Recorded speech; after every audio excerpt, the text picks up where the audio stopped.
Welcome in, everybody. Merry Christmas Eve. Just gotta say, it's good to see y'all. As you can see, I've taken back my PADORU form for now. Um, we'll do a little bit more of an in-depth Christmassy thing tomorrow.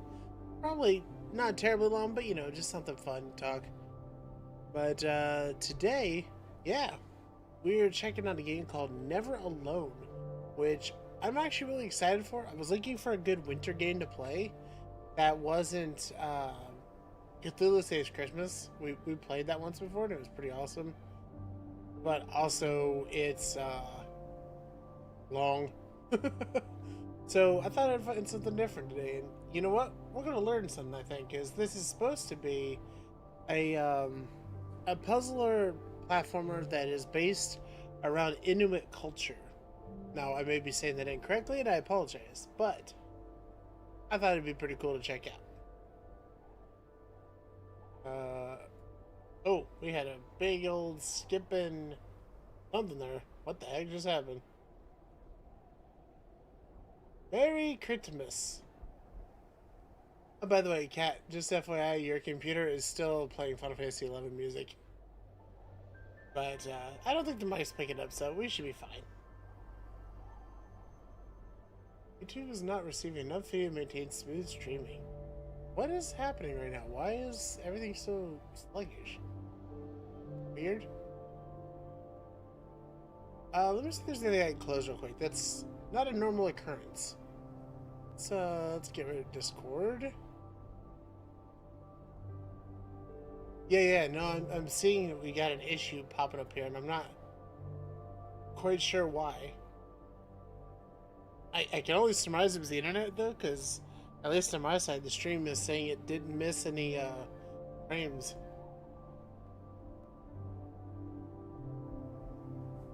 Okay. How is the volume on the game, by the way?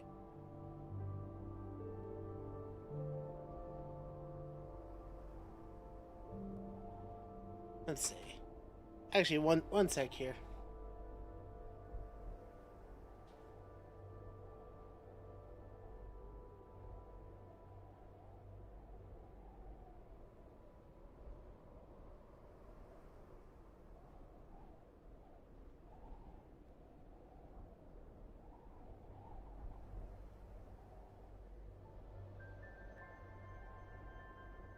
Okay. Yeah, I'm having trouble. Like, I'm seeing that Elgato's saying it's coming through, but I'm just not hearing it. Maybe it's just subtle. But anyways, though, yeah. Merry Christmas, everybody. Let's go ahead and get on in with it, and let's check it out. Alright, first of all, let's get into settings.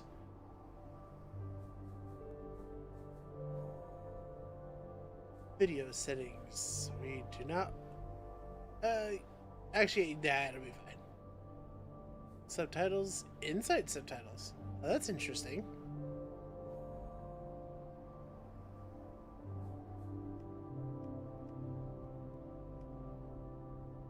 Uh, uh, that's good quality.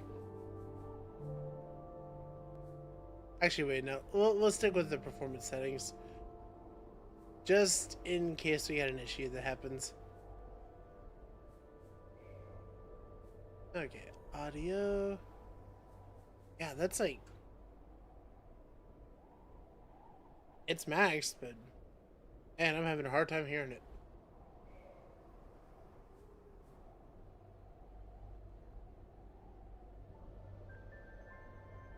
Then again, maybe this is just very, very, very quiet. Alright, let's hop on in. Also, just going to say, I do apologize if I pronounce things wrong. It is very likely, and no disrespect is meant to anybody involved. The Inupiat are an Alaska Native people who have thrived for thousands of years in one of the most formidable environments on Earth.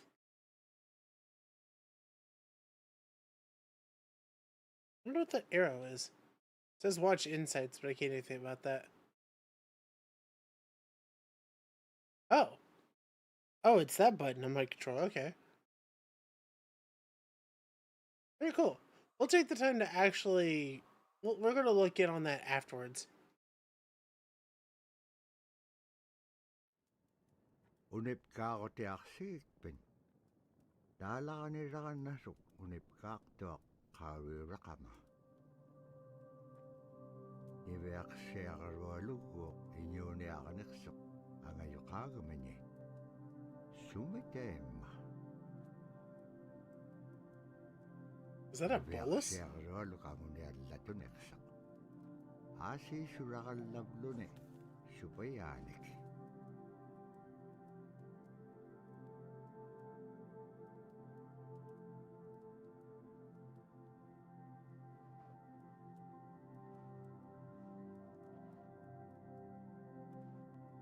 Man, the sheer weight of trying to carry something like that. Iñuuniaqotin anuqqautigaich. Anuqulingaallaaqsuq. Anuqulingaallaaqpaalluni. Kisaimma panirinialiaqsivut. Iviaqsiaqarualuk kisaimma isummeqpoq.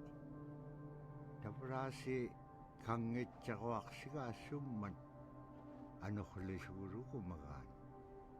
Summan anuqulingaallaaqamagaan. Tapraasi kangitsaquaqsigaasumman anuqlisugurukumagaan.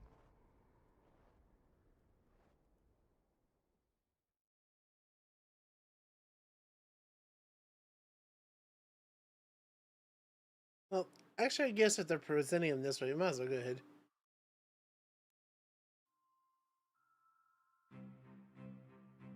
Living people, a living culture.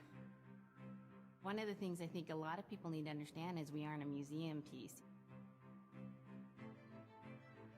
The Inupiaq people are a living people and a living culture. Even though we're in northern Alaska, which covers this vast area from Nome all the way over the Canadian border, is that there's this extreme value of interconnectedness and interdependence. It's a hunting society, a gathering society from thousands of years. This is what creates our culture. That special relationship between humans and the natural world and the animals, and that it teaches you how to have a society that doesn't do too much harm to the world. Love and respect for nature, for one another, for our elders.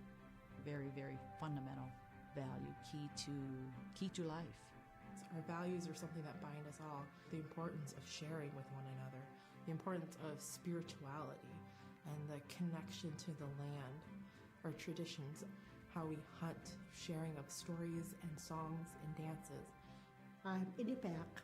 I'm from very the cool. Arctic Ocean. I am Inupiaq.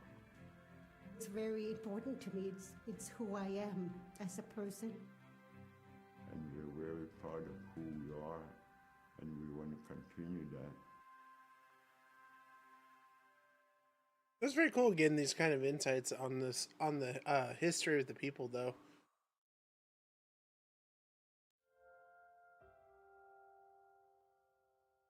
It'd be really nice to hear a story. It'd be busy, busy, busy all through the day. You get up and you just go right to work, right to work. There's always something to do. There's never any idle time.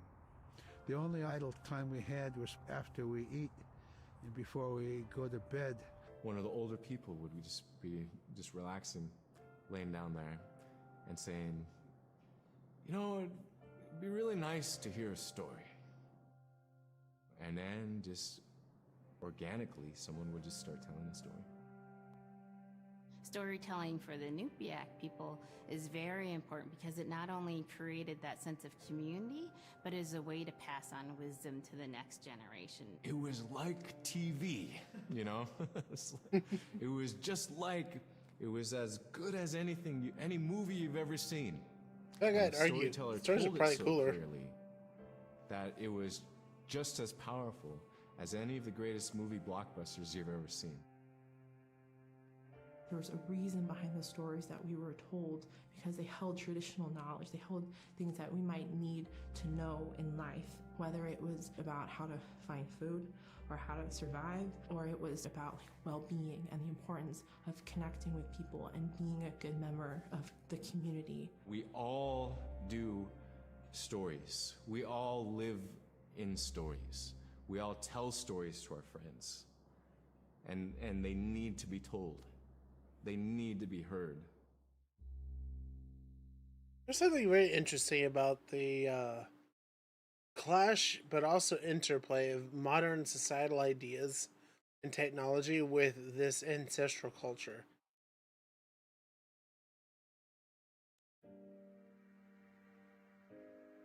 Scrimshaw. So scrimshaw is this really beautiful method of art that's done either on baleen or ivory, and traditionally it was used to tell stories. Scrimshaw is Egyptians common in a lot of telling Native the American story cultures, I believe. Of some event. Caribou hunting was taking place. This is what was going on. War began around this time, and so it sort of gives you a timeline of history through etching. An elder or the person who carved it would literally be able to read the scrimshaw story. They're like reading a book, in a way. A lot of the storytelling traditions would be things that after the storytelling was done, we just rely on the next person telling It's it. just so cool. So scrimshaw is a very important way for Alaskan Native people to record Wow. their history. Okay, so let's get into the level, I presume.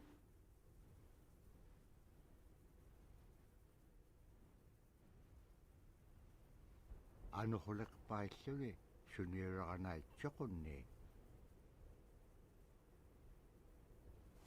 Tabra ni beyak siya kariwalok, ayung itchok.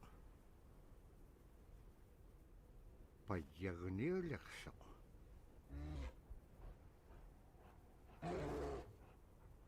Oh.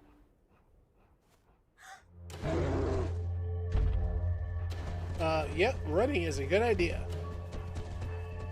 Yeah, I gotta say, after playing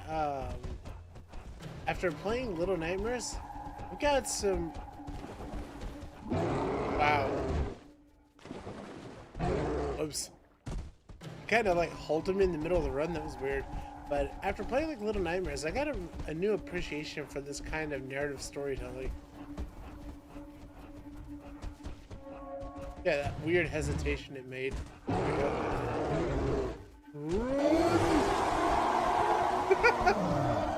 That is the most scary polar bear ever.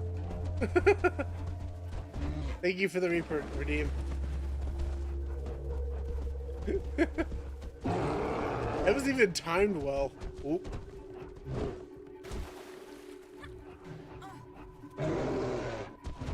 Just keep running.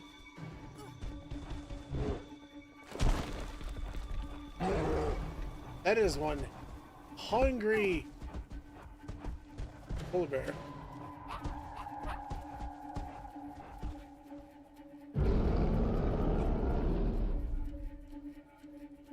Oh, yeah, in co-op mode. I didn't know that this had co-op. Press Y to switch to Fox and single player mode. Okay. Cool. Wow. Okay, Fox died real quick. Oh,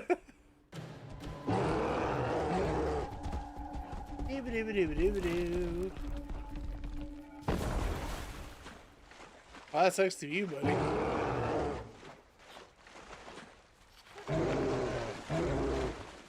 I mean, it's not like polar bears can't swim, but... Isimreomi. Aranap ka nga piyaktok.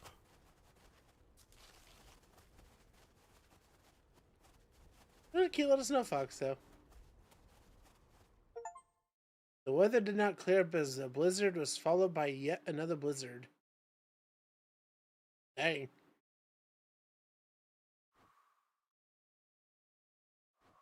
Okay, it hasn't unlocked a new one yet.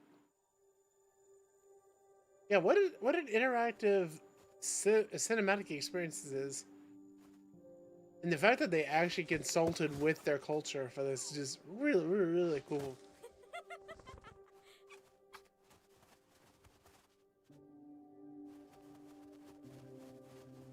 It's kind of, I guess you could say it's similar to It Takes Two in that it's a co-op game. But, you know, you can also play it single player. Oh.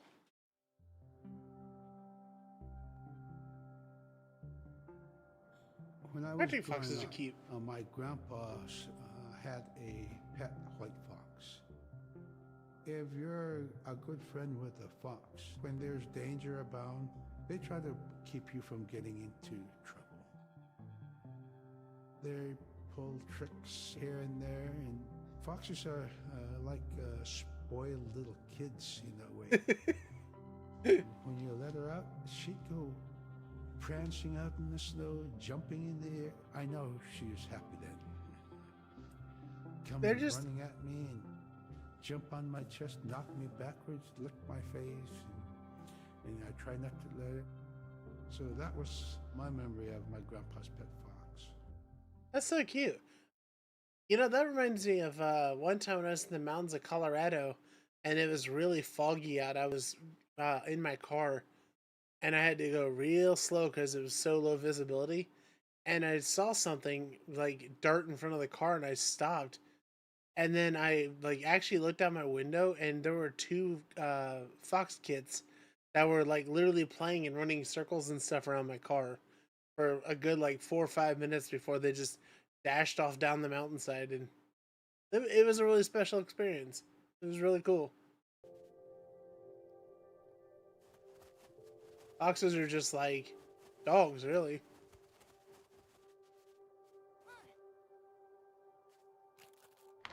Oh. I actually appreciate the gameplay hints. It's nice. Although, I think we'll go and turn those off for now.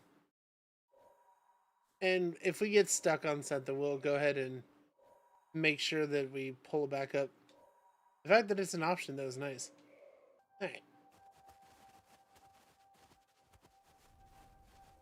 Plop, plop, plop. Woo!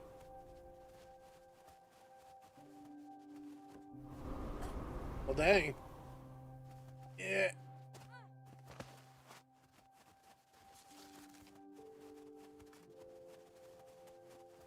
Foxes really do make best friends.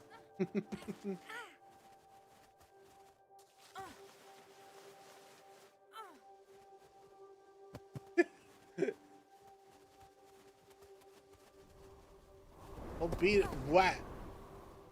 I'll beat a brace against weight, okay? Oh.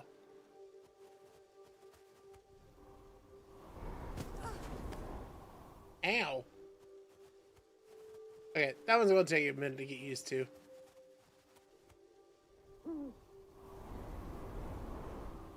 There we go. But caribou clothing, caribou skin clothing was the best. Okay. Yeah, I love these insights. It provided for us in many ways. Our clothing in those days was made of all caribou skin. I grew up wearing caribou pants, mittens, caribou skin mattress, blankets. Some people had boots that were made with wolf leggings, sealskin sole bottoms. Huh. Baleen was shaved to make insoles. It's amazing how efficient that is. But the caribou skin clothing was the best. We would get as many yearlings as we could for our outer clothing.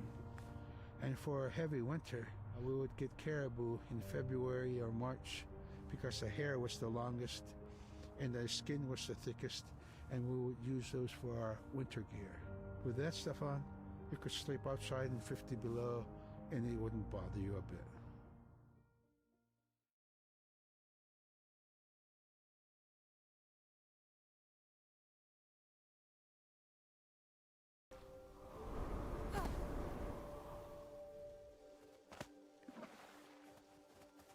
Whoa, whoa.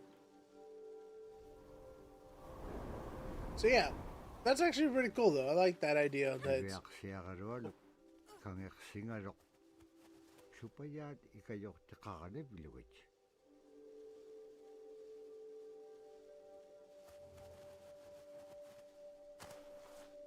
what? Allauluni taamna teriganniaq sivuneqsipkangaga iveaqsiaqalualuk qanutun peqpaganaqtilaangat tamatkua Huh. ikajortauruat.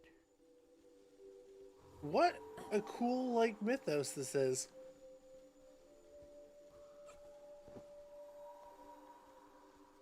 Animal spirits are always one of my most fascinated things when it comes to how people engage with the world around them.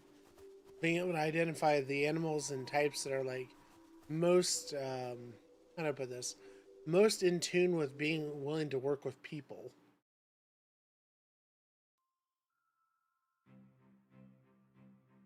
Sila? Sila is the weather. It also means the atmosphere. Here's the nuna, or the land. And it's anything from the land into the moon, the sun, the stars. That's Sila. It's a very spiritual, and we have a relationship with Sila. Sila has a soul in the same way we do as people, in the same way animals do.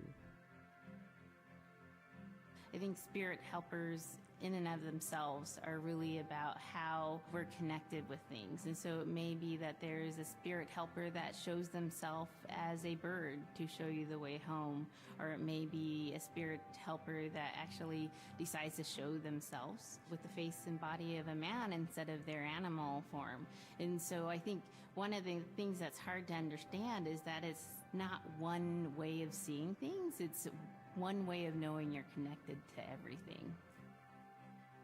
We've always had that spirituality of everything around us. It's the interaction you have with the air you breathe, the ocean that you gather resources from, the rivers from which you gather fish, the tundra from which you pick berries, the animals that give themselves. It's all of that.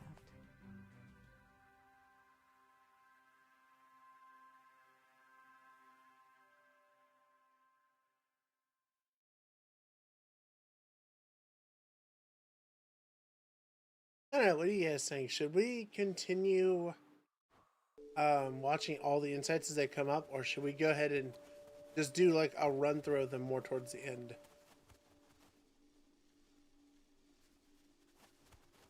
I'll climb the wall, okay?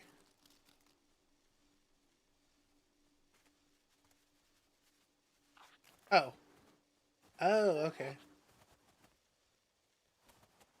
Yeah, I love the spirits though. They're just so cool.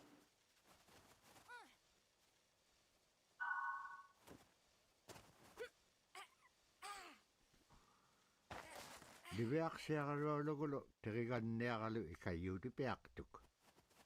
Siqaqaniortimigani. Asa kangersinaittsoqunni qanoq pisilaangak. Agalaan tavra atautsikun aingaruk. What? What? Woo!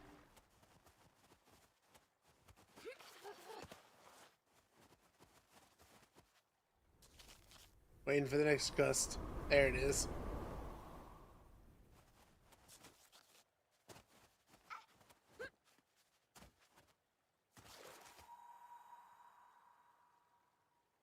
It's so cute how it emulates with me too.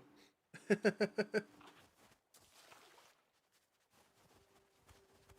think they're fascinating, right? Like, I really, I don't know. I feel like there is a certain, how do I put this? A certain satisfaction to the idea of being able to play games like this that people have put so much effort and time into. To be able to not just make a game that's fun or interesting, but also to make, also to make something that's like informational to people's cultures.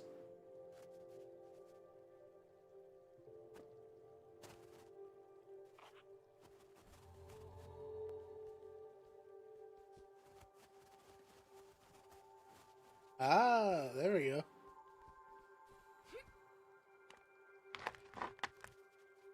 The spirits are so wild. I love it though. It's such a cool thing. Yeah, I think we'll continue through the game and we'll catch up on the insights later. I don't want to just keep breaking it up all the time. Woo! I haven't played a level design like that since like Mega Man X.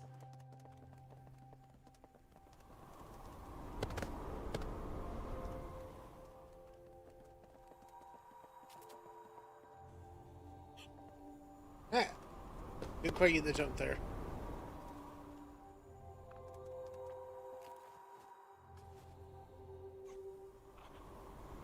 Ah! What? Oh no! No, I fell in the ice.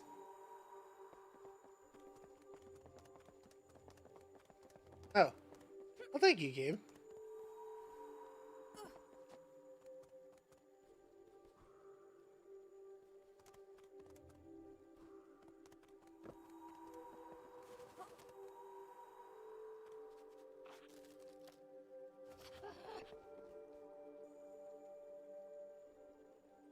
Okay.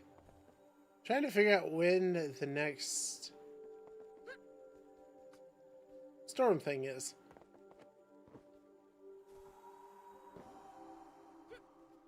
There we go. There we go. Now we're getting it.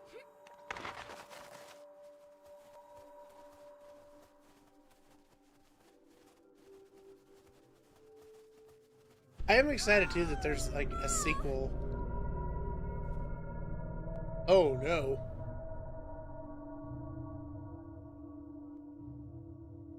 But who? In the middle of nowhere? Like in the middle of the ice? That's crazy. Nuna was safely returned to her village. Ish.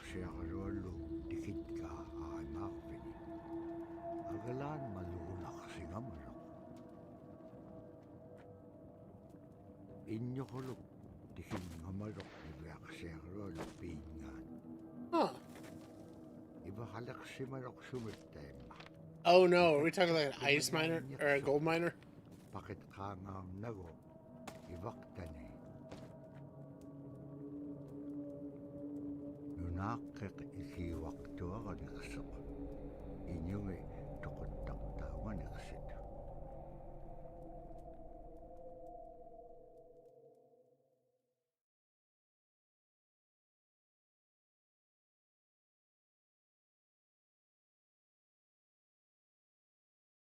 Hey, welcome in, Mushy. Merry Christmas Eve. And yeah, you're probably right, Kat. It probably was colonizers.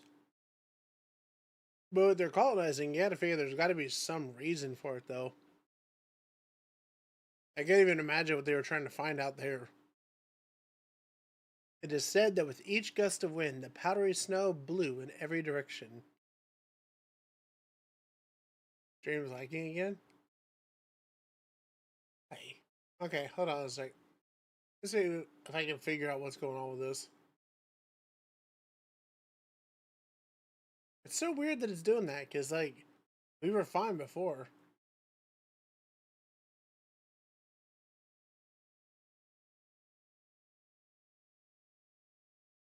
Merry Christmas Eve to me. Aw, thanks, Mushy.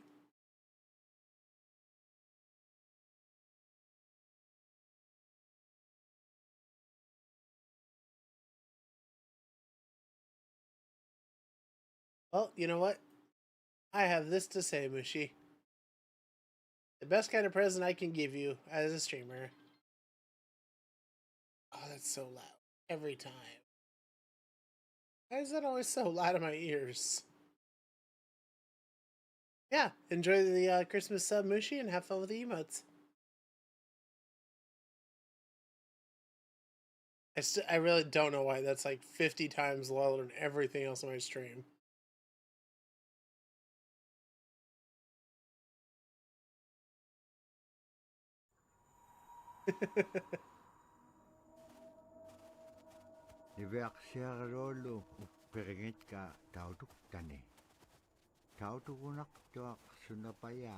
sequmin nga neksok. Nibiaksiakalulum iyuniakatingi pisaullaga neksut. Kana kuimnya. Ano hulak palkhinyam dahil nakuminyait ka. Right? Yeah, as I was saying, though, there is a sequel to this that came out. And, you know, I want to make a note to check it out next year for next Christmas.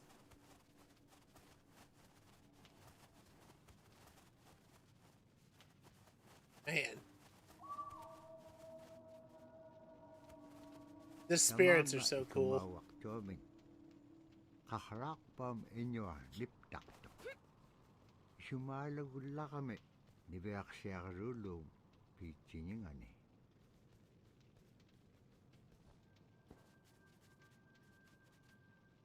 Oh. Yeah, I love how the spirits and the souls thing works. That is so fascinating. Pagalan kaharak palkhinyat sa gabing aitchik. Imenyawrat sa gabing sa mga nunamin. Pagkagawating nunakimin.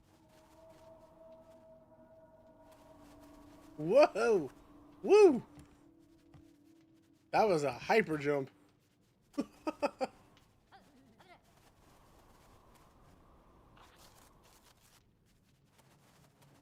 I'm playing as the fox more just because I think it's more fun.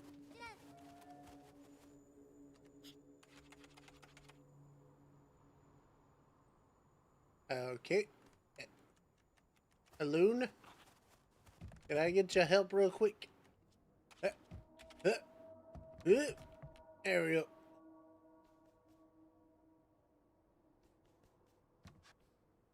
Yeah, it's just really cool that the fox's relationship to the nature spirits and everything.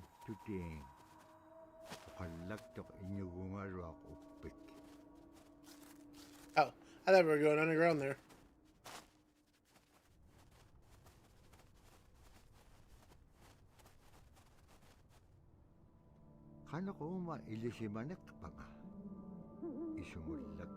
What a design!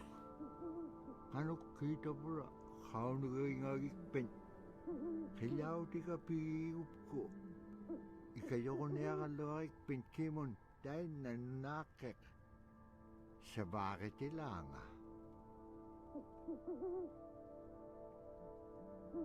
Okay, so guy needs his drum. Probably underground here, I'm guessing. This did look like a cave. Oh? Oh, okay. Well, it's not a cave.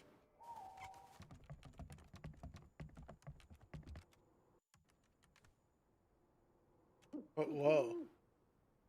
That was weird. I held down on the stick and something happened there.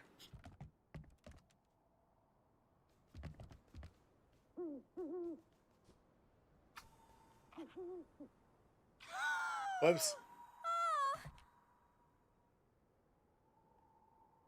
They put so much love into that entry there. Oh. So okay, never mind. I was still supposed to keep going forward. They made it seem like I needed to go back for something.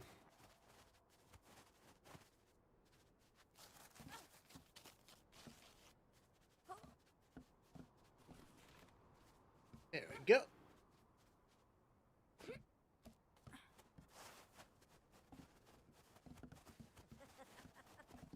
Yeah. What beautiful backgrounds, too. Those designs are creepy. I like them, though. Come here, you little bugger.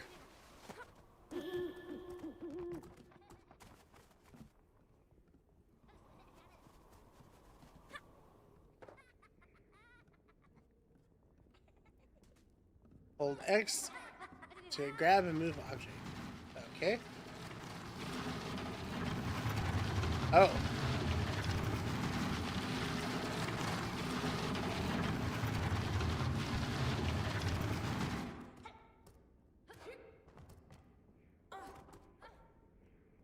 Oh, that's as far as it goes.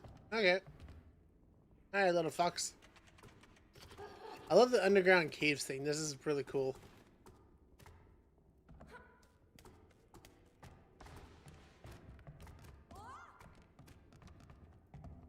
Uh-huh.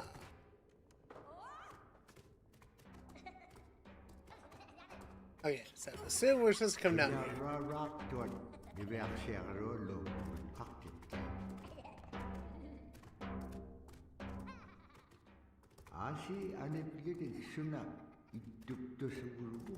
That's a big rock. Whoa! Oh. Apparently we have a bottomless pit below us. Oogie! Oh. Gotta go! Gotta go! That is an incredibly large rock.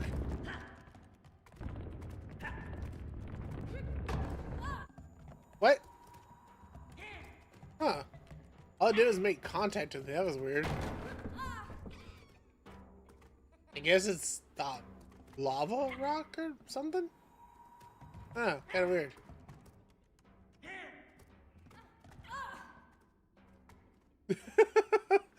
Okay.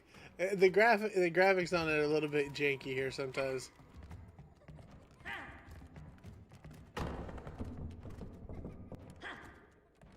Yeah. Nope. I guess I have to get him to do it twice? Dear Lord, Indiana Jones would be proud.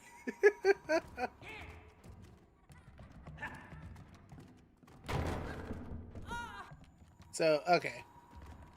Let's sure do this as the fox. Maybe a little bit quicker.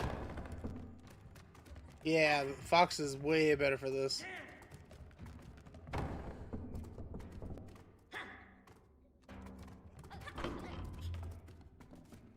Come here, you little persons.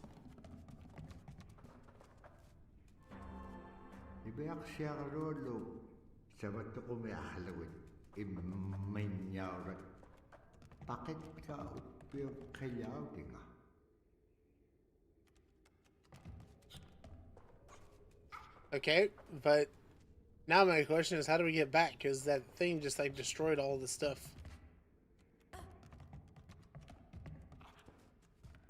Oh, now the rocks don't hurt me. Hmm.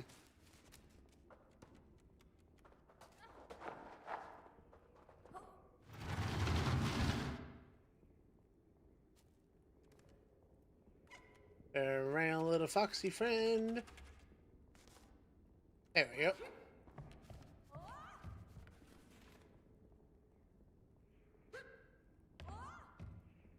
Nope.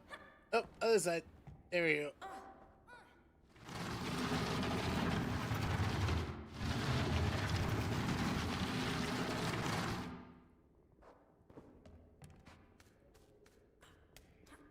Man, it's a good thing to have this nice, convenient little rope here.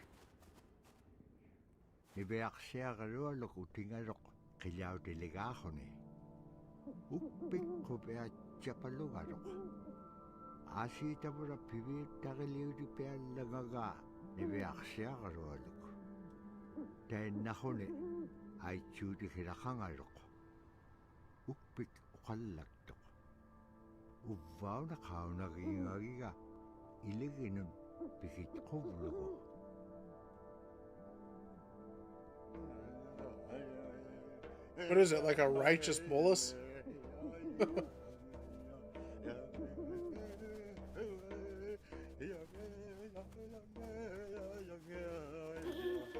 Actually,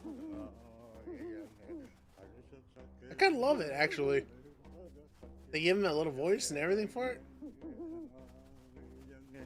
Cultural shamanism.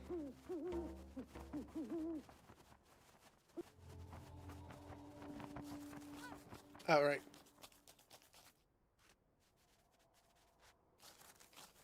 There we go.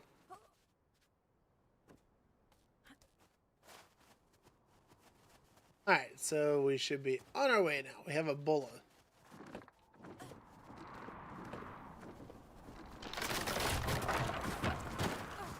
Well, dang. Oh, look at that convenient platform it just made. Hold R to aim the bulla.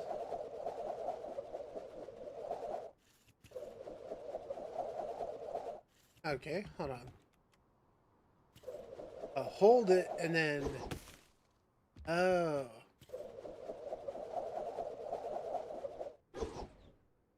Oh, that's a funky control.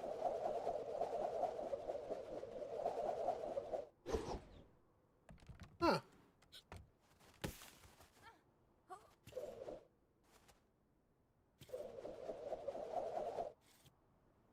Okay.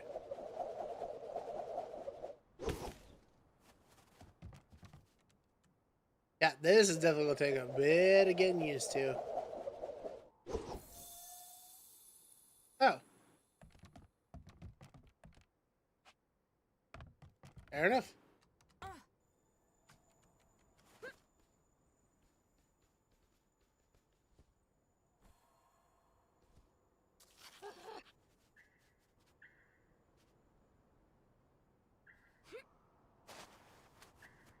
There we go. Ooh.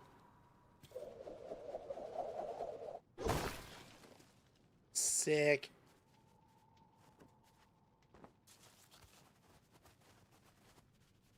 Yeah, the bull is definitely gonna take some getting used to. It's got a real funky control.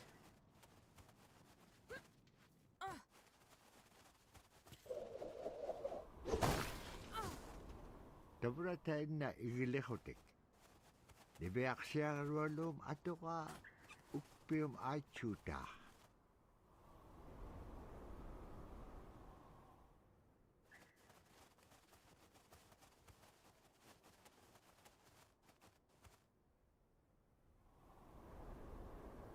Can I do this one?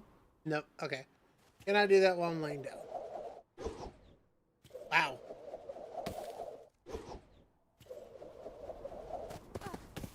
It throws at such a radical angle. There we go.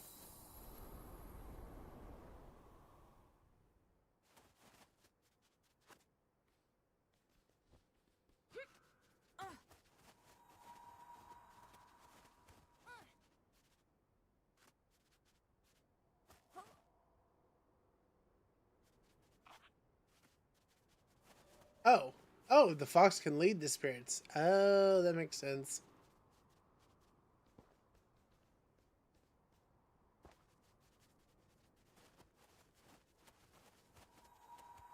Okay. Awesome.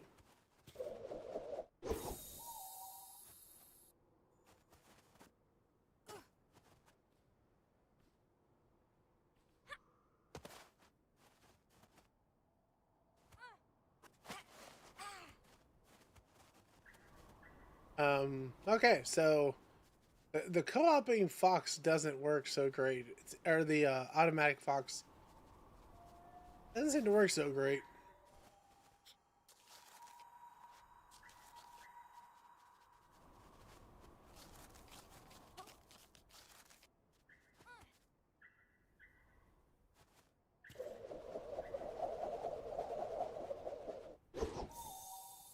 Oh, got it.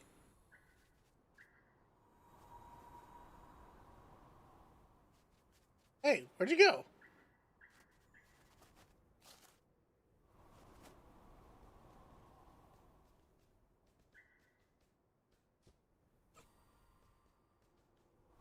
Okay. Oh, we have to do a flying jump from here. I see. Woo! Nope. There we go.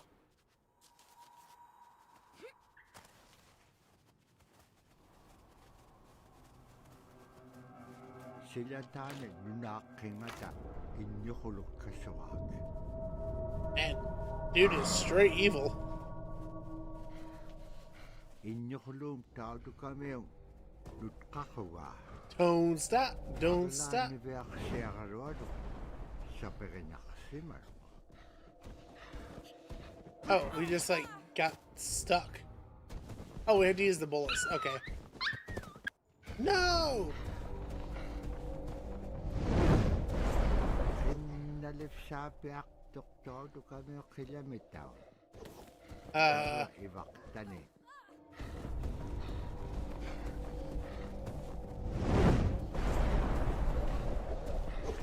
Nalif sapiak doktor tu kami I. kilometer. Tabra Huh. iwaktani. Daudu kai. Yeah, the bull is so hard to aim. It's kind of frustrating. Nalif sapiak doktor tu kami kilometer. Tabra iwaktani. Daudu kai. Did he just steal the bola? Huh. Nalif sapiak doktor tu kami kilometer. That didn't do it either. Tabra iwaktani. Daudu kai. So I need to hit that right. It's just, it's so finicky. Nalif sapiak doktor tu kami kilometer. Tabra iwaktani. Daudu. I don't know, maybe I just had to run right up next to it so I just can't miss it.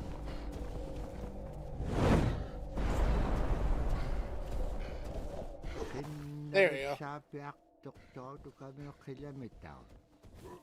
Tabra iwaktani.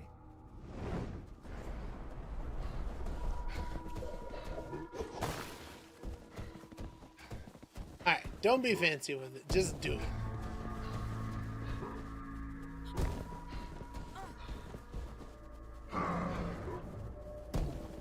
Man, dude is persistent.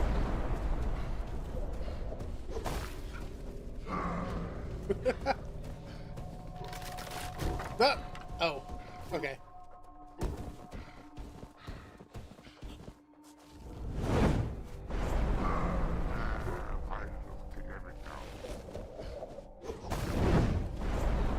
This dude's like a firebender up in here.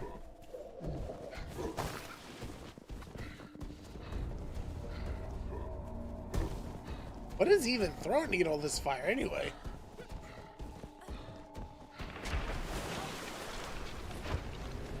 Oh boy. Annap khaslik kalwak tu Oh. agalan igilaw ningap si kakanaksisinyak tu. Bola expert. I wouldn't call it that. Following that, it stopped briefly and then became windy all over again. It was difficult to see anything in the blizzard. Malakogune ubulugune wisha ubuluti. Oh man, 2 days, that is brutal.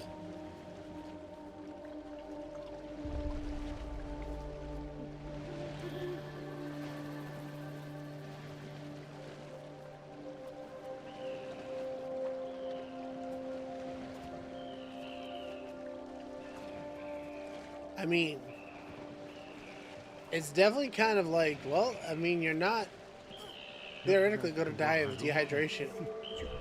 Hopefully. Agalan tuwit pagabit. Oh, that's blood. Oh no.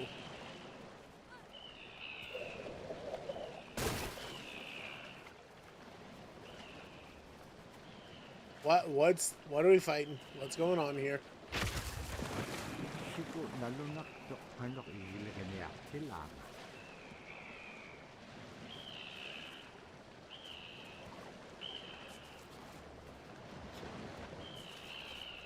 Man, the absolute insanity of imagining somebody actually trying to do this in real life is terrifying.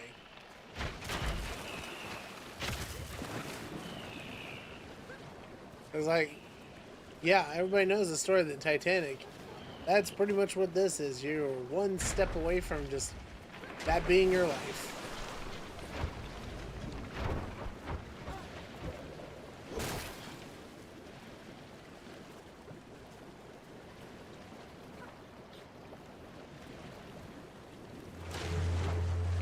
Oh, he's back. He's back. Run. Run.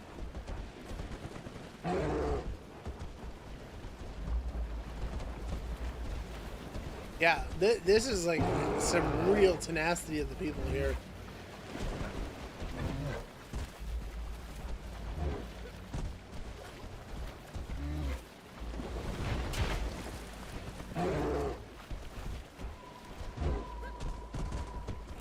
Fox friend, I'm trusting in you.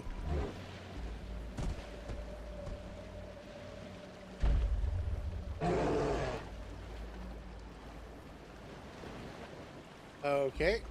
You know what? Ah, so close. Oh.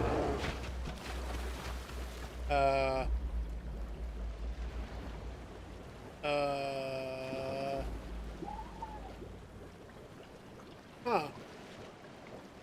That failed long ago. Oh. Well, that was weird. Last time it just didn't do that at all. Huh.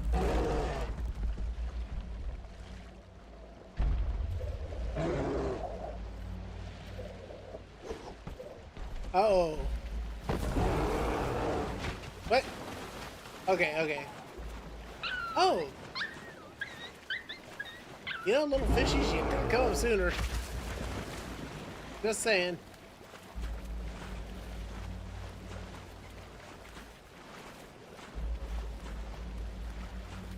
Magic. By the power of a spirit fish.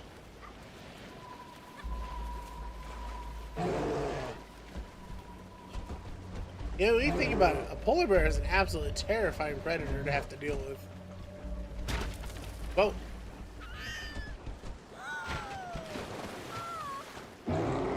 Slid right up in there. Oops.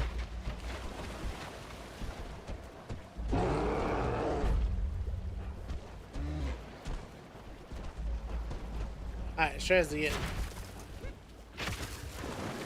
There we go.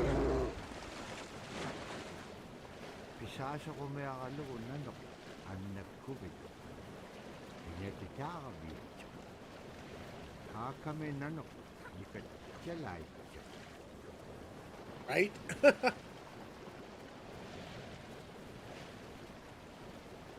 Okay. With the snow effects, it is getting a little bit chunky.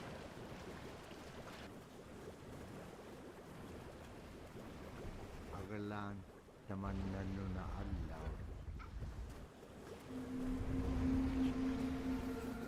All right.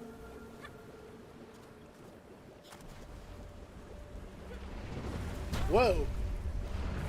Whoa. It's like a giant mouth. No! The autopiloted fox. He got turned into mincemeat.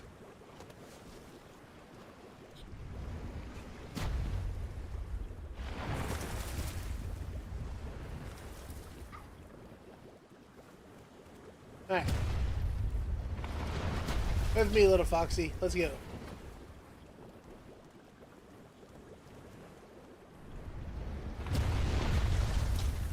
Oh, what is that? Got some sort of like relic up here.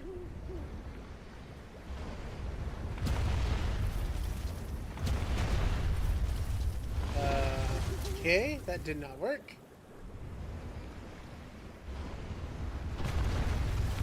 There it is. Ooh, the cold truth. We found all cultural insights in the ice flows. Nice. Whoop, whoop, oh, we glitched. Oh, that was a funky glitch. Okay, well, we got our ad break going here, so I'll see y'all here in just 3 minutes, okay? Alright, we back for the ad break. Thank y'all for hanging out with that. Let's get back into it, shall we? Oh, right. Don't want to get ground up like a piece of food here.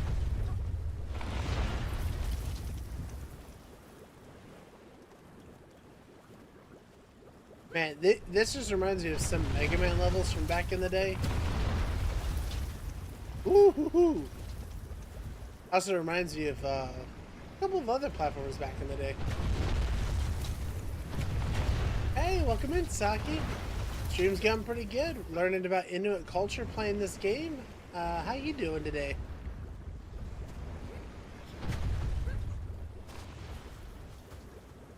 learning about Inuit culture and the way their traditions and mythos works, and it's actually quite fun. That'd be a good way to celebrate Christmas, you know?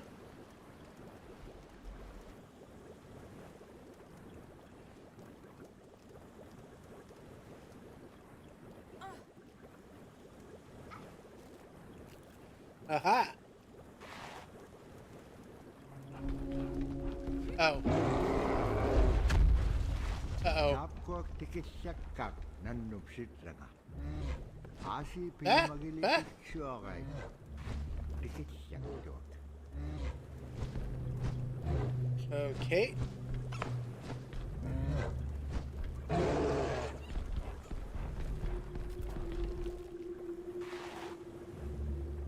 Okay.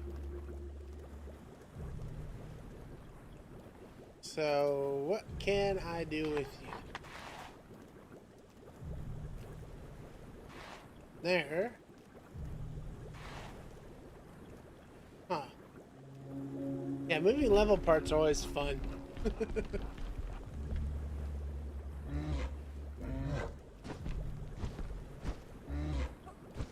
I guess I could throw the bolus at it. Right in the face.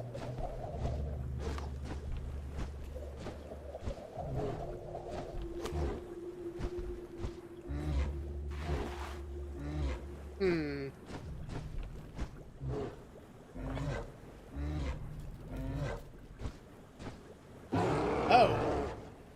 Huh. So eventually he can just get up there. Good to know. Feels bad, man, but good to know.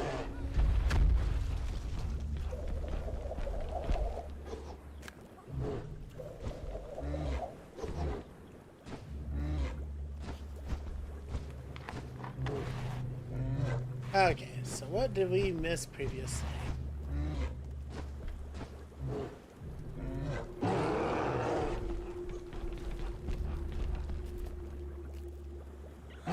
Oh, I slipped up on the button there.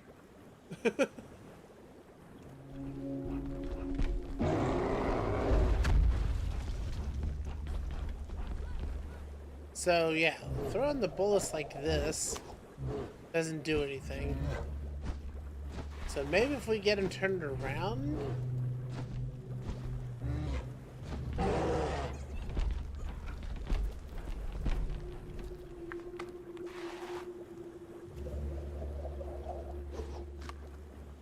I have to do it here? No?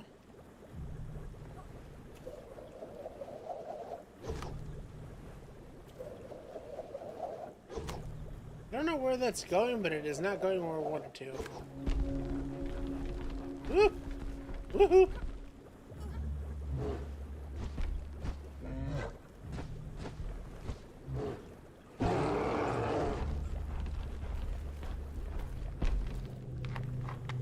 Okay, so you can slide over here. Cool. What can you do for her, though?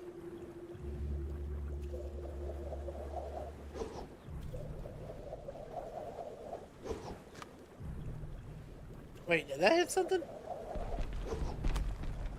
No.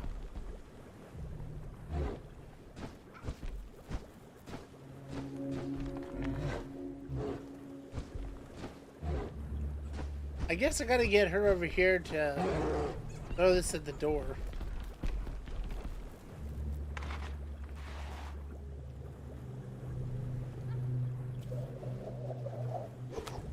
It's just weird because I have no idea where that's going. Oh. Wait, what? Oh, never mind. Oh God. Oh, ragdoll physics.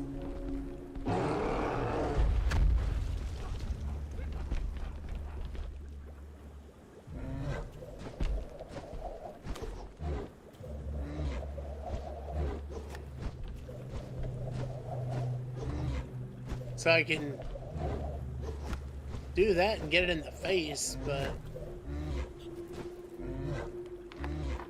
it doesn't really do anything for me here.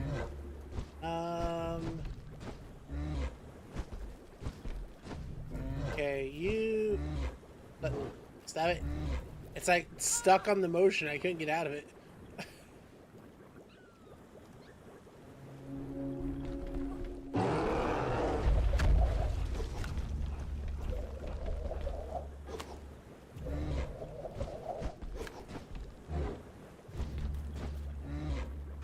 Okay.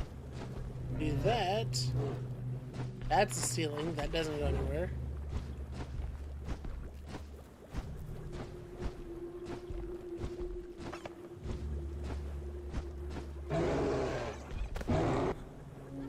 Okay, that doesn't work. Instantly fell with the bear. Okay. Maybe I have to get her to hit the ice block? It's possible. Alright. Hey you, big and ugly. Over this way.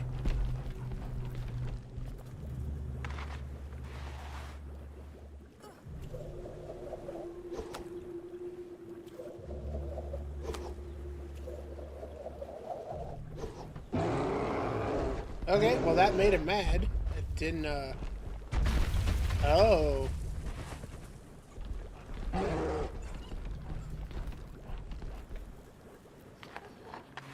I see. So this is the way we do this.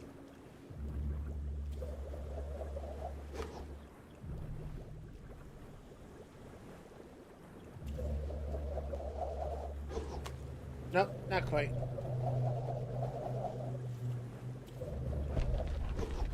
Ah!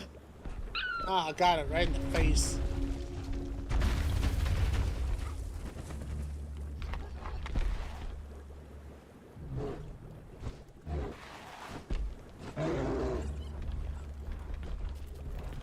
I like the fox makes such a funny little sound. Okay. Oh.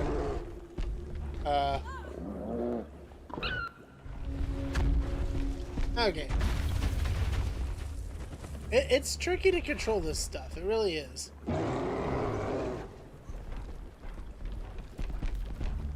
So, one thing I can definitely say for sure, I'm loving what we're doing here. I'm really hoping in the sequel it's better played out, though.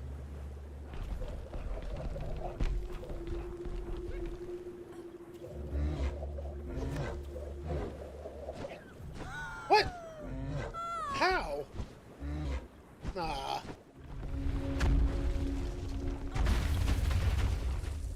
Okay, Mr. Fox. Do your stuff.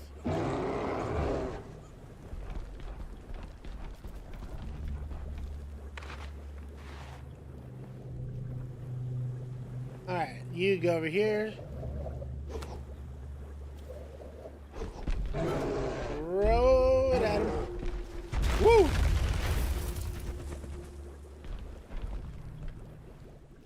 Okay, we're... Woo! Come here, stupid bear. There you go. Yabla ang nagkaluaktuk. Agalan ilikchogiruk. Oh no. Piaktilangan nunam atimigini. What the? Are we on a whale? Oh god. Yes, we are. Oh, that's wild. Dirigan negalo imaktuk. Asi takayom angalat kaksibilawik. Uh-oh. Takayom iguk kay kairusunginyon puktakpaw. Ara kanohurik tema iping. I wonder why they didn't drown. Good question, narrator. Although Sayaka was a good hunter during clear weather, the blizzardy weather simply was not a time to hunt.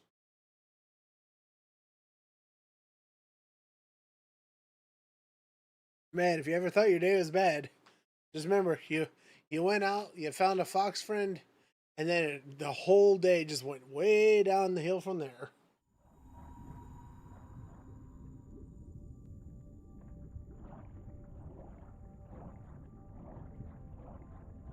It is interesting, though. Wonder why they didn't drown. Well, maybe there's a fair possibility of oxygenated water due to the whale. I've certainly heard of less plausible ideas.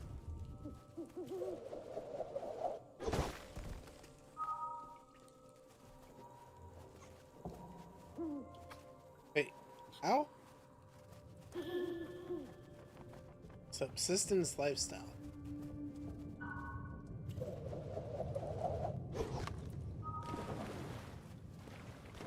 Oh yeah, so we can actually swim in this level, so it's not...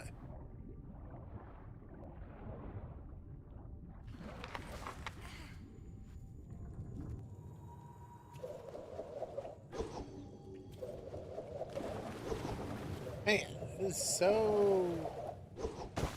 There we go.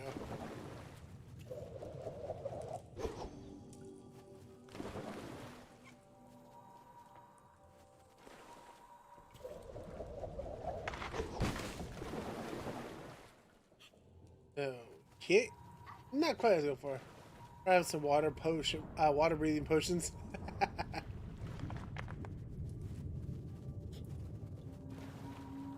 Alright, so we are missing something then.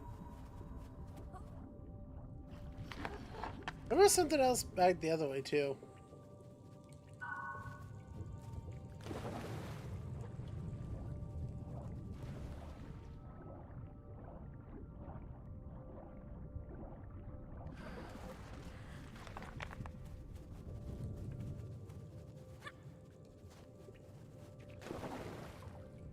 Alright, what we got over here?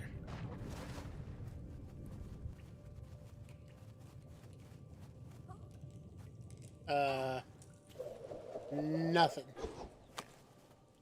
Okay, fair enough.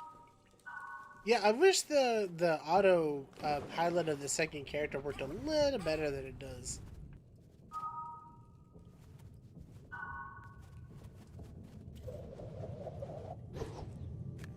Oh, you're so close.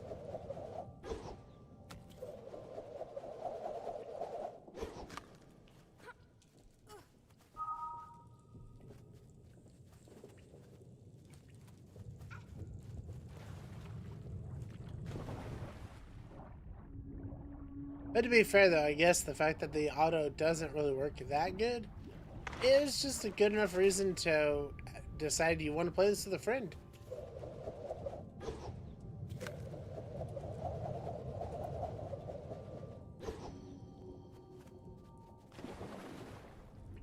My bullet just got stuck. There we go.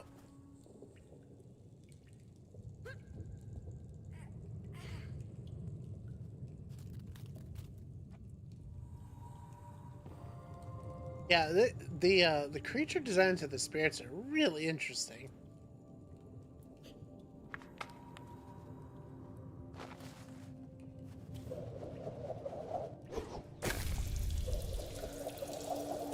Uh-oh. Uh-oh. Woo! And now we underwater down here. Alright, so when do we get the sonic sound effects for drowning underwater?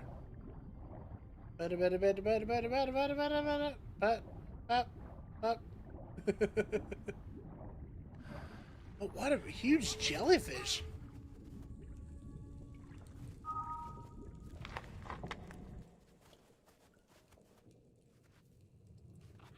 Wait. There.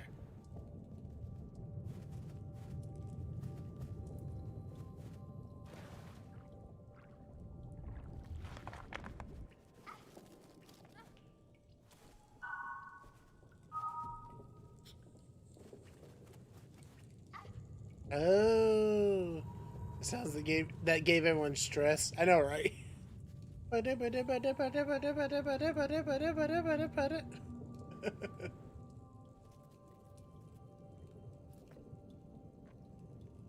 Oh.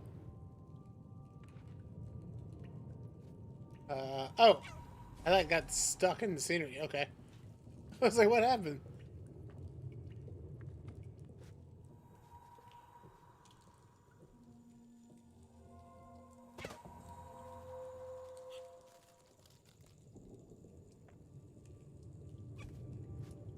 Here, Snowflake. I need you.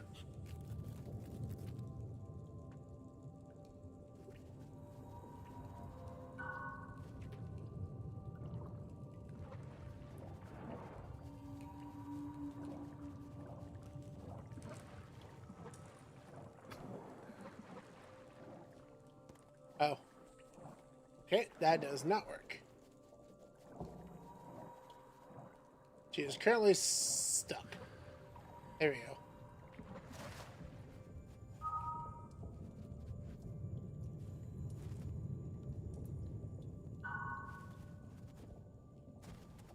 Bring it back down today. There we go.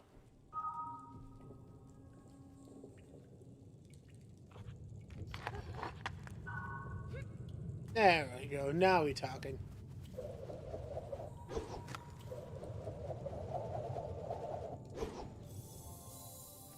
Booyah.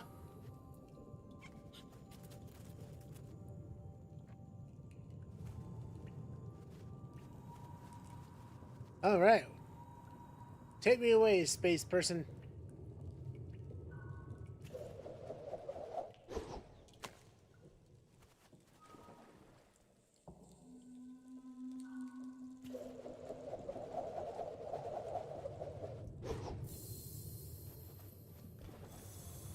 There we go.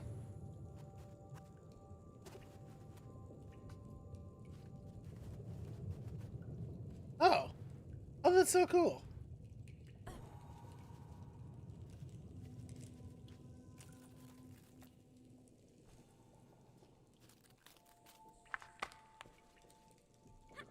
What an oh. What was that? Prompt?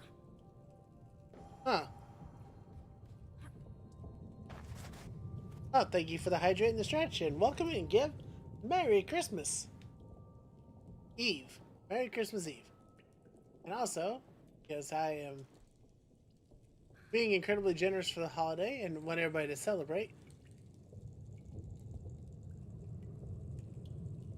Okay. I have got to fix that. One second. So that is a Twitch sound alert.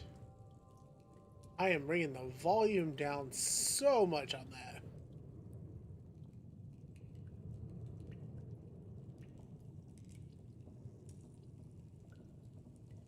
Like, really down.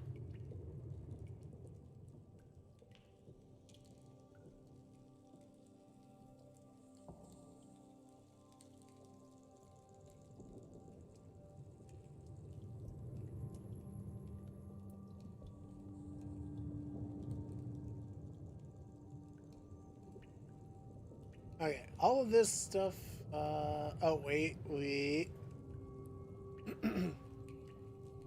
There. Message contains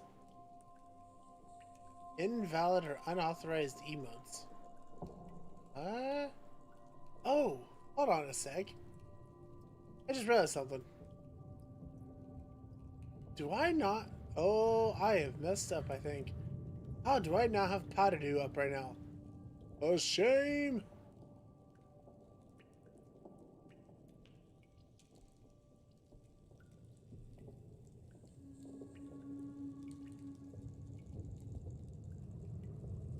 Alright.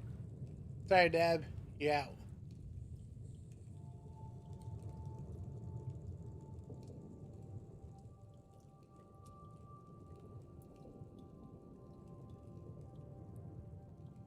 There we go. Now let's try that again, shall we?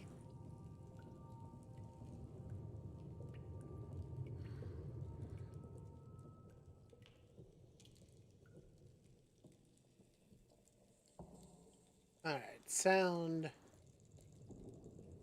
Oh, that's fine. Turn that down. Message contains invalid email.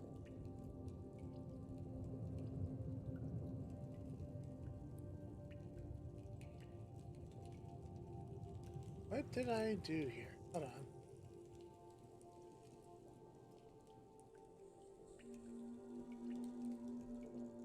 on. Oh, I think I formatted that wrong. Okay. Hold on. Let me get this corrected here. So it needs to be brackets.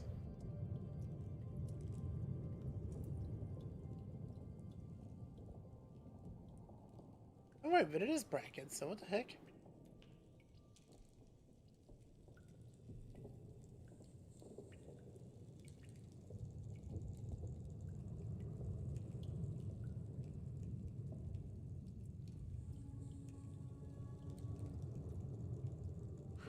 Oh yeah, that's true. We can also go and put this one back into place too. Put this back into animated emotes.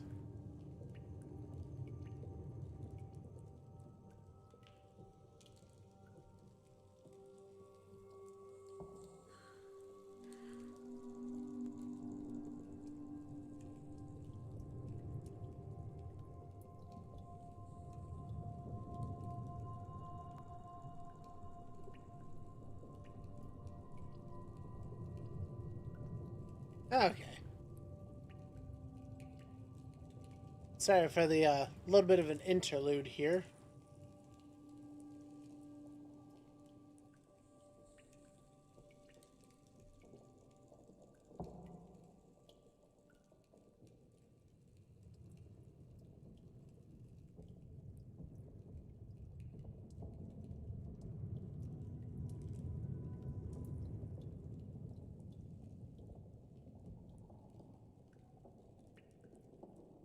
Why are you not showing up correctly? What is happening to this emote?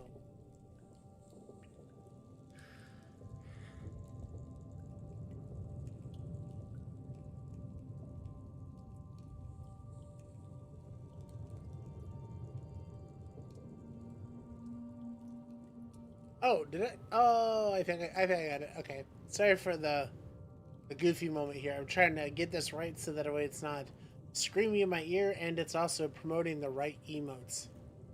Okay.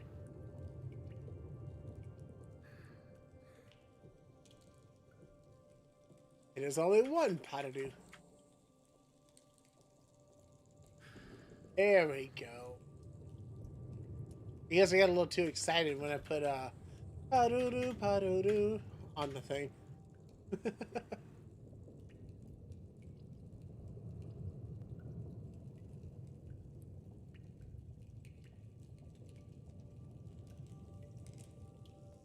Okay, now we should be solid.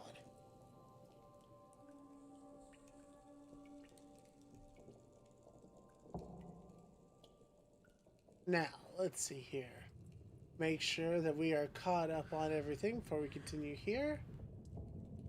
By the way, is the game working alright for you guys? We getting a lot of lag, or we looking alright still?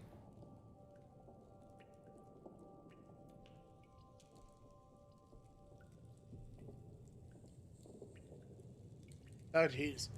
Never mind. Okay, speaking of lag, I can't even look at who's in the chat. It's just freaking out. Seems to be running better than it was. Awesome.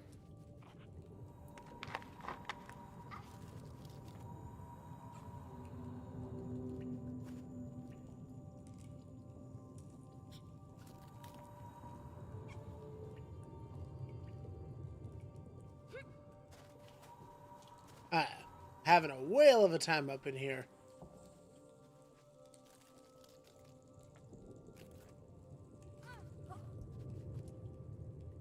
Okay, hold on.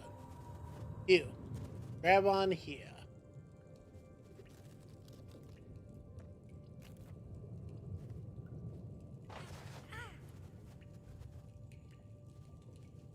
Okay.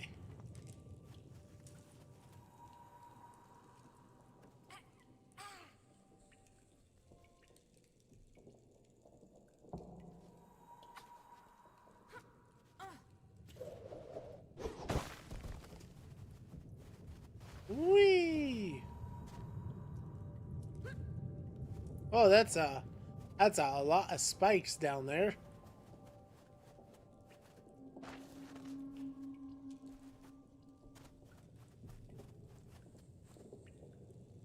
Oh man, it's not gonna let me go through.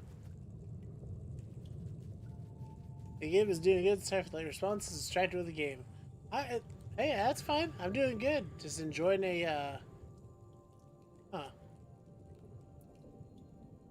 just enjoying a Christmas Eve with y'all. Playing something that's both educational and interesting. And winter themed. And also, hey, you are a give?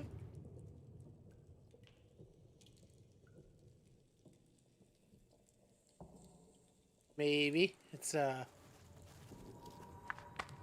being very slow.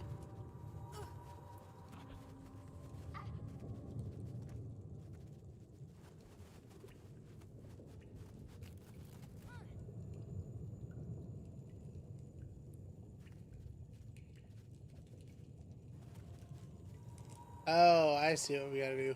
I think. I don't know, everything's been so weirdly aggy and slow.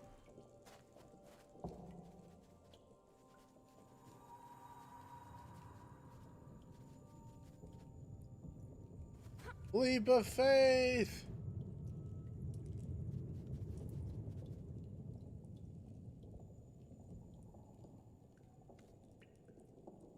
Whee!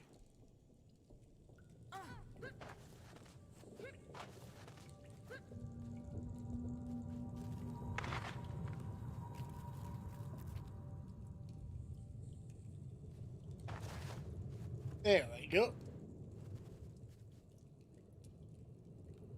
Alright. So it kind of failed out before. I'm not sure what's going on with that.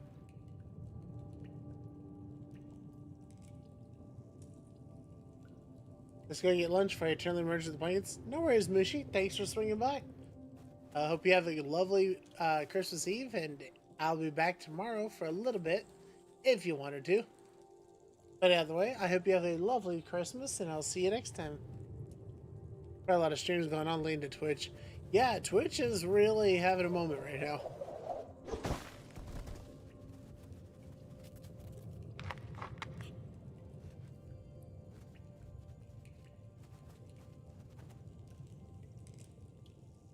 Oh, I didn't realize you could curl up. That's actually very creepy. On my phone, just hitting downstairs. Oh, okay. Well, thank you very much.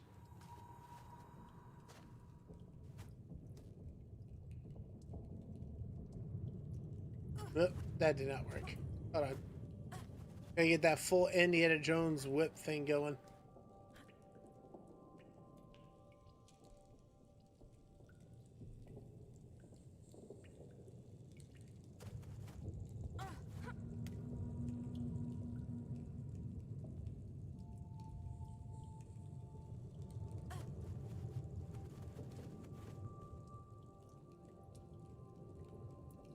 There's also a lot of viewers too, lots of chat for Twitch.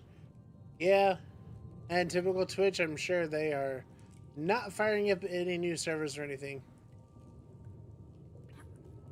What the? Uh-oh. Oh no. Sir? Oh god.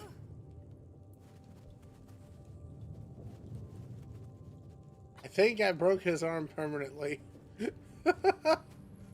Oh no. You know what? Good enough.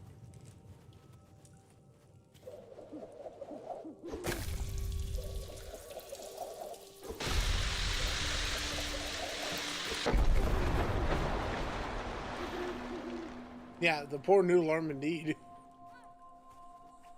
Oh, did we just drown our fox? Fox buddy!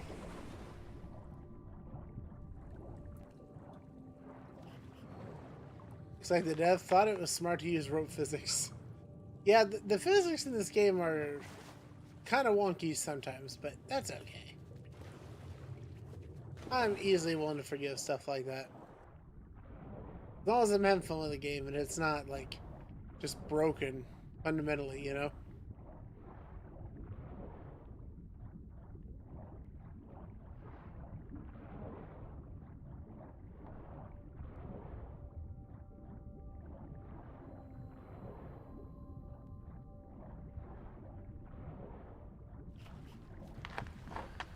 Yay!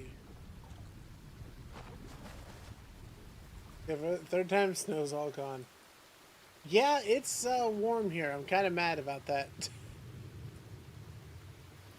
My tradition of wearing a Christmas sweatshirt is ruined because it's like 70 degrees right now.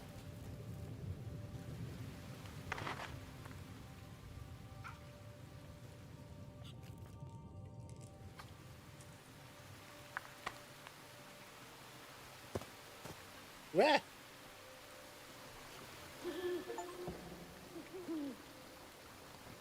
Swimming through history. Nice.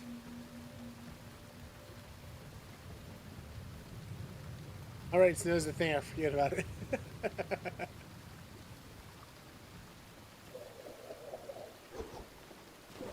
Oh.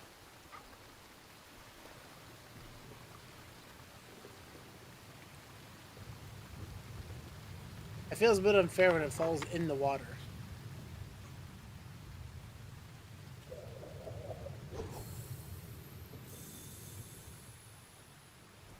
There we go.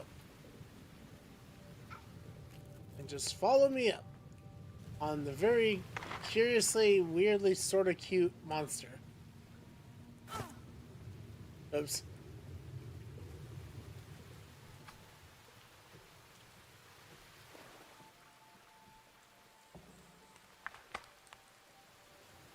Okay, I would love to gift a sub to Gib, but yeah, Twitch is dead. It's -7 here. Woof! Woof!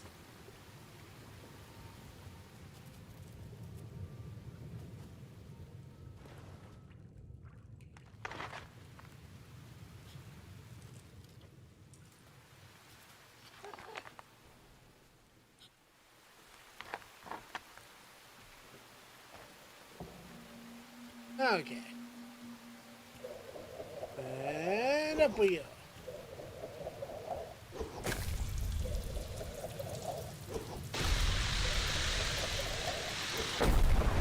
Woo! You get all the seasons sometimes in the same week. Oh no.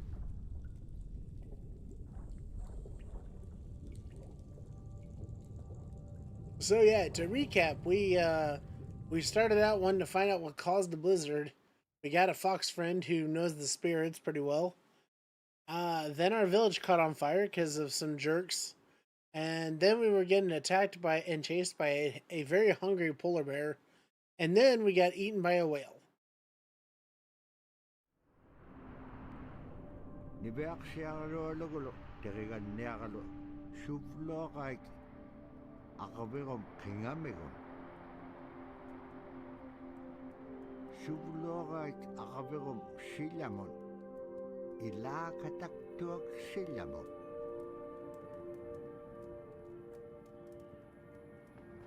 Kipineraik sanganun nunaken.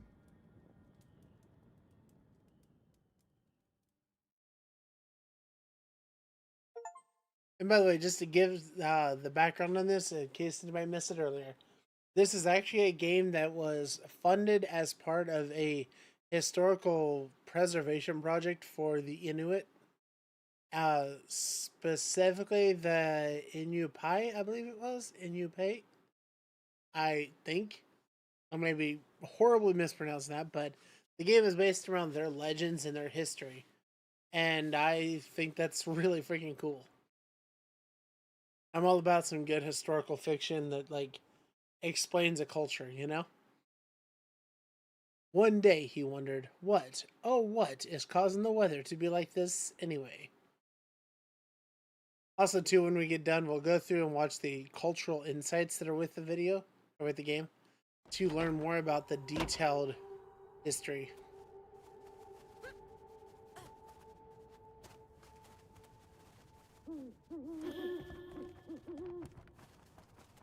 King Island.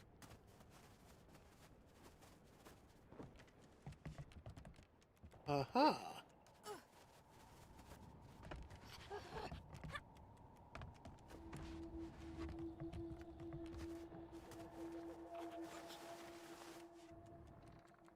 You know what? Yeah, let's go for Desert Foxo.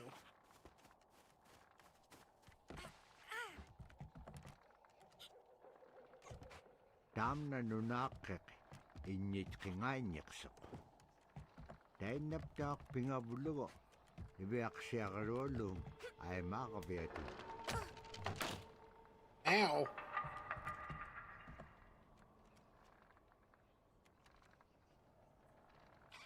Nope. I whiffed that one. I do love the death animations. They're so sad.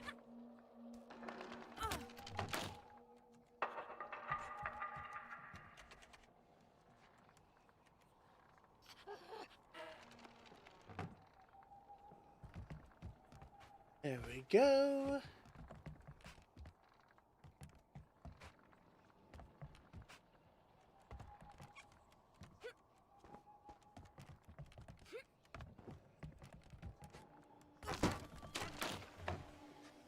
Woo! This kind of reminds me of a few sequences in the Lara Croft reboot games that came out a while back.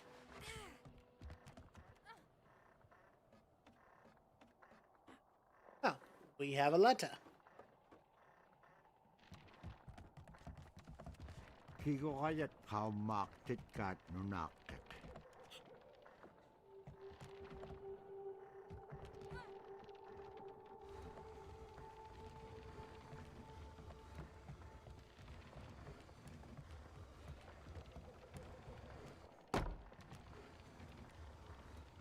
Ooh! Ooh, I didn't know that was going to happen. Lucky!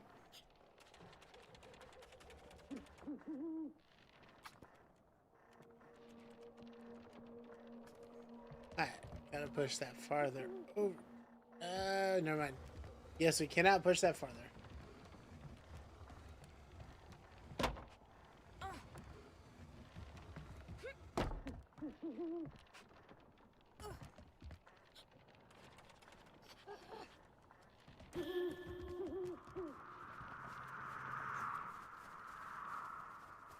Ooh. Kigo kayat siliyagahuting silamen. Oh. Nalakan nila iconic. Oh. Whoops, that one was not a friendly ghost. Kigo kayat siliyagahuting silamen. Iba halaksut nalakan nila iconic. Tukana. Got literally spirited away. But they're so cute, though. And there's, you know, the Aurora Borealis, or the Northern Lights, is really something that it's fun to think about how people would try and explain that through a religious and cultural aspect.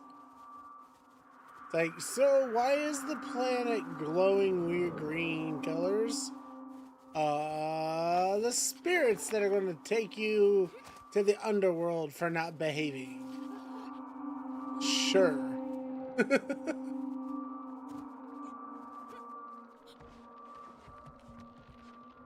No, no, oh god. Ah!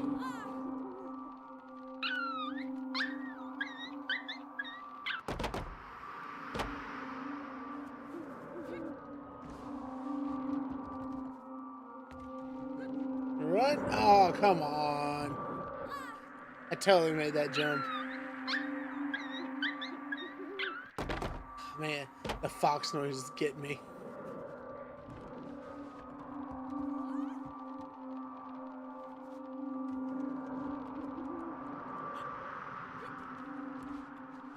Alright.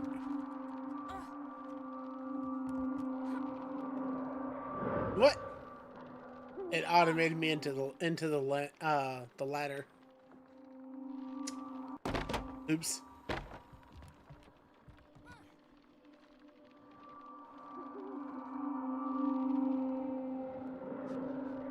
Okay. Let's go, great spookies.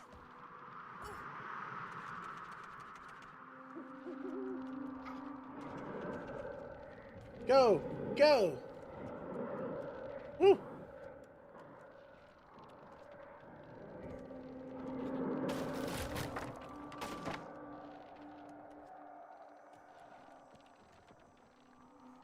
Okay. Can we do it again? No?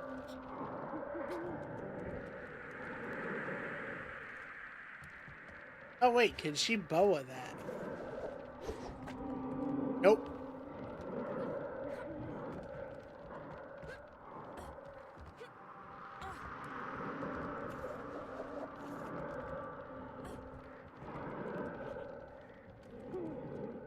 Ah. Yeah, the physics jumps sometimes are... They just get me. Aurora Borealis, at this time of year, in this part of the world, located entirely within your Twitch stream? Yes? Lovely Simpsons jokes.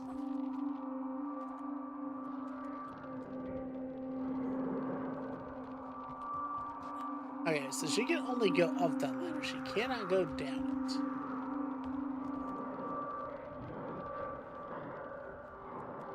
Which makes me think there's got to be something that she can hit.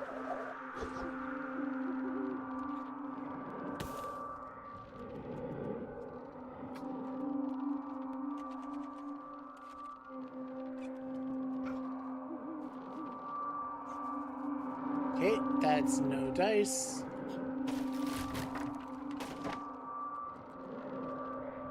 That does not cause that to drop any faster.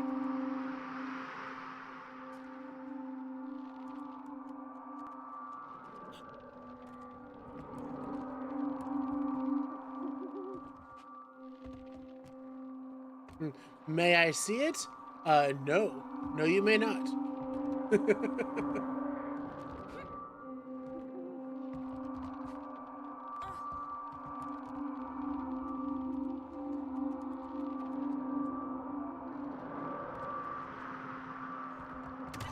Oh. Well, that was a bunch of odd mechanical stuff happening.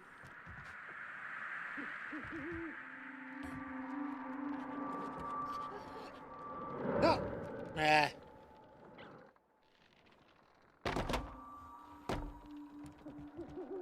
Okay. So.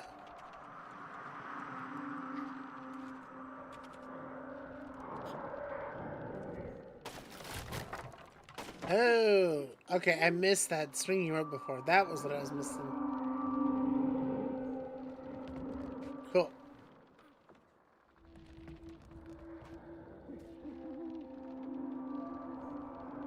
Woo! Ooh, that was close.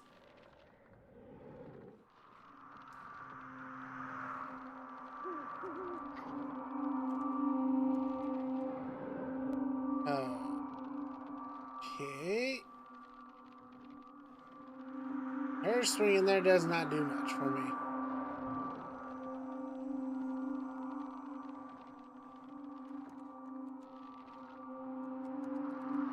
Oh, wait, she can just climb. What am I even thinking right now? Jeez.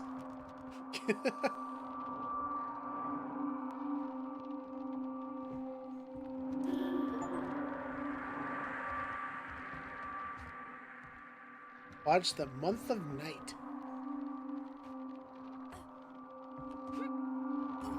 Okay.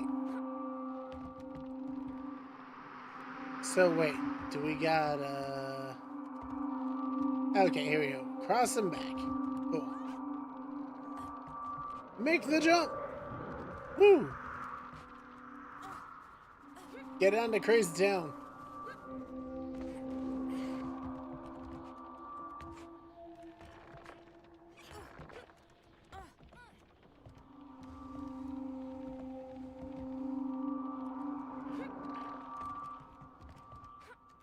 Okay. Watch out, little fox friend. Let's do this.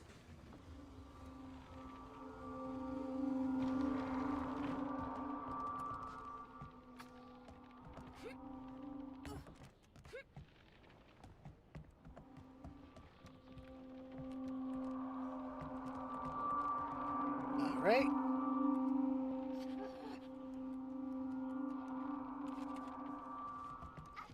Looking solid.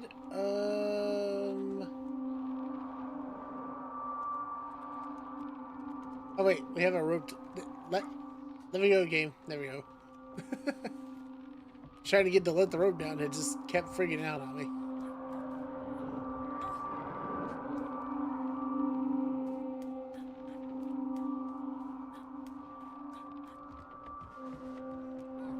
You know, I don't know. For an environment as pretty as this, I think I'd be willing to buy into maybe one or two of those myths about bad things happening.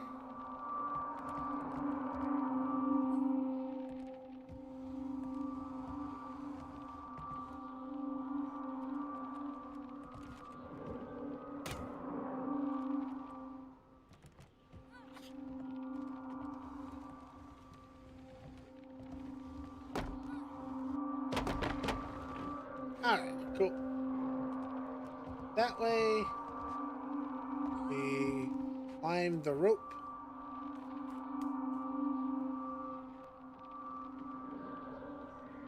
We stay on the rope so we don't get eaten. Yikes.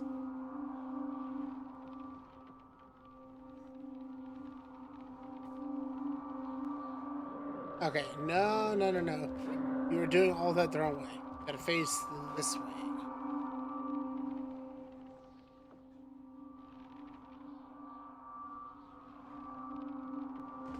There we go.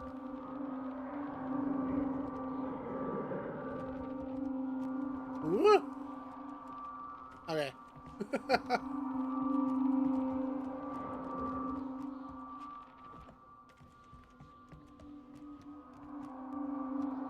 Ah! Not like this.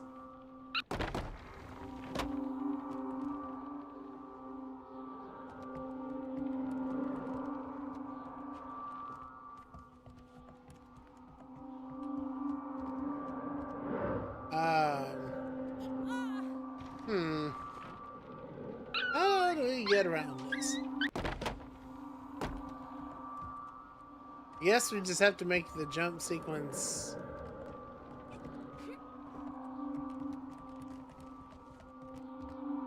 Okay, let's see exactly where it goes. Cool.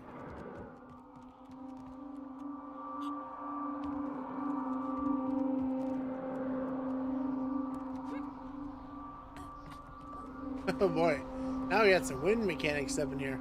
It's like we're getting into Celeste territory. No! My fox though! How dare! He was just an NPC!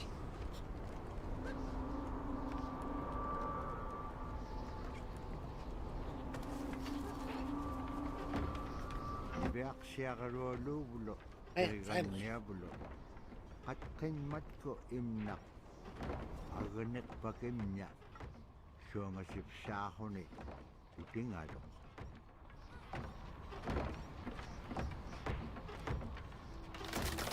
Whoa! Oh, that was dangerous.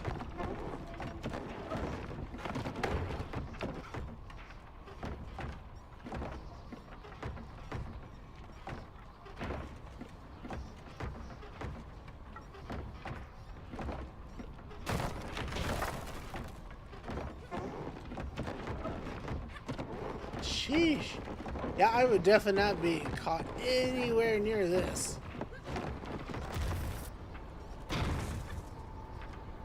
Ah.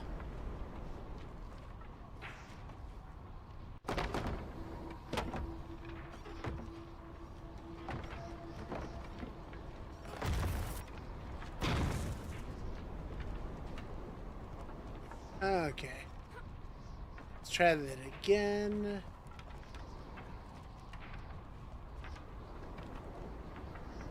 How dare you say me backwards? Oh. When you hit the button to jump and the game's just like, sorry, did you say to jump? Because I kind of spaced and missed that. I'm like, you know what? Same game. I totally get you.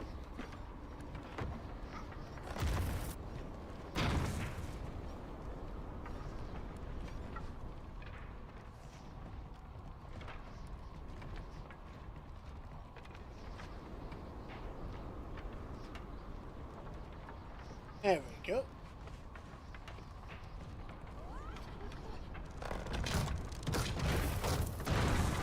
Whoa, whoa.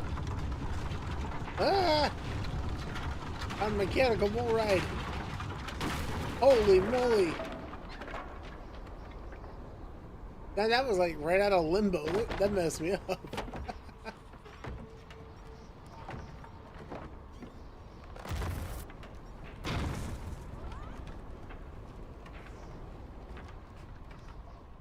Alright.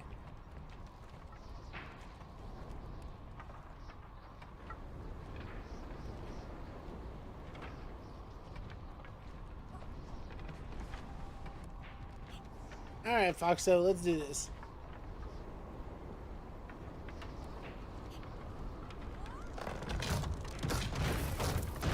Ready?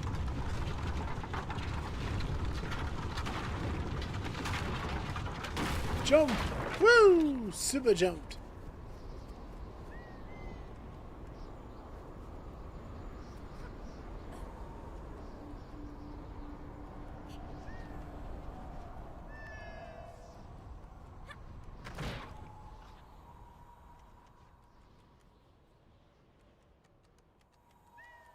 And this is kind of remind me of, I'm trying to find the word for it. They look something like a monster I'm thinking of. But I'm forgetting what it's... Oh, God! What the... You! No! Fox Bunny!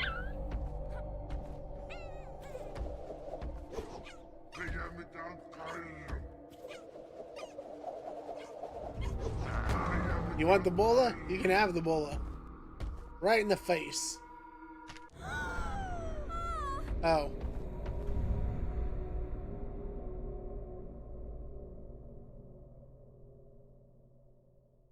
That was the slowest, most dramatic fall. I don't even know. Was that supposed to happen? Did I break the game? Oh, okay. Okay. We're good.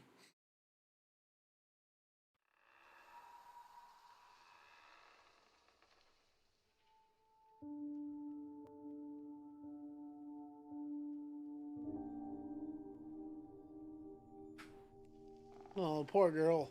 Poor fox.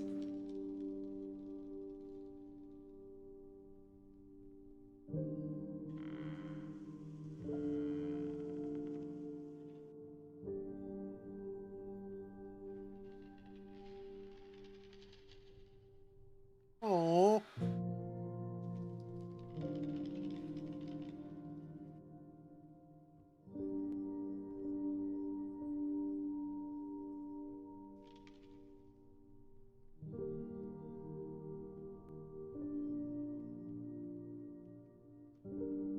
That's so sad, man.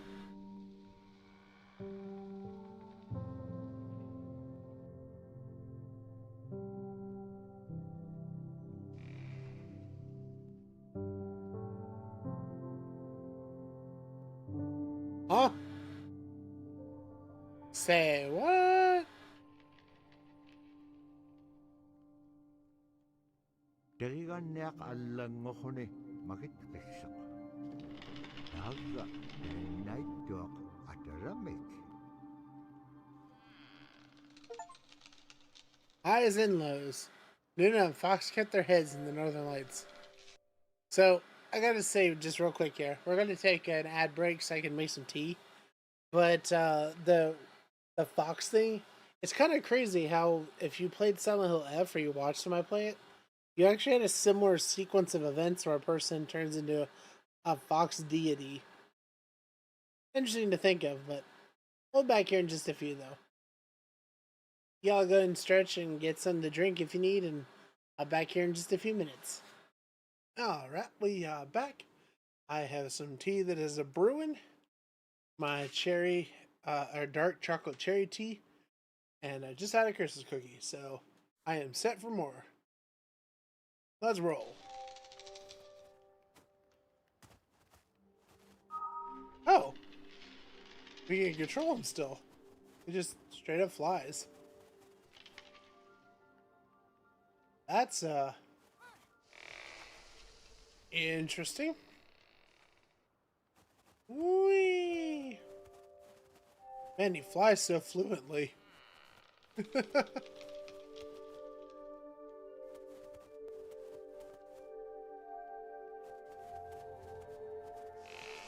Well, X to interact with spirits. Oh.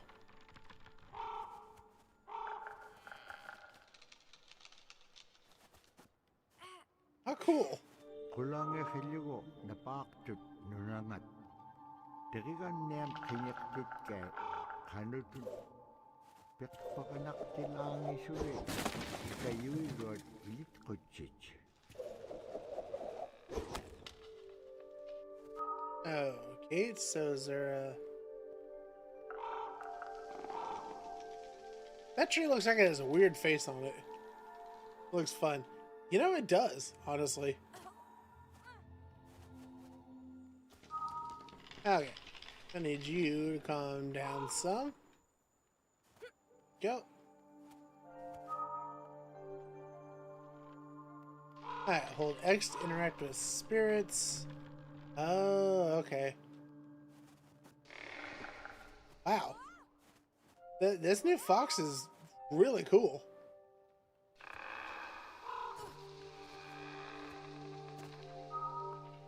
I also kind of like how in the maturation of this, that they went from being, you know, friends with the spirits to the fox is just like kind of controlling the spirits now.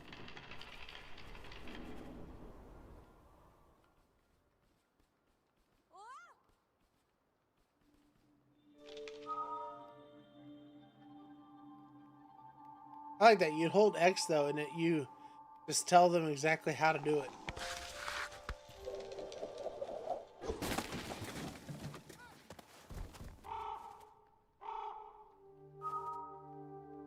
Alright, we got more spirits up in this way.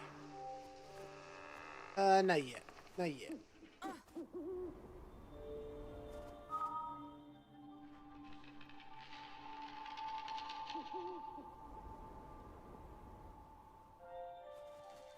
Okay, so you just gotta do a long distance jump. Easy enough. Also, the mythological side. Oh, oops. Hiya. I was like an Uncle Roger, the way he just covered his face like that.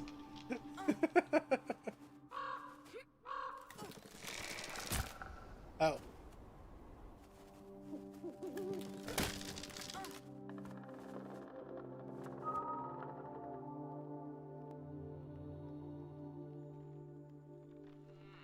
Come this way, my branch friend.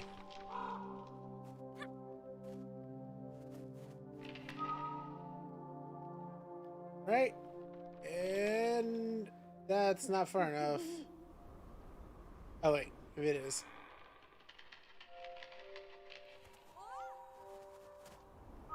Oh wait, too far away, too far away.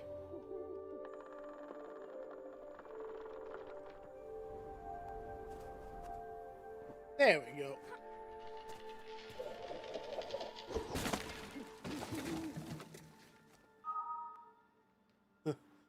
Booyah! I blame Kat, by the way. She's the one that's got me into watching Uncle Roger stuff recently.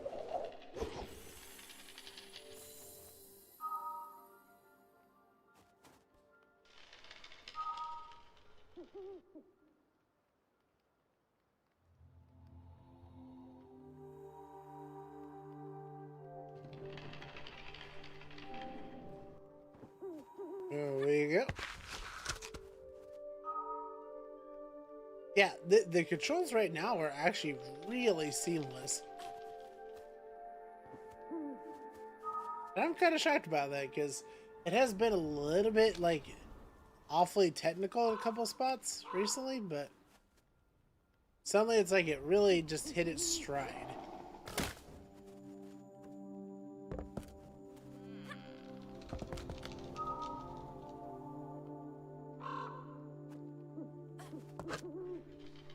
Ah! Oops. Oh, thank you for the hydrate gift.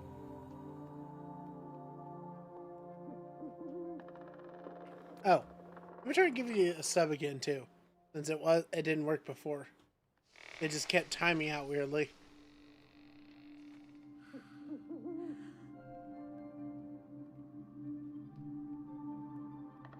Sec here. And also thank you for the stretch. Oh, much appreciated. Oh. Try to reel in this page, actually. Maybe that's the problem.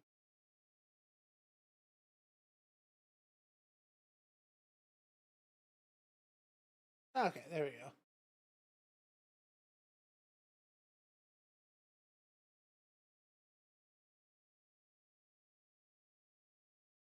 It is still incredibly loud in my ears. Why? This.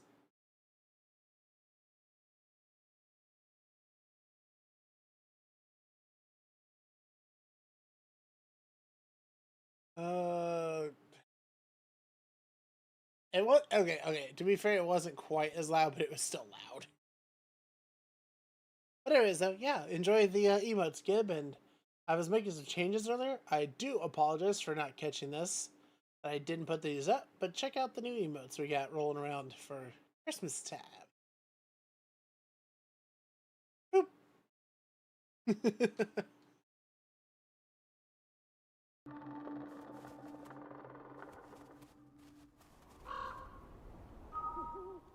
Okay, so you... Oh, okay, hold on. Haha! There was another spirit all along.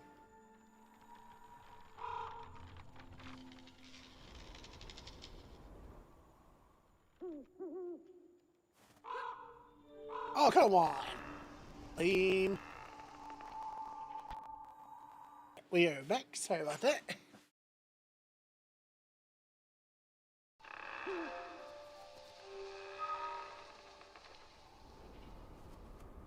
Okay.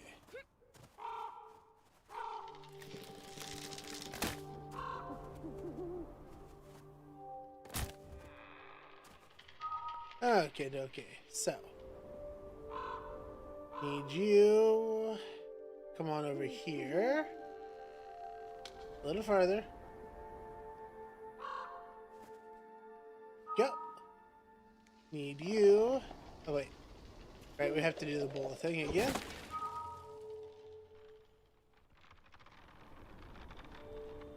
These guys are so adorable, though.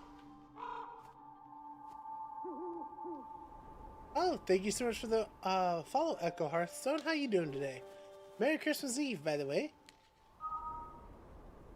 Glad you're enjoying the channel, and yeah, appreciate the lurks and appreciate anything else that you like to do.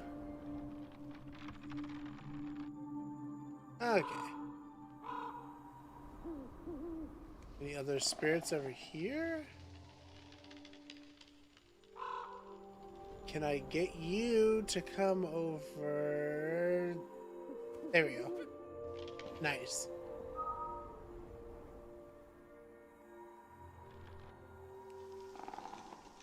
Oh, too far away. Apparently you go too far and the spirits disappear. I forgot. Shoot.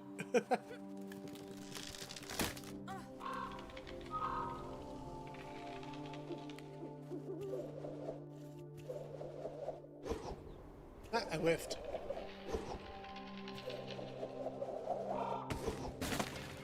There we go.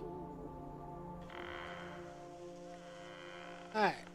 You guys. Both of you. This way, please. Very Xmas Eve. How fucking well working. Hey, all good. Thank you so much for the lurk, and I hope your work is as unstressful and uneventful as you can get it to be.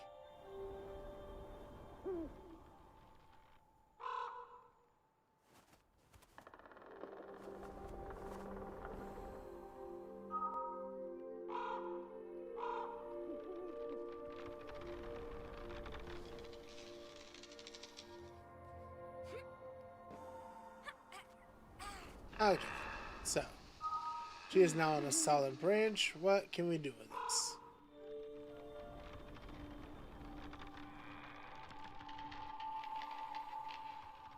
Can pull it up and around.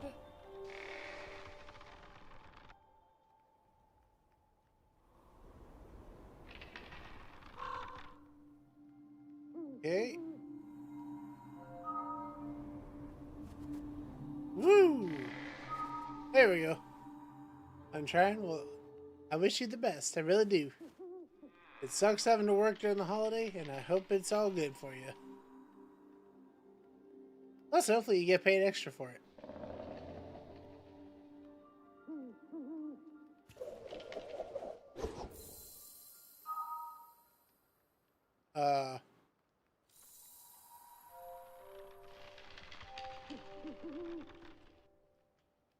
I have no idea where that one gets into.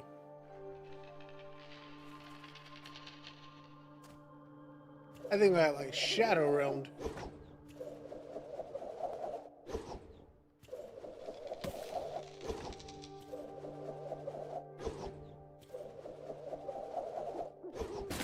There, finally.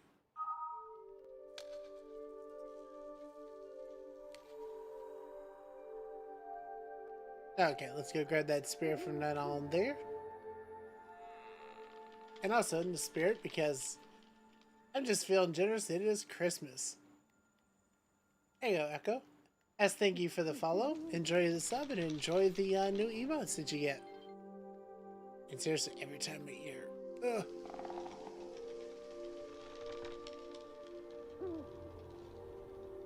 Ew.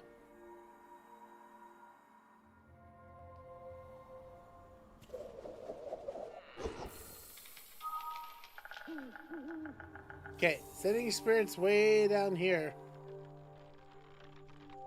Wow. That's a lot farther up than I expected, actually.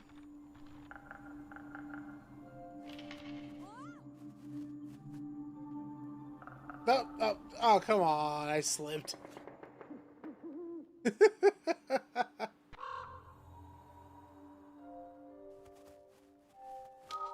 You're welcome. I love trying to make the entertainment and the experience as good as I can for people that decide they want to hang around, even if it is lurking or being active.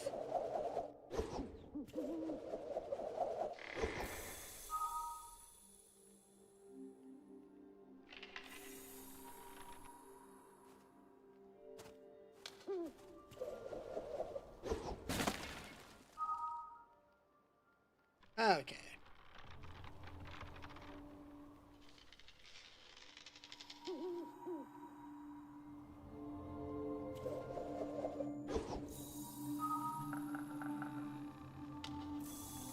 Let's bring the branches down there.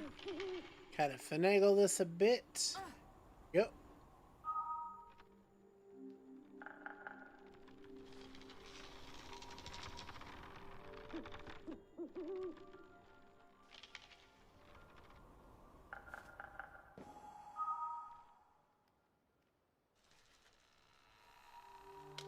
Okay, are we...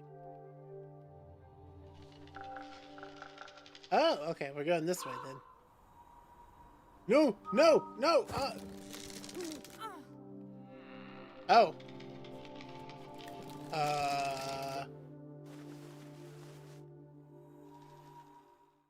Did I... wait. Did I just accidentally get through that? That was a big oops. Supposed to be actively clean right now. This chill vibe got me zoned on the couch. You know what? It's Christmas Eve. You have fun with that. For real. We all deserve a day or two to just kind of vibe and let stuff pile up for a bit. Not a big deal. It was dangerous to travel at any distances. All one could see was a mass of white swirling snow.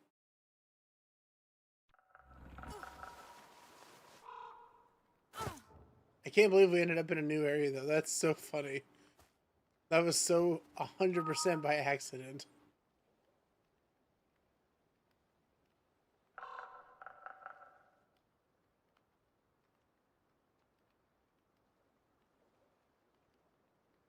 Okay, we get any other spirits to work with here?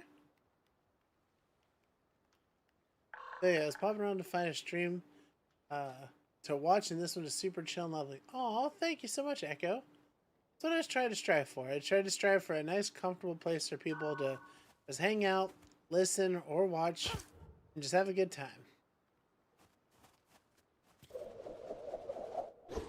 Oh, I see that up there. Yeah.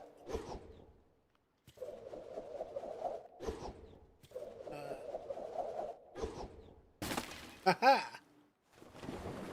Got it. I don't know what I got, but I got it.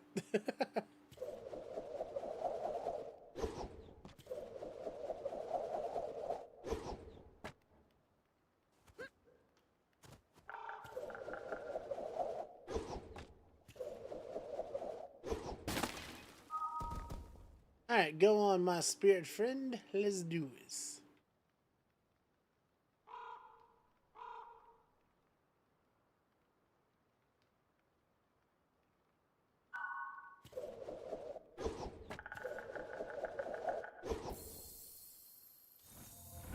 Oh. Oh, that's so cool. Just shaking the tree to wake it up.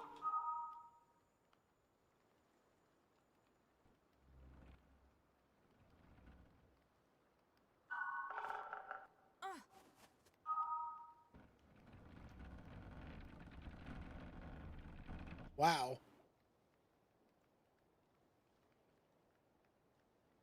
That branch really stretched.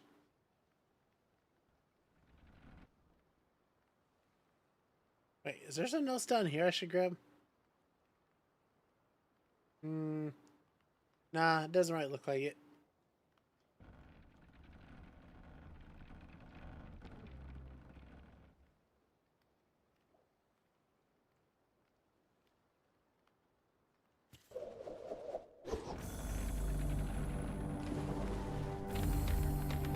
Whoa! Whoa! The tree has become a kraken monster! It's so cool!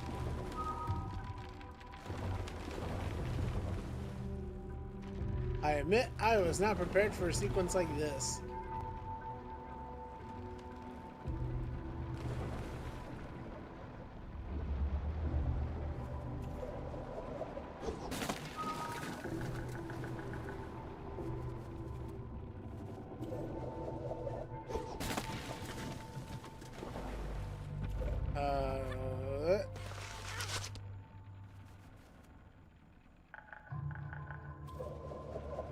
That looks like a weird Mandragora type thing.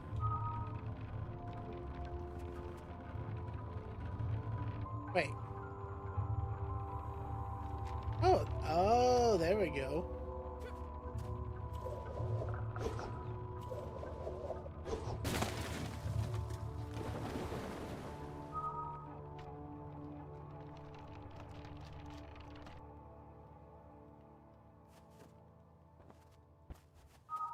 There we go.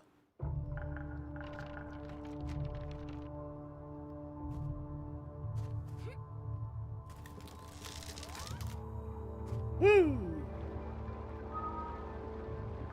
That one looks like it's evil. Like it's staring at me with beady eyes.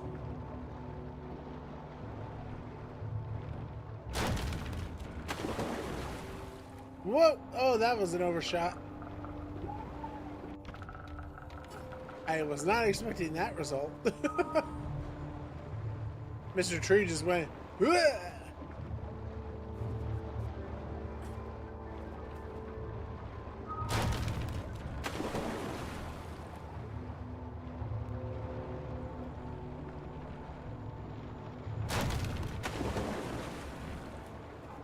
Oh no.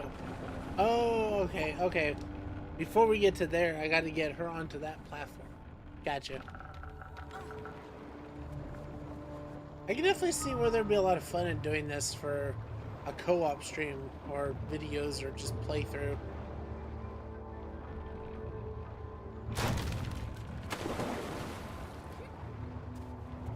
There we go.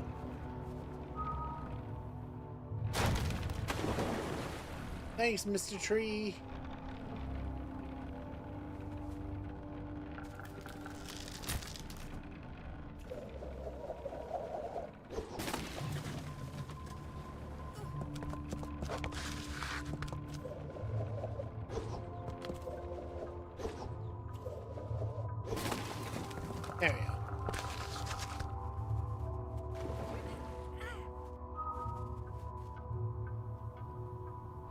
Alright, gonna need you to move down. Maybe. You go up. You don't really go down, though.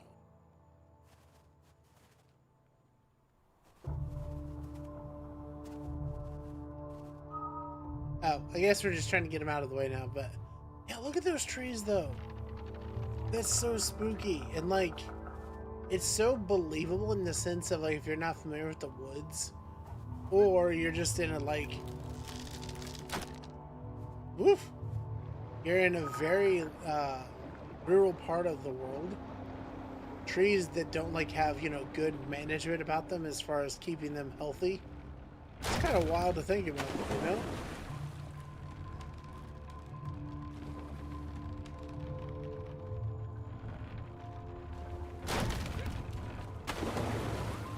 Woo!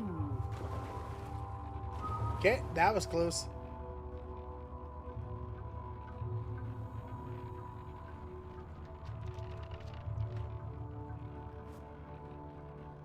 Oh, come on. Looks like a hand. It does. Fortunately, alone can be real spooky. They really can. Like, that's easily the scariest part is a sanitized forest, one that essentially has no animal life in it. It's still so easy to get just lost in.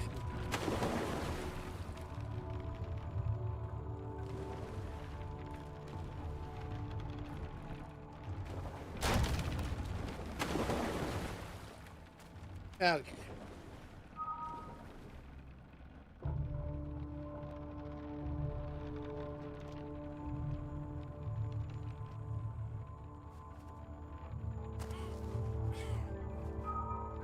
All right, let's grab that other hand.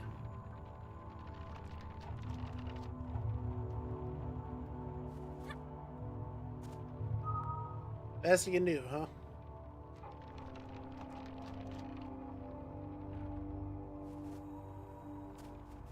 Go. Ooh, that's a big cavern. Uh-huh. Oh, God. I feel like that would have broken bones.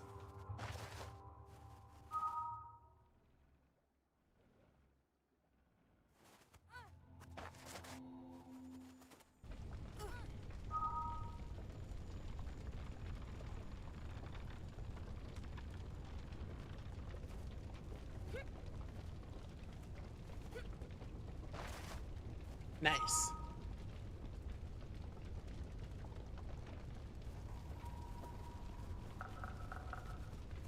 Woo! That's fire. Don't run into the fire. Probably a bad idea. You.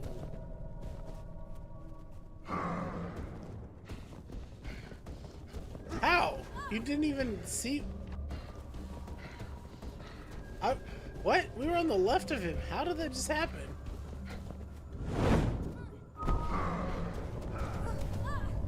Okay, that threw me off.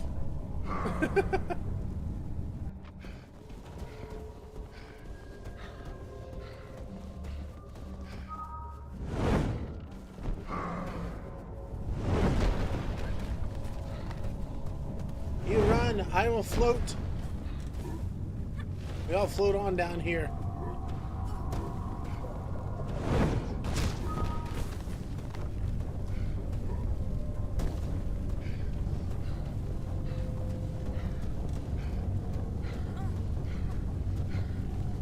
There we go.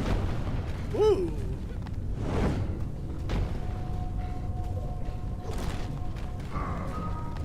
Keep running. Don't stop. This guy is persistent as heck, though, man. Like, did he just really run through fire?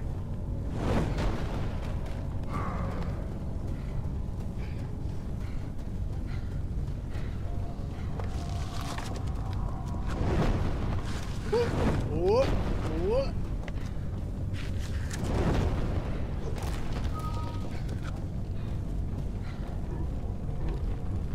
Keep going.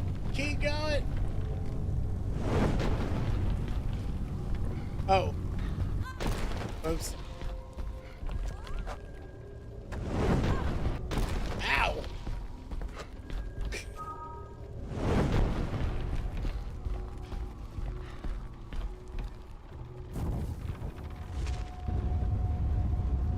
Oh, that was so slow moving.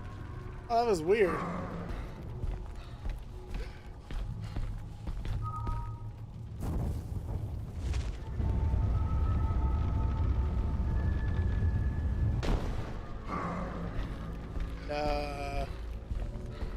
Okay, dude. Now what?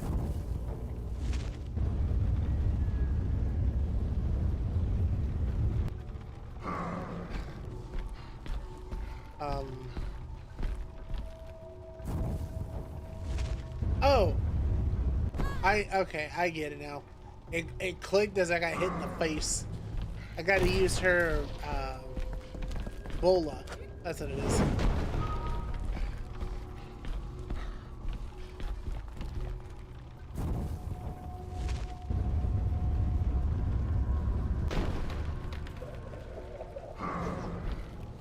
Wow. I cannot believe I just whiffed that hard.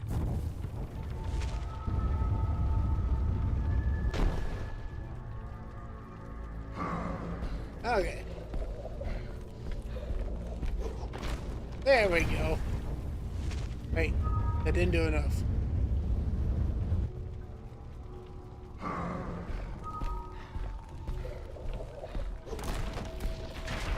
Haha!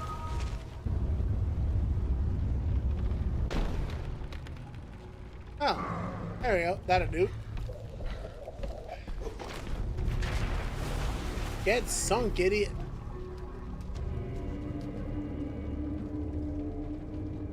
It's kind of wild that this guy was that powerful when it comes to fire. Energetic. Nibeaksiakalolo terigannevulo akiligak inyokolok. Inyokolom tabra inyusia isukulitjak.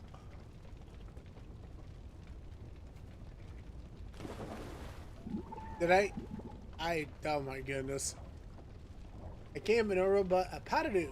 The AI has evolved. Thanks to Christmas magic. This is me for today and tomorrow, Sadu, and welcome in. And Merry Christmas Eve, my Foxo friend. Meet my in-game Foxo friend, who has evolved into a ghost Foxo person.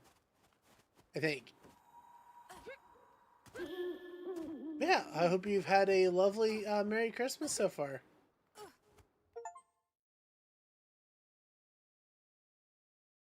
He approached this spot and saw that for some reason the blizzard seemed to be originating from a small tundra meadow. We're going to learn that it's like a volcanic reaction. Kind of cool.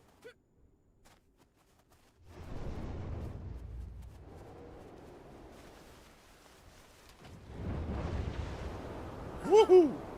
Oh, that's a win.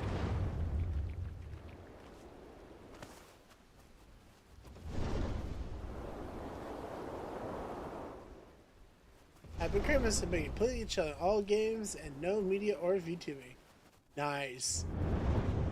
You know, I love to hear it. Speaking of, too, last night, Kat and I actually decided to sit on the couch and she was telling me how good Dispatch was. So I decided to sit down and play it with her. We got about halfway through it so far and it's been a fantastic game.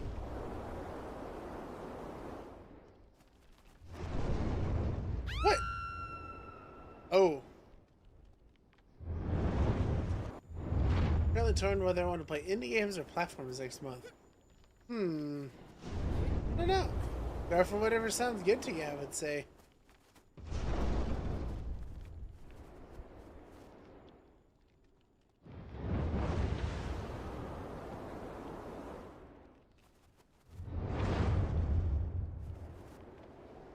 There we go. Whoop, whoop, hold on. Do not fall.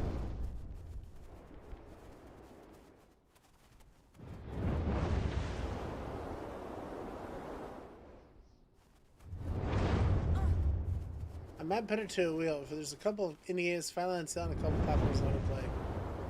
Hey, I mean, that makes sense to me. Like, I've picked up a bunch of games on the Steam sale right now. What the? Including this one, actually. Oh my god.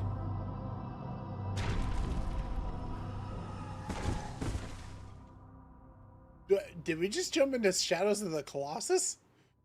Niverksiarolo kangit ka ibaktane. Inyuk pasumarok. Ulemak tuahalu apun. Siamittakanaka. And odds. Huh. Asi pihirun nek silamun. Siamayaktillu.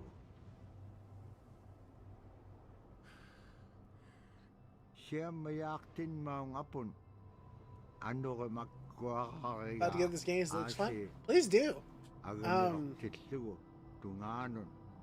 As I explained before, this game was actually built or was created as part of a cultural reach out effort to basically expand the knowledge of people when it comes to the Inuit cultures, the different tribes and stuff. So this is a factually, historically, culturally based game. I'd highly recommend buying it if you wanted to support cool efforts like that. Also, apparently there's a sequel, so that'll be on the list for next year. But me, I actually love learning about cultures.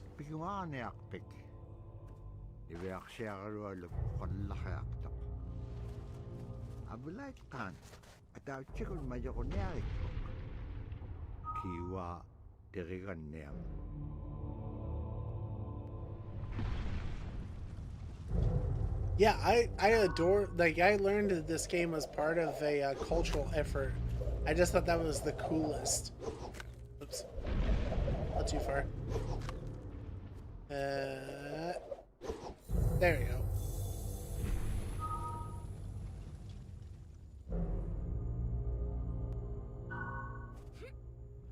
Yeah, I think by time to beat standards, we are about halfway through it right now, I think. Whoa, that was a weird jump. But also there's a whole thing called Cultural Insights I wanted to check out, where we can learn more about the cultures and myths that inspired this game.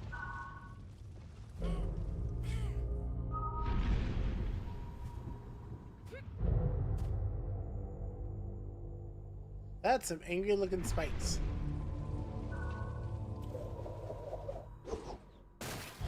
Oh. I didn't expect that would break.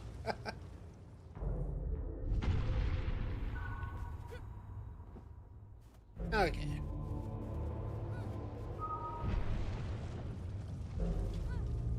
Bring the spirits hither, fox friend.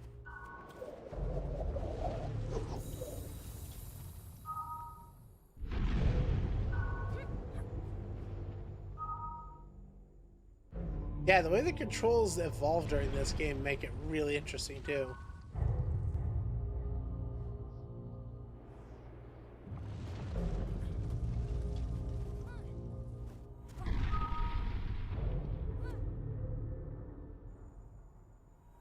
Oh. Oh, okay. So you position him down there. He comes down here. It's there. Does not hit the spikes, preferably.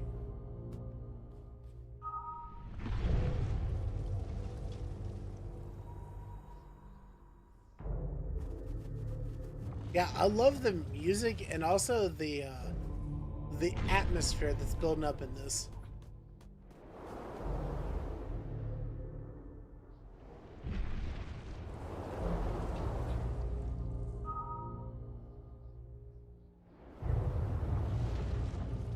Okay. Wait for that wind to come through.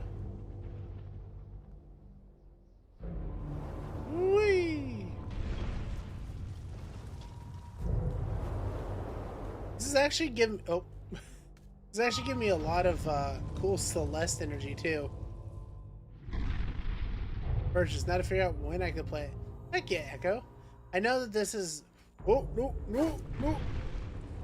I went too far. I know that it's playable on Steam Deck, so that is an option if you happen to have one of those Oh no! Oh.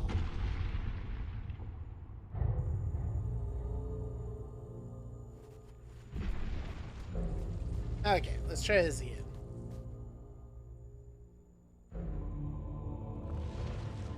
Waiting. Oh.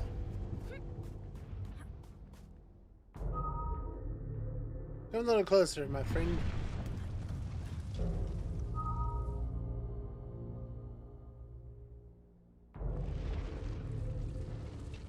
Yeah, keep moving. Keep moving.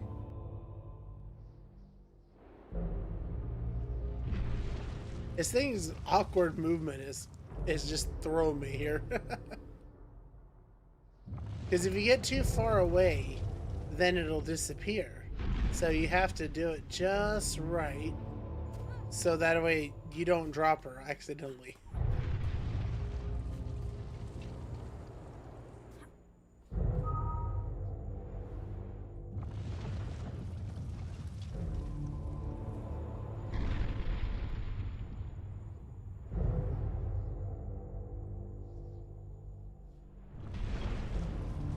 No, that's not close enough.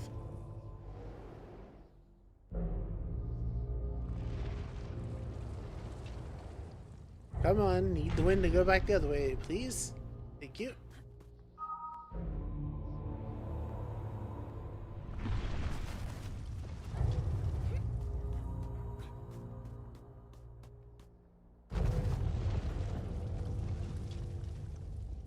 Oh, wow. That huge mall. That's so freaking cool. This is the so I'm assuming this is their explanation of like global warming and climate change, with massive glaciers suddenly just falling apart. And if that's their description of it, that is so cool.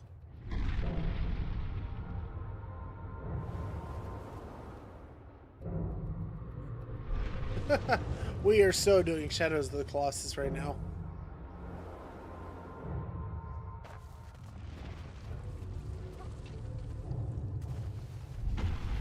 Woo! Whoa! Whoa!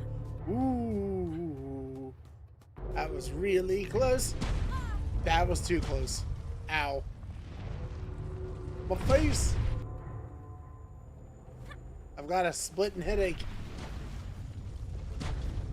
Okay, go, go, go, go. Woo!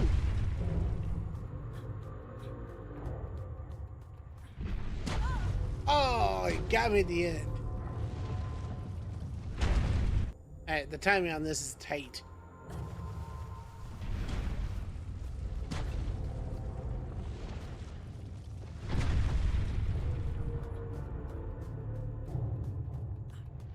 There we go. Luckily, my fox is already a ghost.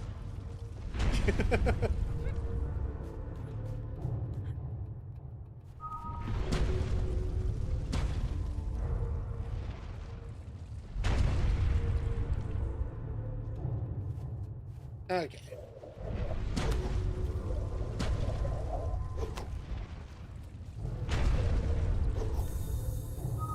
Alright, help me out, little ghosty friends. Spirits of nature friends.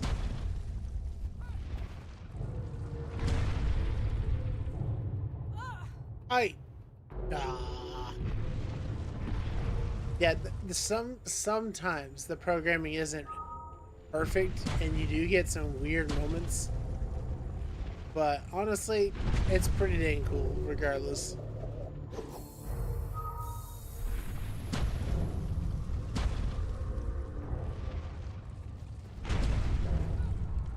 Okay, so there's nothing there.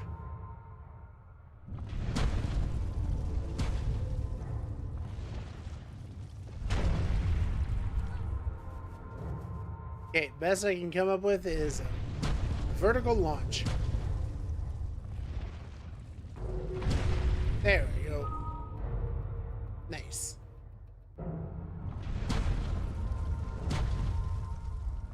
Mayok tua kanel lakam kanganon inyuk pasum. Nibeak siya karualuk sumiksok surukraute lamenik. And what is that? Whoa! His face!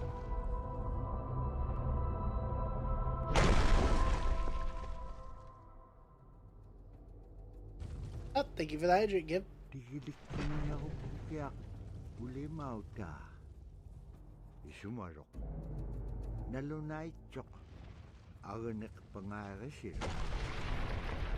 If only I could steal his giant ads.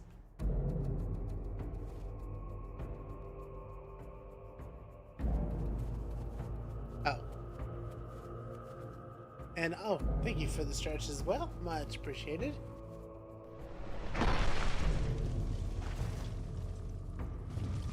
Oh, that's so cool. He's looking at us. Oh, whoa. Whoa.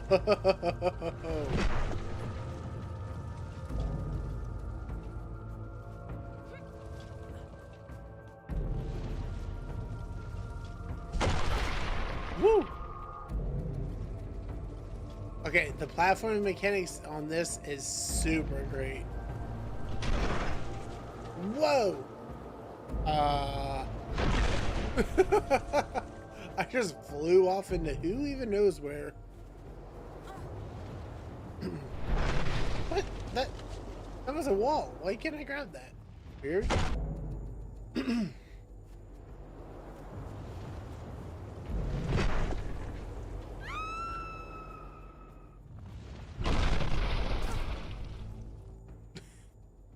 Okay. There we go.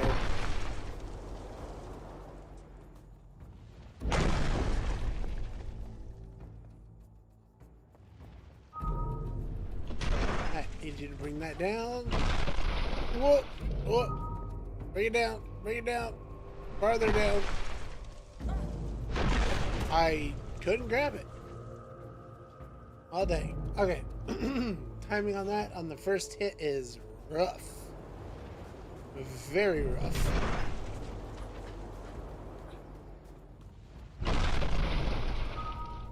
Alright, let's go, fox friend. No, no, no, no, no, no, no, no. Woo! Okay, up we go. Jump! And I whiffed. I didn't go high enough. Shoot.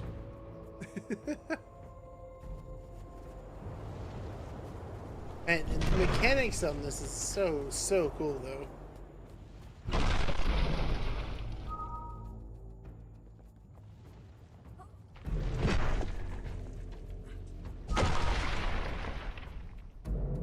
And again, you know, playing this in a co-op mode would make it so much more interesting.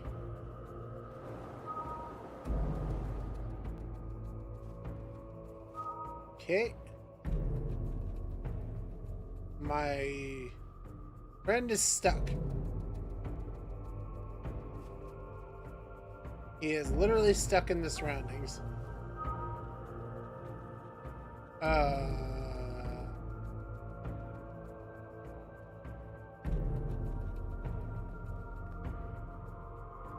Okay, that was a weird one. Reload.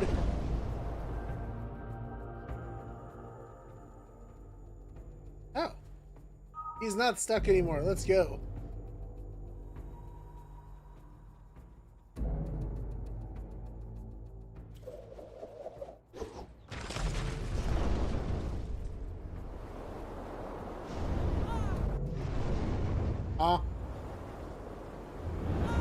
Oh, I have to...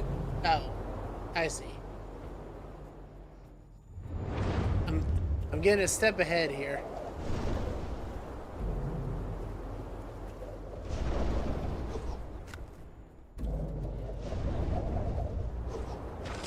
There we go. Oh. Oh, that was a win condition? Akpalera magtikinyak tuwa ulimautek pak. Tiyo maung ulimautek pak akralik tuk nat kayakatahutik.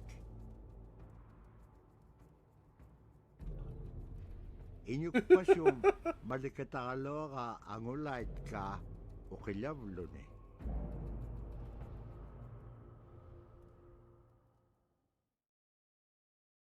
Away he went with the odds as the big man shoveled the snow, creating blizzard after blizzard.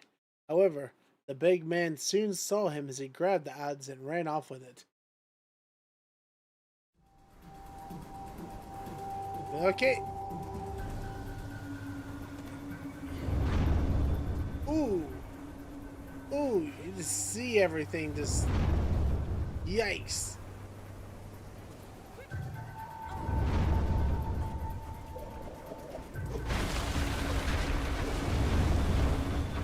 Let's go, tree. We gotta go.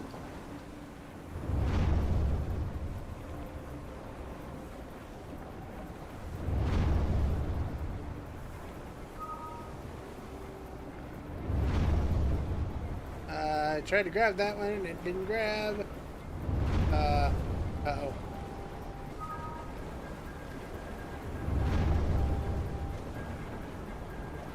Alright, tree. You're my only hope. Let's go.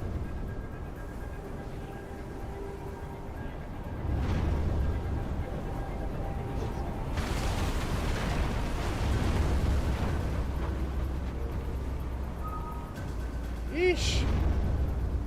The stress.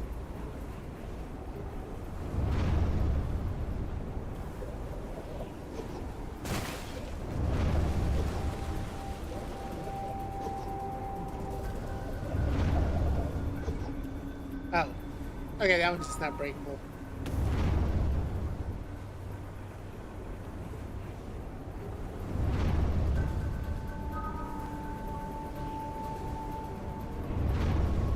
Come on. Come on.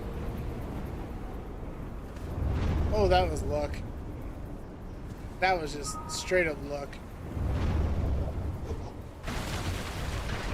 His one tree is making like a leaf, man. He is out of here.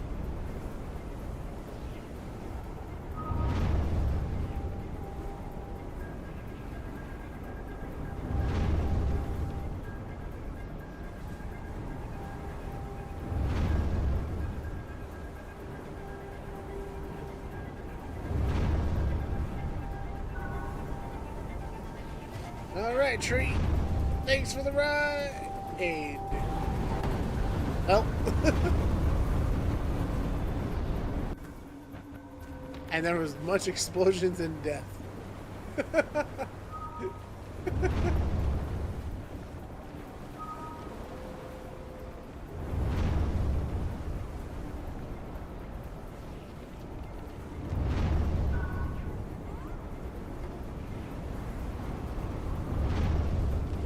Come on.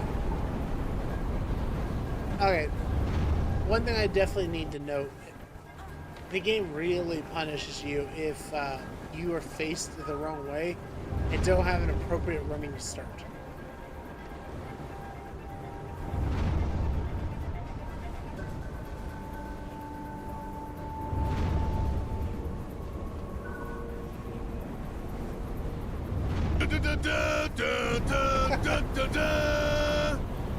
Thank you for the name, Cat. Definitely did not win that one, though. I regret to inform you, you've been misinformed.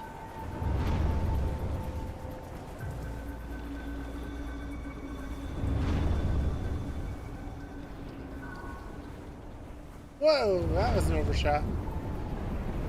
Okay.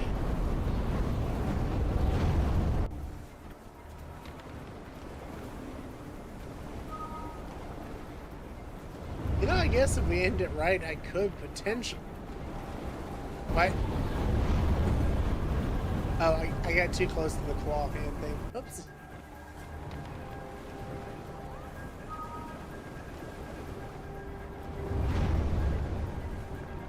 Yeah, but you trying to drown me? That's a lot of hydrates, man. My tea is gone.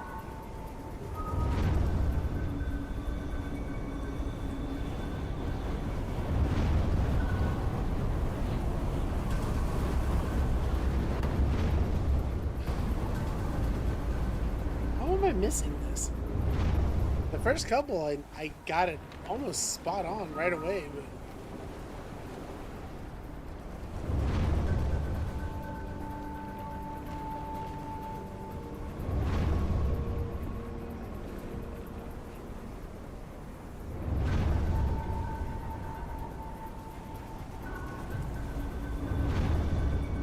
Like, I don't know. I'm having trouble judging the draft, I guess. I'll try and pull them closer together.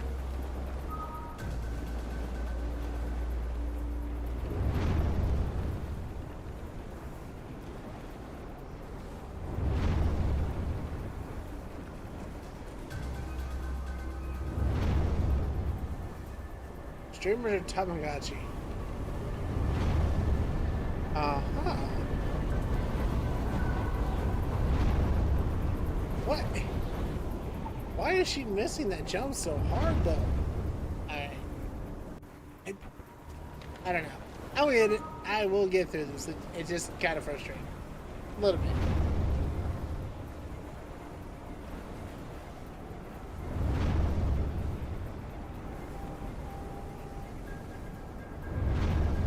Okay, bring you down. Steady. Okay. Bring it up. Bring it over. Nope. There we go. He threw down his shovel, climbed up from the flat tundra, and ran after Canuck Sayaka, but Canuck Sayaka was too fast.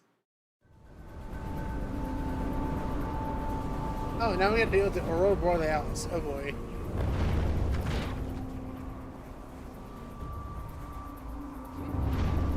Woo! Gotta run. Oh.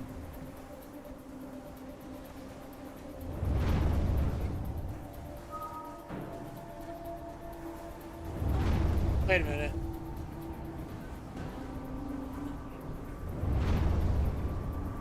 No, no, no, no, no! Ah, jeez. Take me away. The green escape.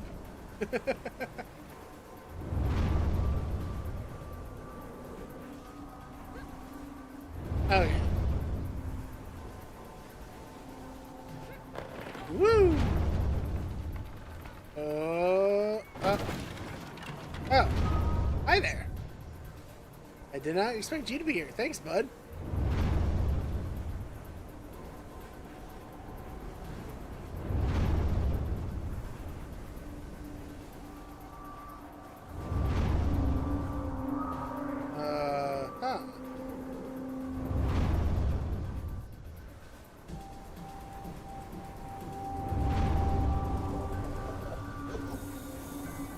Alright, let's get that platform up.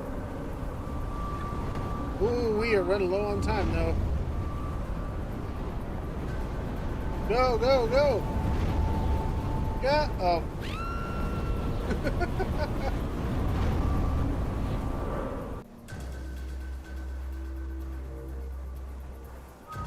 Okay.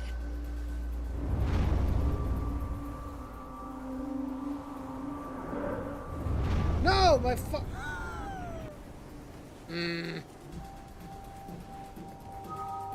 You know what? Oh. Nope, she will just slide right off the platform. First time that's happened, actually. She is almost always just stopped.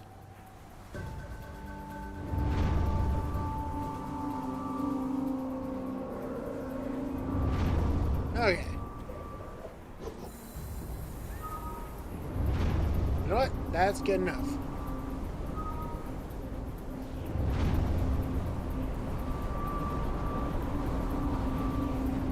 That was...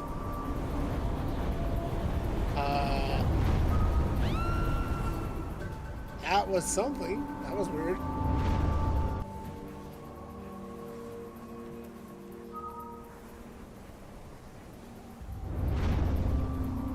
Yeah, undoubtedly playing this by yourself to play both of the roles is pretty tricky.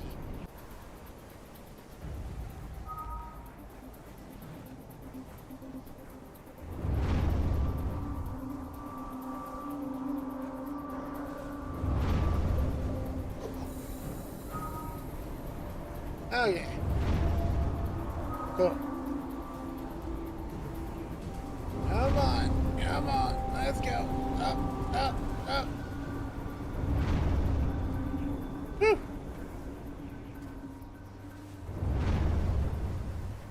Just keep running. Off he had run with the odds in his hand. The big man chased him without catching him. Said the kill zone wasn't fully scaled. Yeah, again, the game is a little bit rough around some edges, but it's definitely fun. And if you had somebody else playing along with it, the panic is real.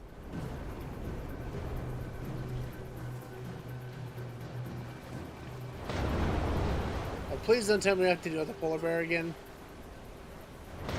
Oh, hey, it's the fish. Nice. Let's go, guys. Go, go, go.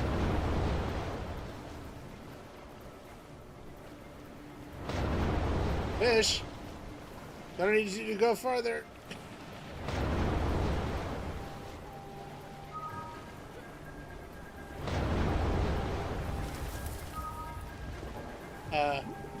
That wasn't me. She did that on her own. What? I literally just switched over to her, and she just went, wee!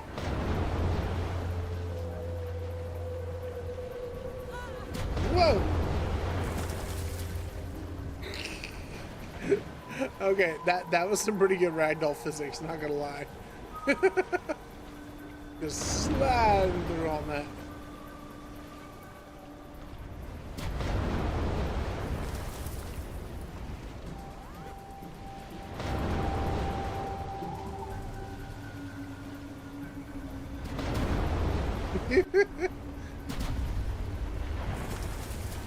Thank you again for giving me a little bit of courtesy there, a little bit of grace.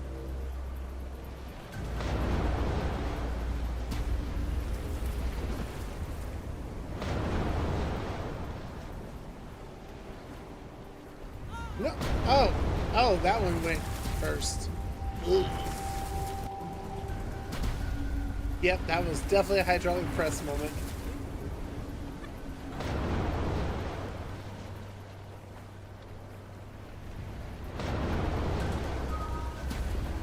What? Why? Why does she auto jump when I switch characters there? That is strange AI.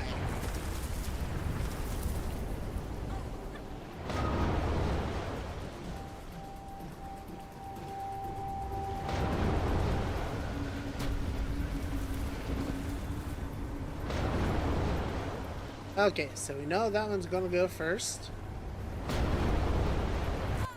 And no room to maneuver.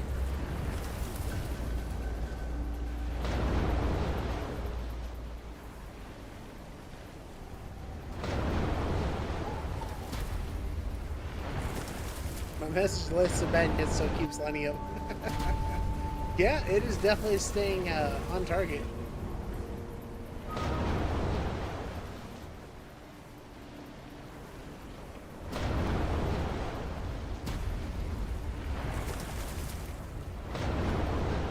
No, why? Why did it stop there? I hit the jump twice. The fox move the fish in between the two pistons. It can't. They have a set range and they just stop. What you can't tell by controls is I'm holding X right now, and that's what moves the fish, but that's as far as they move.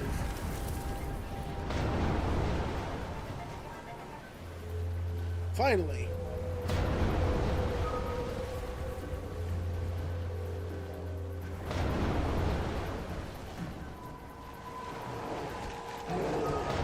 Oh crap, it's you again.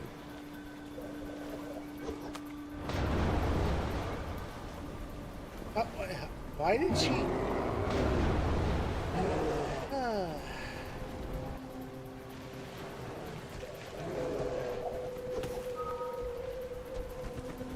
Part of me wonders, can you bring the fish through here? No.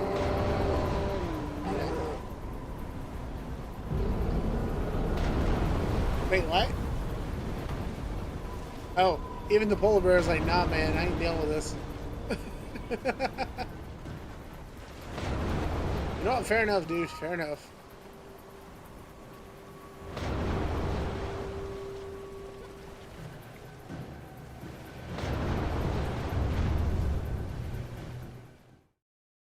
Ooh, checkpoint. Niveaksiarualuk utiktok ay makakawig man yun. Agalaan inyuk pasum, malakiro ka.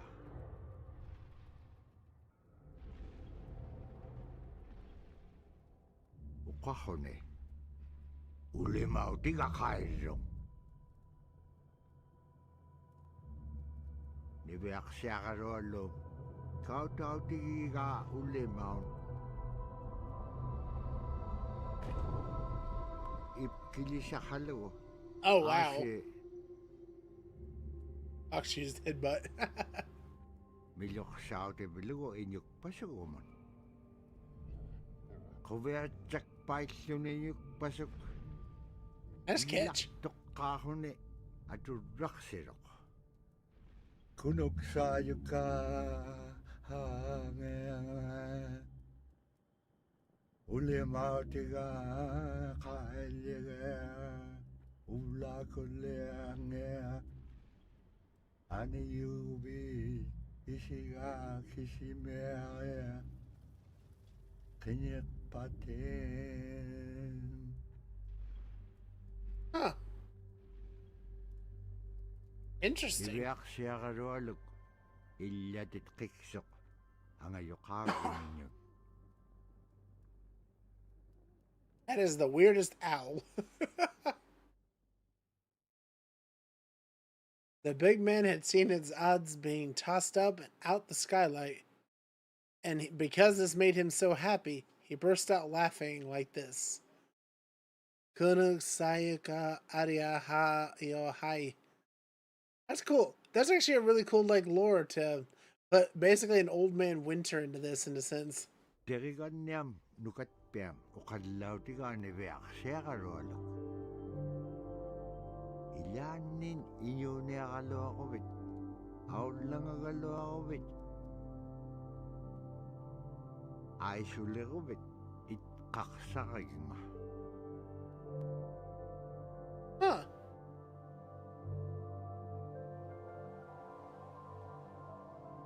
Asita bra tao tukunayak sok. Tat pao nga taktua mo sila mo. Tabraten na nasum unep karamang tusangariga. Caribou feet. Nuna and Fox restored what once was. Say never alone. Kisime Ingits Chana. I'm messing it all up and I'm so sorry. Story inspired by Kunuk Sayaka as told by Robert Nazareth Cleveland with permission from his daughter Minnie Ali Chak Gray. Yeah, see, Inupiaq cultural ambassadors, the elders of the tribe, the ones that were spoken to about this, translators, cultural storytellers. It's so freaking cool. Then you got all these people that are also on board for the cultural insight videos, which we're going to watch here in a second. But that was the experience of the game. That's actually really interesting. Yeah, please. In the indie games field and stuff like that, and even government sponsor type games, more stuff like this, please. I would love to hear more about different cultures and legends and lore. Because, like, it's so strange, at least in general Western stuff, that, you know, you get to learn so much about, like, say, Greece or Rome, but you never really get to hear anything about current indigenous cultures that are out there. Not just empirical cultures, you know? But I just thought this was really cool. I have a lot of questions from it, and this actually kind of makes me want to go do my own independent research just to learn more about this. But as mentioned, though, we do have the cultural insight videos to watch. That way we can get the full scope of what's in this.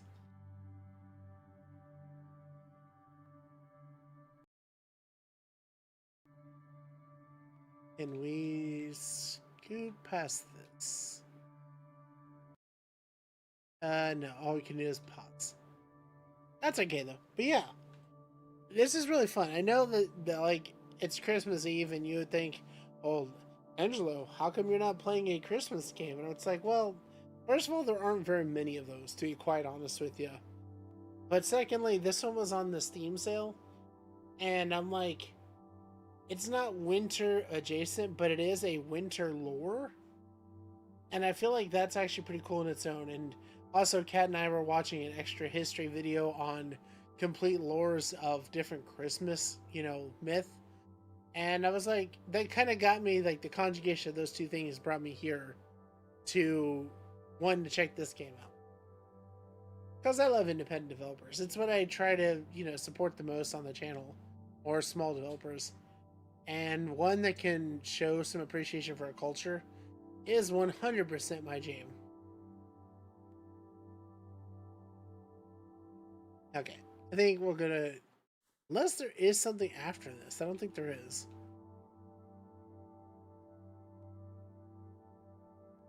I do appreciate though that they made the painstaking efforts of putting so many credits in this though. That is nice.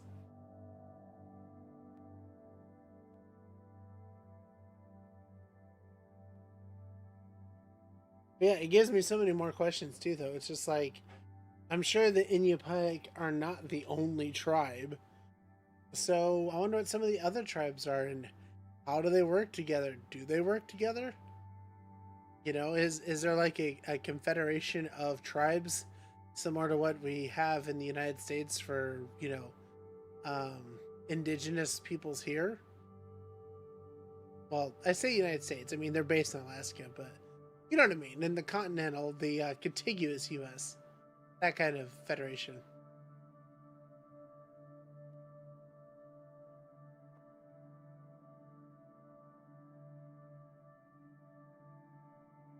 Let's see. Special thanks to Anchorage Museum at Rasmussen Center, Barrow High School. Let's see. Inupiaq Heritage Center, Kiita Learning Community. University of Alaska Fairbanks. Wow. Oh, they're film archives. Oh, okay. That's cool as heck. Wait. Associate Professor of Music Ethnomusicology. I didn't know that was a thing. I know very little about college stuff, to be fair, but that's actually really cool if there's some sort of division in the music field that you can, specialize in ethnocentric music. Love that.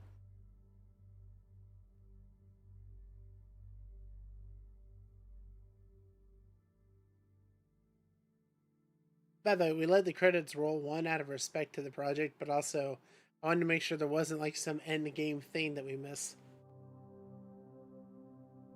I like how they also put their playtesters in. The detailed credits list is great. It is. I thought that was great. You usually don't see playtesters or QA getting noticed like that.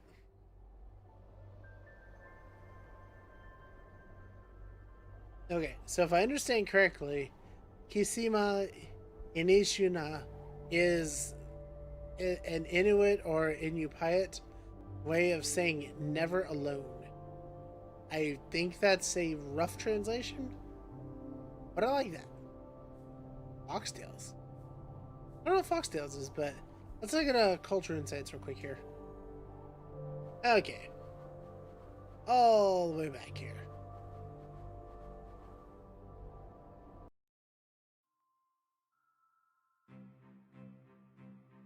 I'll probably do less talking during this so they can get a full appreciation for it. One of the things I think a lot of people need to understand is we aren't a museum piece. The Inupiaq people are a living people and a living culture. Even though we're in northern Alaska, which covers this vast area from Nome all the way over the Canadian border, is that there is this extreme value of interconnectedness and interdependence. It's a hunting society, a gathering society from thousands of years. This is what creates our culture. That special relationship between humans and the natural world and the animals, and that it teaches you how to have a society that doesn't do too much harm to the world. Love and respect for nature, for one another, for our elders. very, very fundamental value, key to life. Our values are something that bind us all. The importance of sharing with one another, the importance of spirituality, and the connection to the land, our traditions, how we hunt, sharing of stories and songs and dances. I'm Inupiaq. I'm from the Arctic Ocean. I am Inupiaq. It's very important to me. It's who I am as a person. And we're very proud of who we are, and we want to continue that.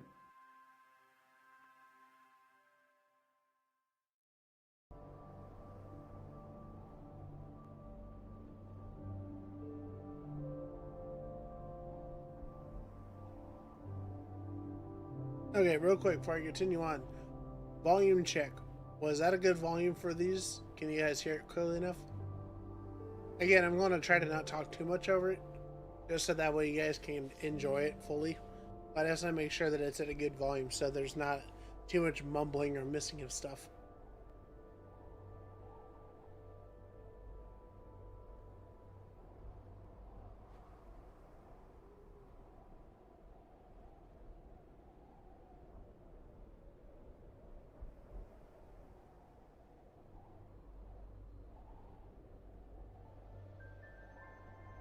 I could hear it, but a little bit louder would be helpful. Understood. Thank you. Put up my OBS a little here.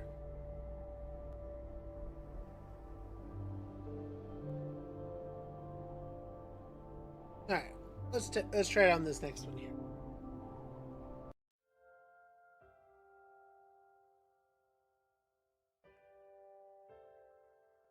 It'd be busy, busy, busy all through the day.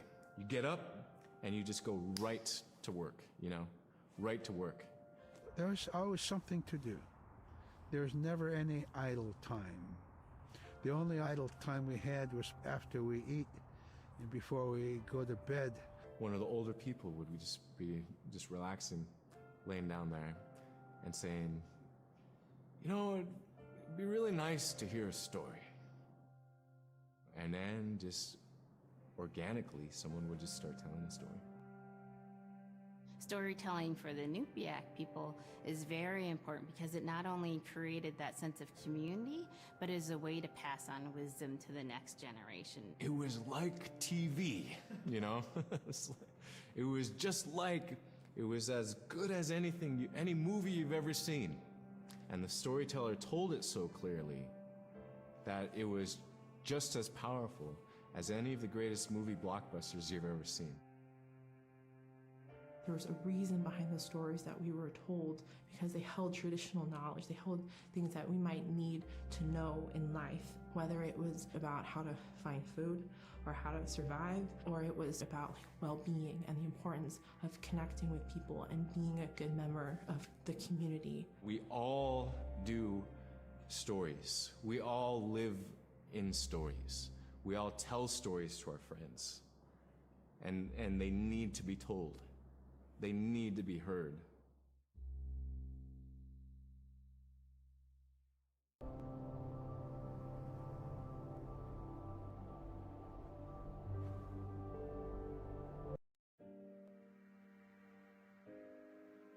So scrimshaw is this really beautiful method of art that's done either on baleen or ivory, and traditionally it was used to tell stories. Each etching is telling a story of some event. Caribou hunting was taking place. This is what was going on. War began around this time, and so it sort of gives you a timeline of history through etching. An elder or the person who carved it would literally be able to read the scrimshaw story. They're like reading a book, in a way. A lot of the storytelling traditions would be things that after the storytelling was done, we just rely on the next person telling it. And so scrimshaw is a very important way for Alaskan Native people to record their history.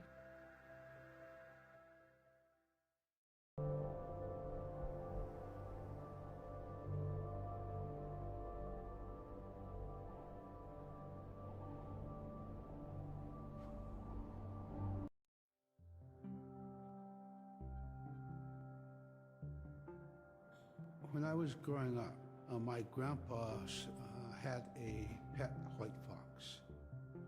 If you're a good friend with a fox, when there's danger abound, they try to keep you from getting into trouble. They pull tricks here and there, and foxes are like spoiled little kids in a way.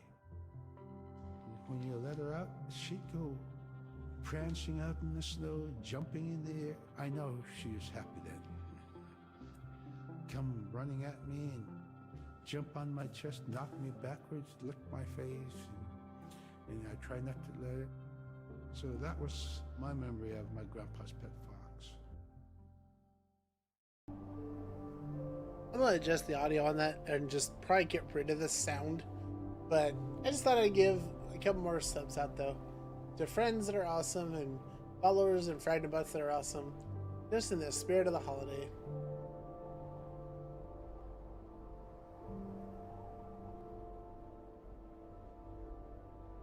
Yeah, we're just gonna delete that sound because geez, it's just too loud.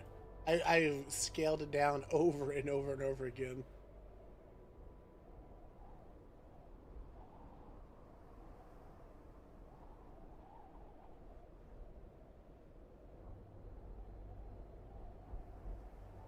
Okay, also, one more here. For some reason, the PADORU one is just not one to show, so I'm just going to get rid of it. And delete those off real quick.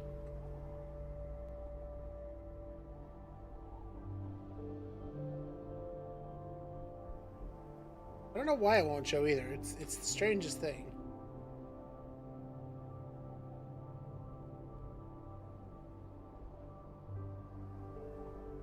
Okay, there we go. Couldn't hear the gift sound, so it worked either way. Oh, you couldn't hear them. Oh. Huh. Well, I'm not gonna worry about it too much. Next video.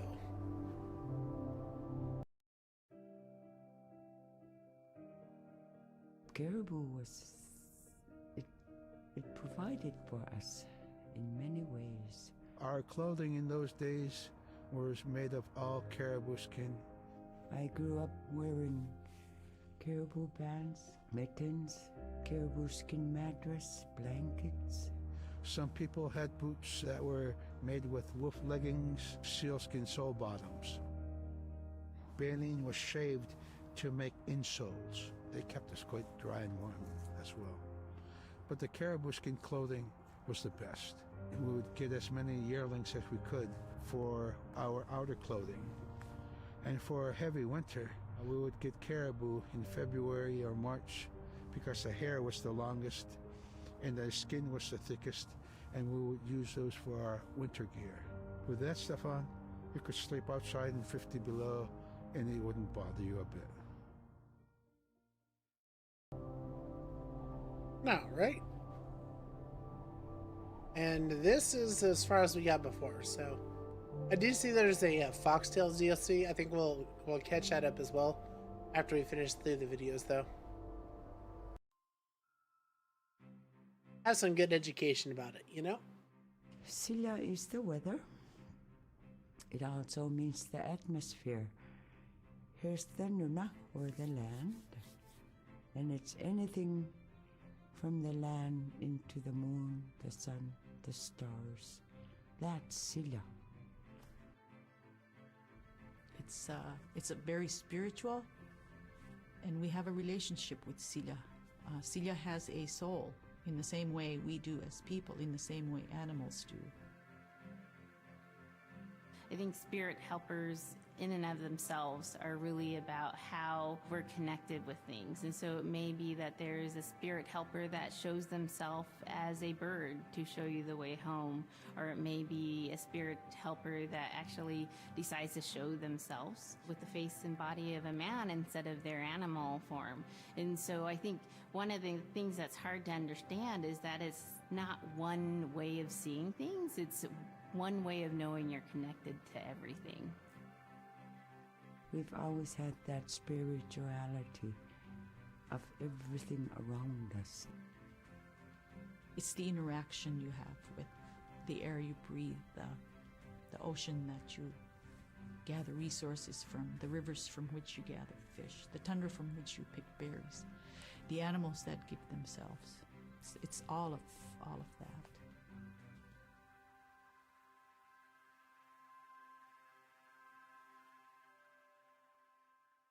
I do think the educational videos are always fun. Just the way they can explore and explain how weather phenomena and just strange happenstance works by way of mythical creatures is very interesting, very cool.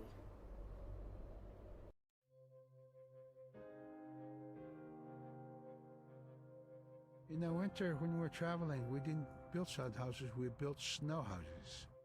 In Canada, they call them igloo, but here in Alaska, we call them apuyak. We do a day of travel, and then we'd make a apuyak. The next day, my father would set traps, spend the day there, rest the dogs, give them something to eat, and then the following day, we continue to the next place. We'd go to my dad's sister, who had a house at PADORU. They had a small sod house over there. We didn't have to do anything. We just visit with them, and my dad and my sister were glad to see each other, and they'd talk away while us kids played outside or go to sleep. By the time we get back to our home, my father would leave us with our aunt or with my grandmother, and then he'd start on his trips and go check his trap line. We were not into 8 to 5 kind of time, you know. We're in a totally different kind. We're in ecological time.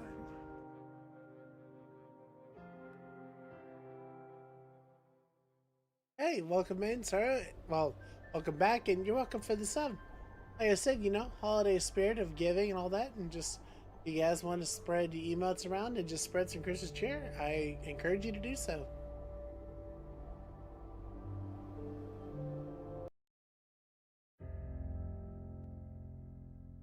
Drum is something that's common to all cultures in Alaska.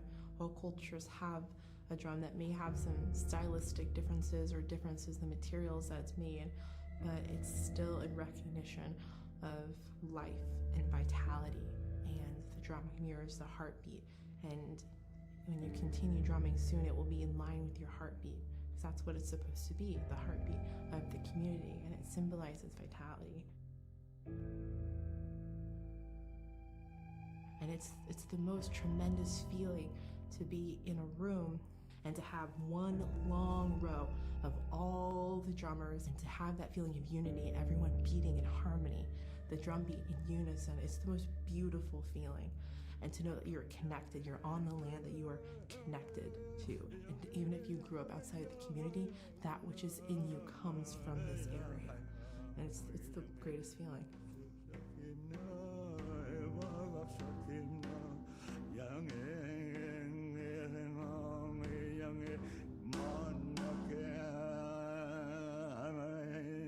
The drums are cool.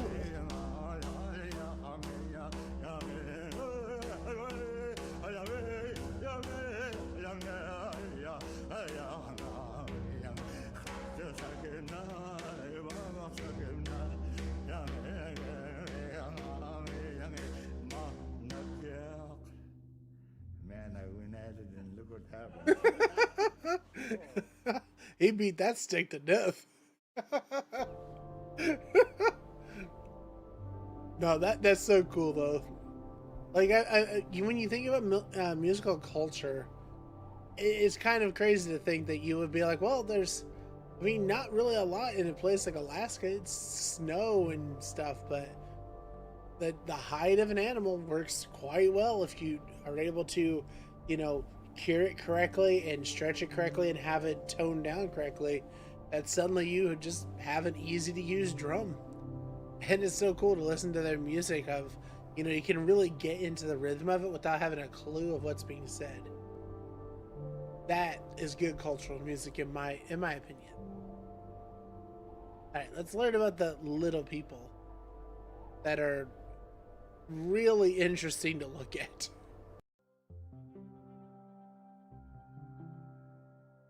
They're just like other people. They just happen to be very small. end extremely strong.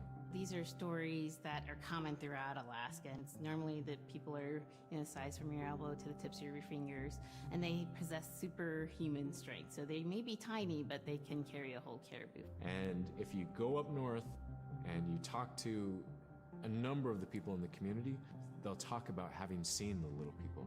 There's a place at home that we know, but we don't profess it to anybody. But it's not like the boogeyman.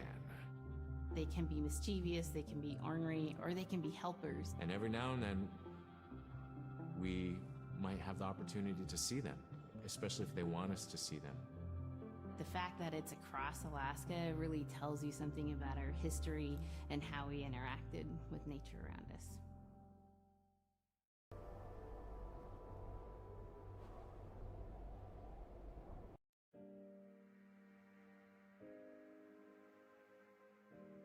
The bola is what we call kilometang. And the kilometang is made out of braided sinew tied out to some heavy bone which you could twirl. In my case, we're catching ducks. When we're out whaling, sometimes the ducks start flying. And they're good for duck hunting. If you're a whaling crew, you can't make too much noise. So you can't use a shotgun for getting some duck soup handy, So bola was a really handy weapon to use for catching ducks. The ducks fly in, you throw it up and tangles up the bird, and down they go. You couldn't trust me with something like that. I guarantee you, before I even hit adulthood in that culture, I probably would have put my own eye out at the least, trying to swing one of those around.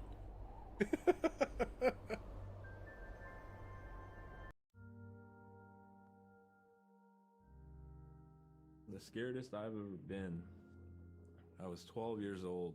We floated out on a piece of ice while we were duck hunting. It was a bluebird day, just clear blue skies, and there was 3 of us, myself, my brother, and my dad. Next thing you know, we see this dark shadow on the ice. We look and it goes behind us. So we all jumped up, startled, and my dad, he started running. We got back to the ridge there. The ice had fractured, cracked, and broke off, and we were floating away. We were drifting. It was close enough to where my dad would have made it. He stopped and he thought about throwing us across, and if one of us was on the other side, we would be split up. So he stopped, and he just so happened to have a cell phone on him. 911 didn't pick up.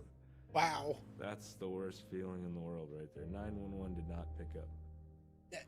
You have cell So we signal, left and a 911 message doesn't because pick up. They record their calls. Once he had relayed that information, his cell phone died. That was the scariest moment I've ever had in my life. We were floating away, and I thought we were left for dead. He kept calm during this situation. He's bringing out everything positive in this case. I'm crying, my brother's freaking out. It went from clear blue to dense fog. Within a couple hours, we heard the chopper flying around, so they must have gotten our message. We thought we were saved, and then the chopper sound went away. So we lit some of the sled on fire. It's plastic. We thought black smoke in the fog would create some kind of marker. That's an interesting idea.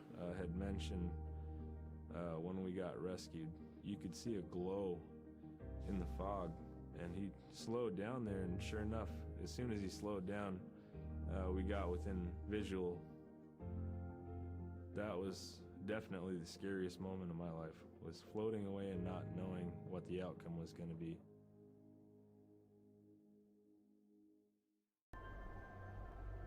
Man, I can't even imagine how terrifying that'd be. Welcome in, Maple. It's good to see you, and Merry Christmas. How you doing today? Hope you're staying warm. We are actually going through...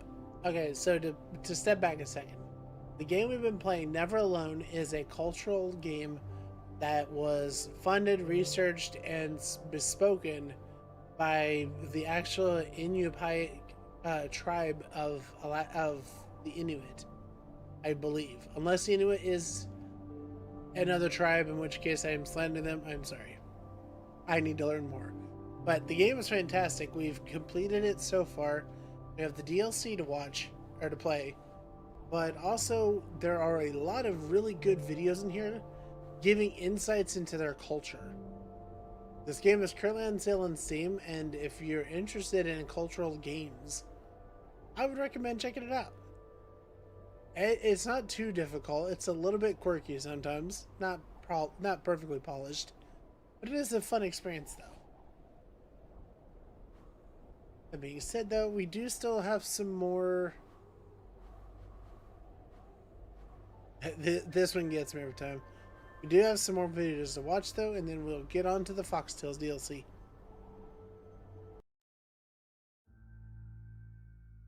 We're very much aware of the climate change.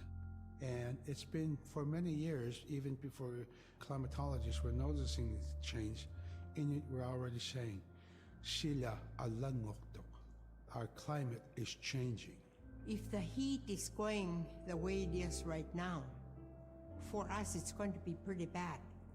Different birds are coming, and they're coming earlier, and sometimes rain is more than what we want, because when there's more rain, we know it's going to melt the permafrost. In my time as a young whaler, when I was 9 years old, we're hunting from ice that was about 25 feet thick. And there's giant icebergs already floating, coming by. That was the first signs of a changing climate. Ice that never broke before was now moving. Now, here it is 50 years later, we're hunting whale from ice that's 18 inches thick. There's no more thick ice. It's creating a malfunction in our whaling season is what it is. Actually, more than that, all seasons in general. I think we are more scientists than more people will realize. We have more knowledge of those things than people will ever know. I mean, that I completely believe them. You know, without saying too much more than what they already did. These people are literally living in it. And although their culture, like, tried to explain things they didn't understand previously, they are more or less integrated into modern technology, modern sciences. I can't think of any possible universe in which they don't understand what's happening up there more than we do.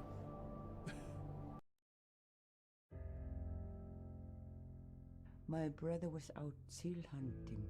He got attacked from behind and managed to grab his knife and save himself. When he came to realize, oh no, it's a mother. We've always known traditionally that we avoid killing a mother. It's always been sacred to us to protect them.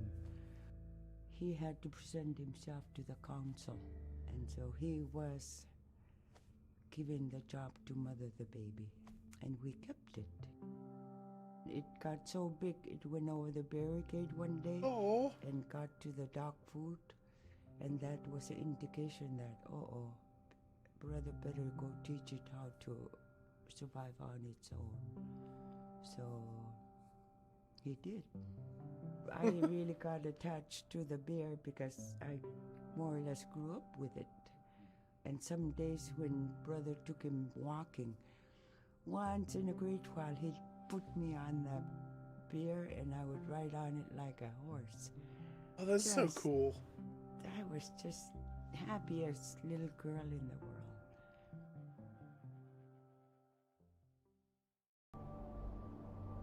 That is just a wild thing to consider. It just casually end up raising a bear cub and using it as a friendly transportation for a while is that is one heck of a cultural flex.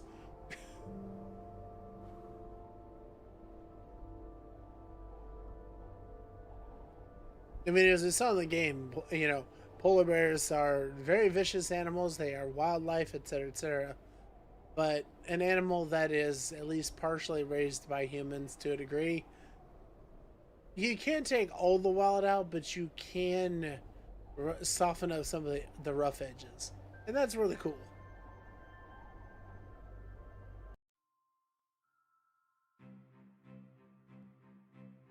In, Arctic Alaska, hunting is a really important part of life. It's not just about going and shooting something, it's about going and putting food on the table. But more importantly, subsistence hunting isn't just about the insular family unit, it's about feeding the whole community. And I think that's one of the beautiful things about subsistence hunting in Alaska is that people go out and they'll go get, fish, or they'll get a caribou, and they'll get, seals and whales. And one of the first things they'll do is they'll say, oh, I need to take this to the elders.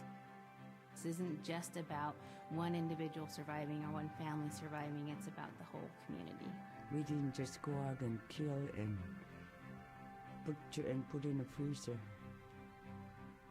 It's like a ritual that I learned from my parents. It's all about relationship. I don't know. I think there's a lot of camaraderie involved, and just being out on the land or being out on the ocean. It's like getting back in tune. I'd rather be out there. To me, once I go out there, it's the world that I learn from.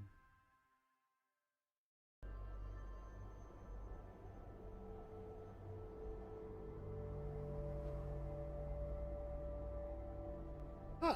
Now that's an interesting art piece.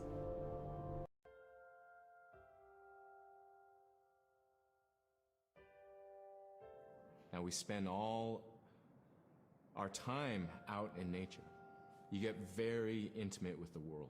Polar bears are one of the few animals And that actively over sees a time, human and goes, yeah, I'd if you're eat that. living that life, you start to sense that everything has a spirit. There's a consciousness in everything. Everything is alive. If everything is alive, then we want to respect it. And if we're going to use it, we want to use it respectfully. Polar bears have been What known I to try to stalk tell the my prey nephews across and multiple nieces, days, you know, find the you time love they to will face hunt, the least you have opposition. to take care of the animals that you catch, preparing the food and eating the food that you catch. Water provides you. The ice brings you life. It provides all those things that you need to be a part of your life. That was something I grew up with. I grew up respecting the animals. I grew up respecting the land. And that, to me, that is why we as Inupiaq, as an Inupiaq culture, as an Inupiaq people, is why we're so successful. They'll actually just follow you from afar, telling you, learning your habits and schedules, routines, so they can strike at the time you least expect. Well, yeah, I mean, I think that's kind of an interesting thing, and that's, even the people that we're talking about in this culture, I think that's an ingrained part of their societal idea, is patience and observation cost you a lot less energy and mistake and injury than trying to make haste to get something done. Like, even in the case of the bear, especially in the case of the bear, it's not that there's no food out there for a bear to go after. It's that when a bear gets hungry, it's consuming its calories. It's got to know when it's going to decide to make its move. And it's a lot less energy for it to just kind of walk and observe you than it is to just jump at you every chance it gets, It is terrifying to think of it that way, that they do that, but it's true. In fact, even proven in this game, the polar bear did exactly that. We encountered, ran from, fought the polar bear a good, 4 or 5 times, I think, before the end of the game, where we still didn't beat it. It just gave up on trying to eat us because bigger problems. Polar bears are incredibly smart, and they're really cool. They're also just very deadly.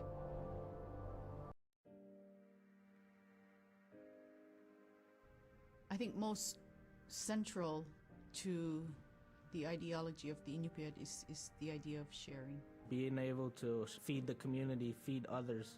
That's why we hunt. You know, in the old days, that's what you needed to survive, you know. The sharing is important because it's how the community survives together collectively. We just give.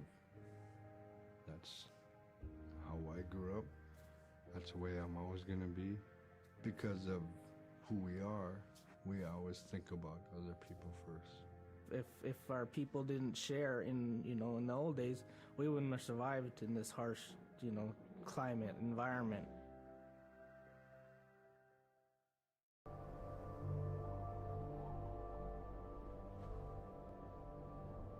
Okay, this one I'm fascinated by. The scenery in the game level was interesting, but I really know what's going on here. King Island. Big Diamond, Little Diamond, and King Island. And in those three islands are the stepping stones to get to America. So King Island is this absolutely beautiful place off the coast of Alaska. And if you can imagine being on this really kind of rocky island that kind of shoots up from the water to these cliffs, and then all of a sudden you see these stilts, and then you look up and there are these houses. They were built on the cliff up high because of the ice. Being an island in the Bering Sea, you have ice that's being pushed by the winds onto the island. So it's going to pile up 50, 60 feet high. Structures are still there today, and people have returned to King Island. It's a growing community as the people return back to their island.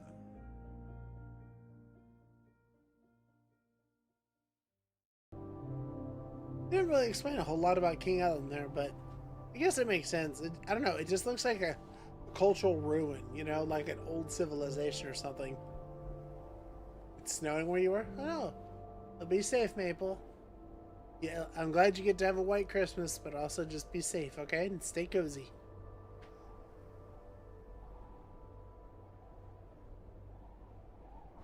Okay, these guys trip me out. I just love their design so much. It's just ridiculous. When I was young, my mom, whenever the Northern Lights came out, she'd just whistle. Boy, they come alive. Just keep whistling and that aurora will just like, you can almost hear it. And then she explained to me a little bit later that those are children, and children who've passed away when they were children. You don't want to draw them in too much, is what she said, because then they could play football with your head, play Eskimo football, and that's what they want to do. They're always playing, those children up there. Don't play out without your hood on. If you don't have your hood on, the Aurora person is going to come down and chop your head off and play ball with your head.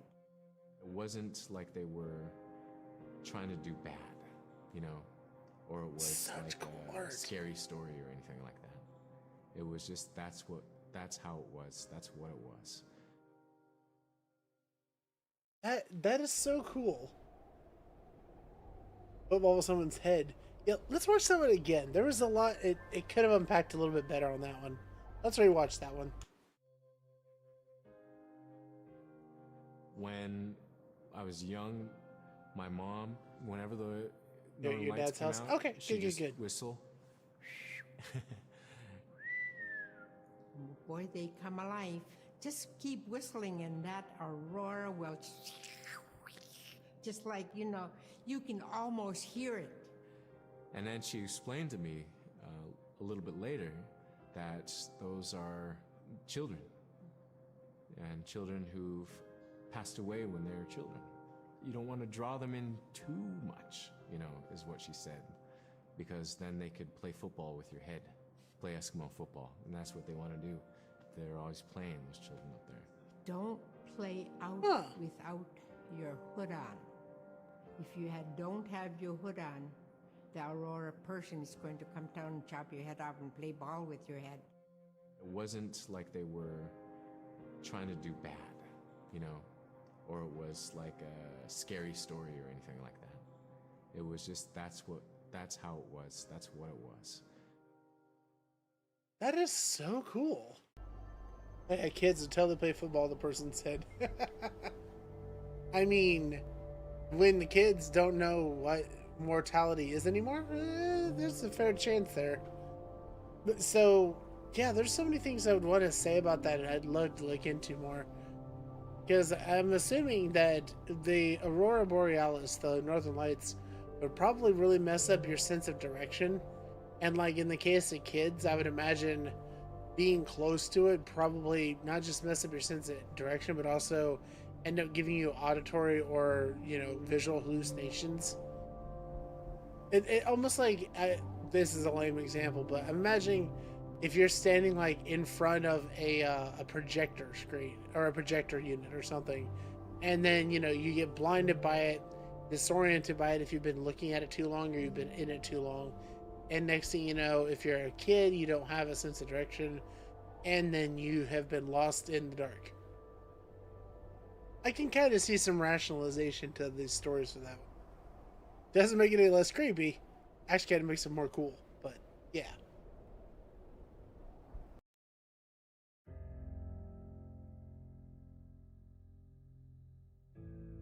In the month of November, there's no sun. So during that dark time, we travel by the light of the moon. It's quite different. Everything was silver and black. Toward the horizon, we could see where caribou are because their body heat flowing upward, and we could see it glowing in the moonlight against a dark horizon where there's no stars. If somebody yelled, you could know who yelled from where the sound came from, but specifically where that cloud of their breath went up and it glowed in the moonlight. So that was a good time to travel. It was very surrealistic. And so things that were dark objects look very close, and white objects look very far.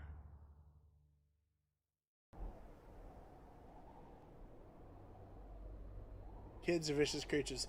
Kids are vicious because they have the same primal tendencies and state as an animal, and they, generally speaking, haven't cultivated restraint, a thing that animals generally don't have. So yeah, kids don't understand consequence and don't have restraint to a certain point, and before that they are absolutely on par with an animal. Maybe not in capability, but in cruelty. That people call me feral. Nah, I don't think that's why, Maple. I think people call you feral for different reasons. Although, you know, to your credit, you really do know how to survive. That's for sure. You have got a strong survival instinct. We got 2 minutes until the ad break. Let's go and watch.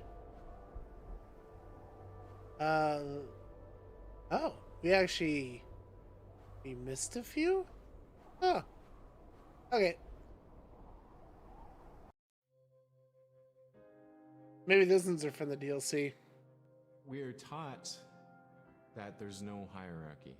It's not everything else, and then man, you know, humans on top, and they're separate from everything.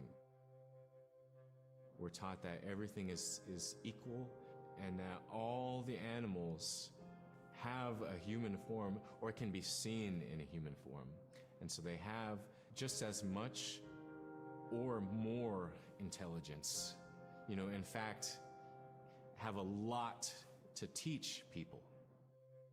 And so that's how these transformations can happen. It's if the animal wants you to see it in its human form.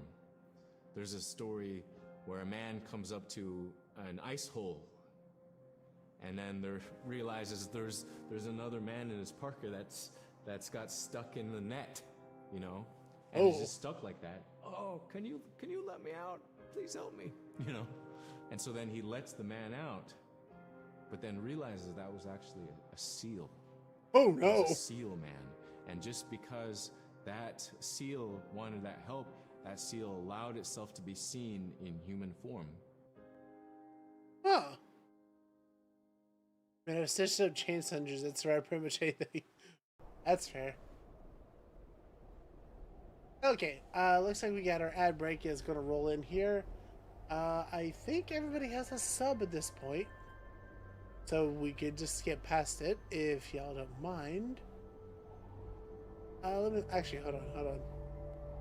I happen to see a good friend of the channel that is lurking. But I'll still give a sub to you. Because everybody deserves a sub for Christmas. Oh, thank you. No sound to blow my eardrums. Huzzah! Alright. Enjoy the emotes if you happen to be here. If not, that's totally fine. But yeah, let's go and keep rolling here, though. I want to at least do... Well, actually, no. Hold on a sec. Give me, like, a couple minutes to run the ad break here. I'm going to grab a drink real quick. And then we come back and we're going to watch these last two videos and then do the DLC. And mind, but taking ad breaks is okay as well if you need to stretch. I appreciate that, Echo. That's why I try to do them at the top of the hour and just once an hour. Gives me a minute to just move around some, get a drink, and allows you guys the same opportunity without being obnoxious with ads. So, I'll see y'all in just a few, okay? Alright, we are back. And congratulations, Mabel, on being chosen by the cat delivery system.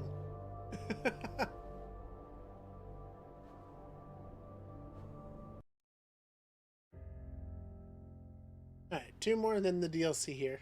So a recurring type of character in Inupiaq stories is the manslayer. And the manslayer is kind of this bad guy. And I think really what's at risk when the manslayer comes into story is the livelihood of individuals and the whole community. And so the manslayer is really used as a way to say, don't act only for yourself. Always hold the community in your heart. Oftentimes in these stories, there is one person that will stand up. And what this humble person will represent, who faces that manslayer, is a return to order, a return to true living in the community. And it just takes that one person. That's interesting. It could just be that one person that can help to change everything. Because everyone wants to live a good life. Everyone wants to have a good community. That is an interesting way of doing it. I wondered about the manslayer. He seemed unusually extra. But I guess, you know, if you wanted to put it on a basic value, he's basically based as a tale warning against greed, I guess. Or just, you know, abject chaos. It's interesting though. I like that. You can't have a community in those kind of environments, I imagine, without having, you know, a good story or two that really explains what happens if you just let it all break down.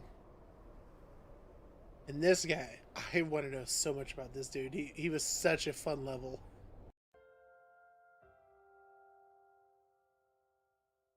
With the story of Kunuk Sayuka, told by Robert Cleveland, it's just a masterwork. It's a well-known story among the Inupiaq people, and in our case, of producing a video game that really reflects indigenous heritage. It captures the imagination, and it's something that you have a very specific kind of task to do. There's a blizzard, you know, and it is just a non-stop blizzard that is overpowering the people, and there's one man that wants to figure it out. And in our case of the story, it's a girl that wants to find the source of that blizzard. The blizzard man, it's like that is the physical embodiment of an element of nature. And so there's a person that needs to go up and take away that adds, that's chipping away that snow. In that community, the person least expected is the one who stands up and makes the difference. Humility is something that we value, and where that comes from is the idea that you are not the biggest thing in the world. And when you live in an extreme environment like where the Inuit reside, you're at the whim of the environment, of the climate, of the animals. You can be as prepared as you can, by learning from your elders, but you're not the biggest force in the world.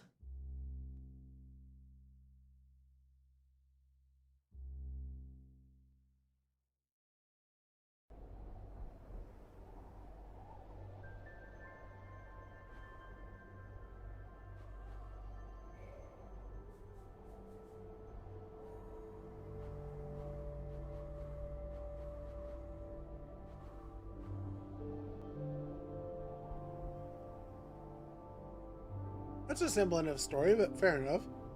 I was kind of looking through the chapter select here, wondering if it would tell me which ones I missed or where I missed them, but I don't think it does. Alright, let's check out Foxtails. Oh, this one also has cultural insights. How many? 5. Okay, cool. Let's check it out. I didn't even know this DLC existed until I actually bought the game. Ilisimagiga atla unipkak. Utuk kanat kekektarumit ukoti sukangat. Tusa simagiga paningmin. Immagok ilan narig tamanin neksuk. Atosik nakinminte tagim sinyanin agik simarok. Ilakata asin inyuna huni kiktarugmi. Iglyo pilgubluni anagtak mata. Angunel gubluni lo. Ilangat ural guneksok. Ilan narik tapkok iksitsuk. Supayami ikaw matrong tarik ipnat chairman tarong mon. At tugurut ukpigoramig ang ahoting. Wow. Ilokating pilgubluting suli yuting. Imagine driving a Dawn boat in those kind or John boat in that kind of water. That's wow. There were 2 brothers. One brother was living somewhere on the coast, and the other brother was living in the Kotzebue area. Willie Goodwin Sr., Panic. It's just Panic, but I thought he said Panikman, but maybe it's just how their language is. Anyway, let's check it out.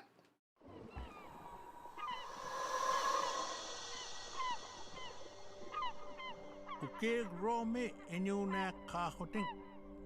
Inuit aniraktut ivrilegora miknin. Kinyarik samun upanga kratmun. Upanga kratman supayak magaktok.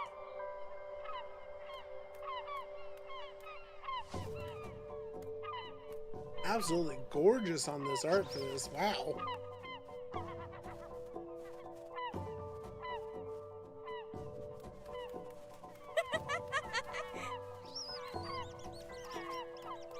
I love this. You get to see it in springtime too? Nice.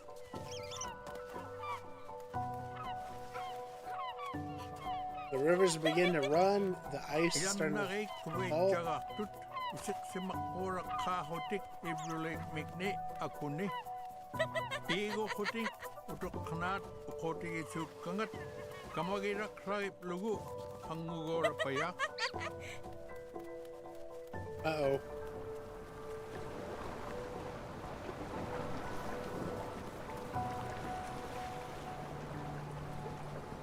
Oh no! No, the little mouse! Oh.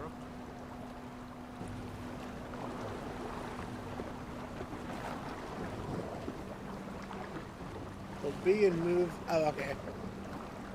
Aw, poor little mouse. That's a pretty smooth road mechanic. Agnorak sa kuhuni ang ngoloktuk. Aglan awin ngorak ayuanik tuk pilingit nin.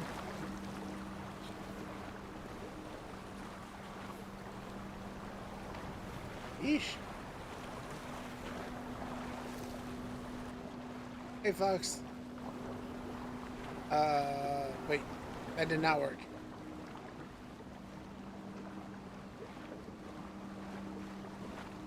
Oh, we're directing the waves, aren't we? Yeah. I think.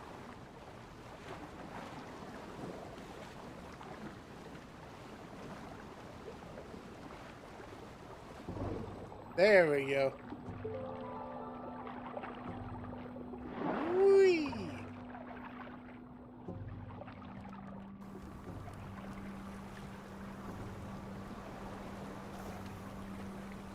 I just noticed. I thought it was a fox, and I think it is, but it also looks an awful lot like a ferret in the way he's acting.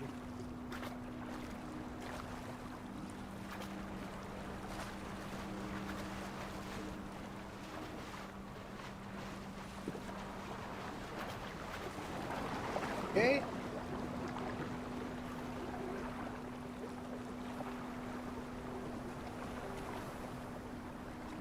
Oh. Gotcha.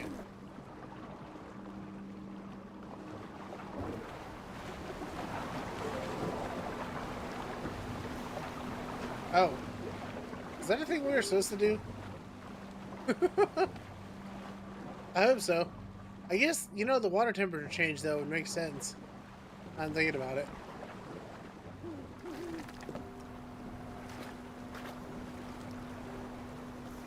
Oh, no. Hold on. No. I want the owl. Yeah.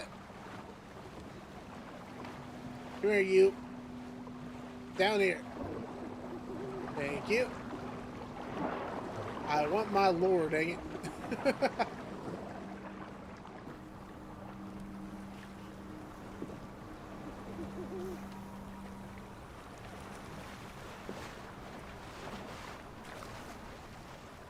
There we go.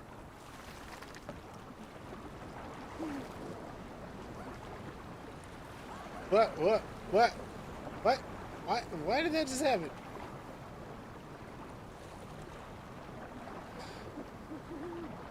Oh, man, that's annoying.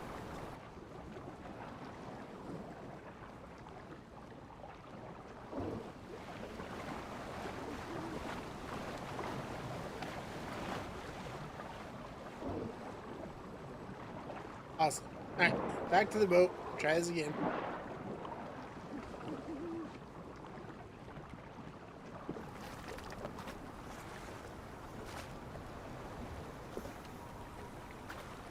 No! Not that way. Other way. Other way. Ah. Dang it.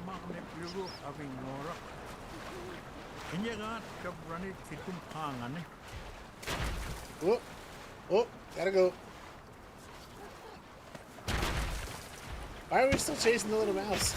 Shouldn't we just be grateful he survived?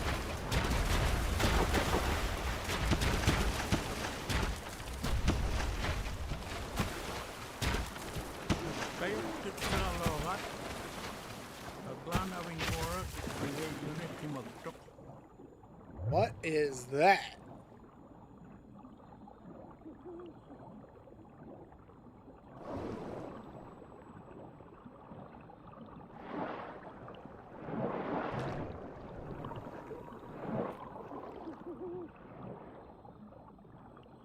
Huh. It's kind of neat. We got all these different water currents and stuff going around.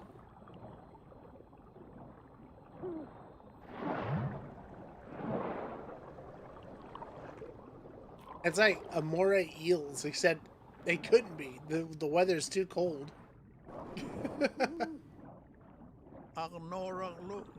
tuklo emir min nersuk. Sapim mip luting sak bak me. Woo!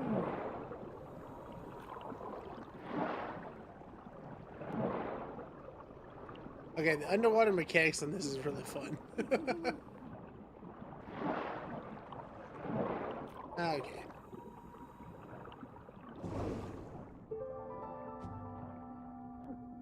A to swim faster. Okay. So we want to go this way, so weird clawy tentacle thing will hopefully not get us.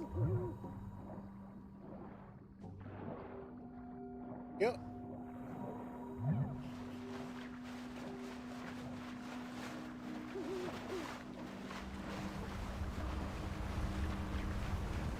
Man, it is wild just seeing all the ice starting to melt and everything.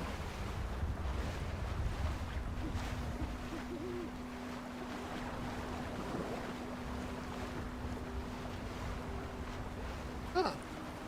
You know, the AI seems to be a lot smarter this time.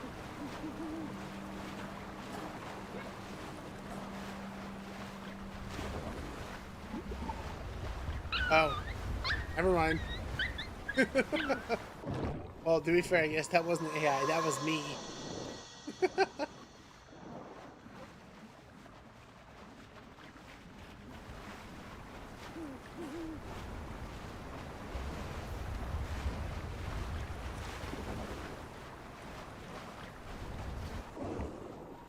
I think I got scrunched. Okay. We gotta jump there. Jump there. My fox is stuck in the wall. That's a bit fortunate.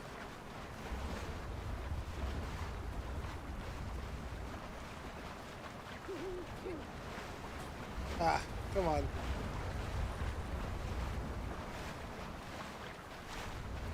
Alright, wait for it. Nope.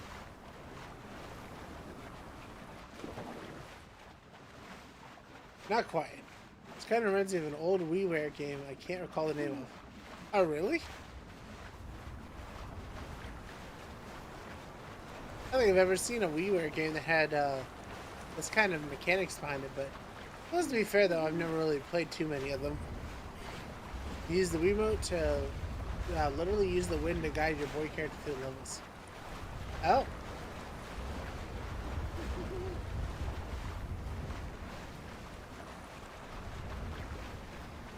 So my fox is stuck. I guess I have to reset.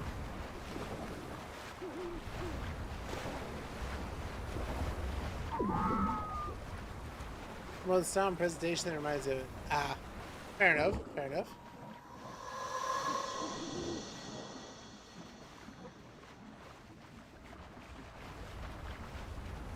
Okay. Alright, once again asking my character to please not get stuck.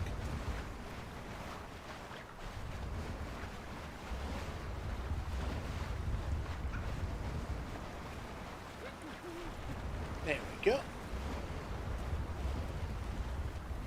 Awesome. Back into the raging waters, I guess. What?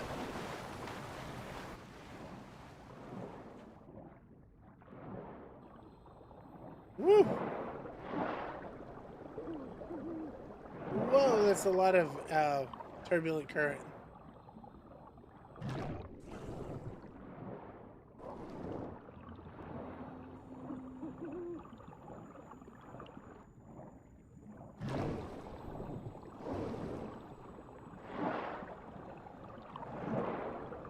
There we go. Okay, what's up over here?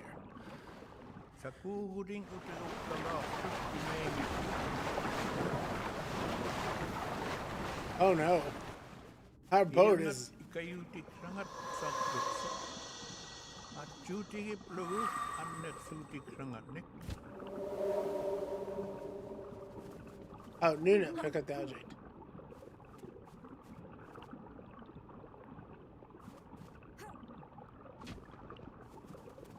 What?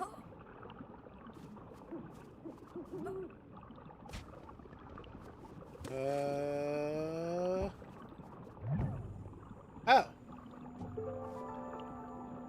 I see. Thanks, person. Much obliged.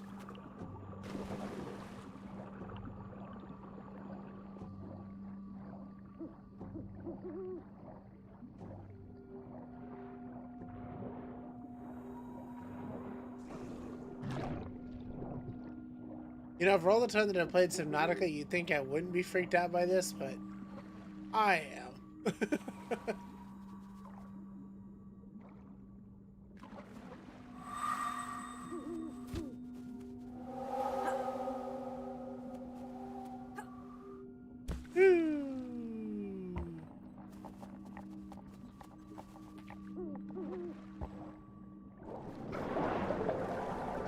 Oh.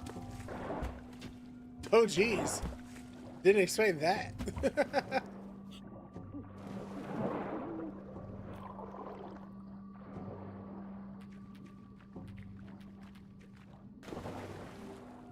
Come on, Foxo friend. Let's do it.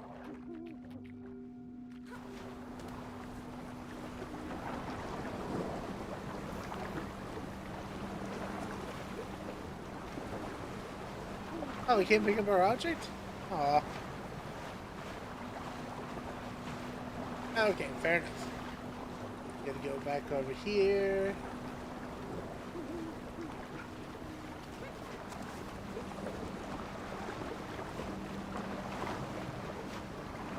I'm gonna wait for it to bob back up.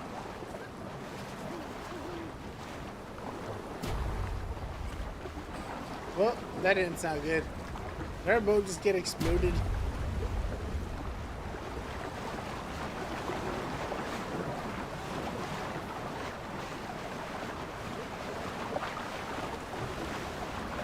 Oh.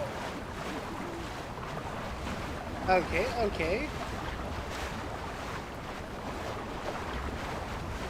Wait for it. Got it. Make sure we get at least some of this lure, you know? Woo! Oh, thanks, buddy.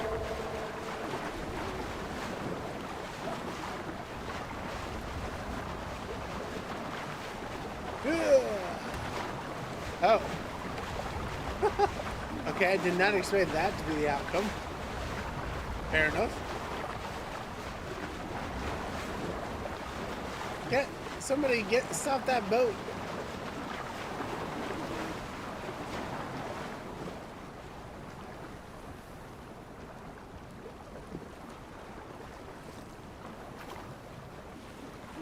Come on, dude. Jump in. There we go. Oh no. My character is doing a funky dance.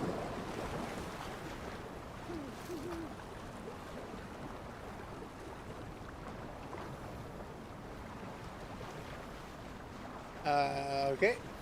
But the game is acting quite funky here.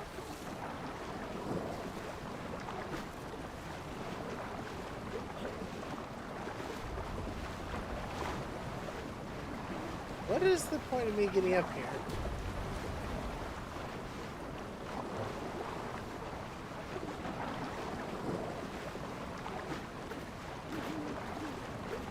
Can we... Oh, we can just pass on by. Okay. Whoops. Sorry, Fox. Whoa! Whoa! Jump scare. Yee. At another village, Noatak Village, Noatakers had been telling a story about a canyon. Oh, I gotta go. Sadly, family's waking up now. See ya. All right, Maple. Have a Merry Christmas, and I'll be back tomorrow live for just a little bit, just to see how everybody's doing. But have a good one, and I hope you and your family have a great Christmas Eve. All right. At another village, Noatak Village, Noatakers have been telling a story about a canyon. Any big boat that came through the main river to the Noatak was also swallowed. Brutal. sugat luting asin daw tampangan eh. Man, imagine rowing this across the ocean, though. Ooh. Wait a minute. Hold up. Is there something under the water over here?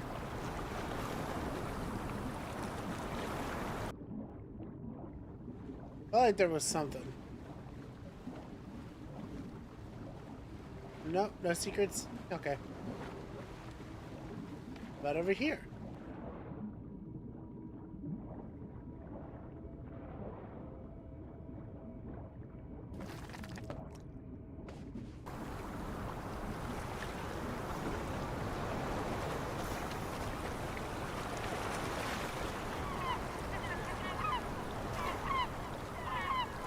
Okay.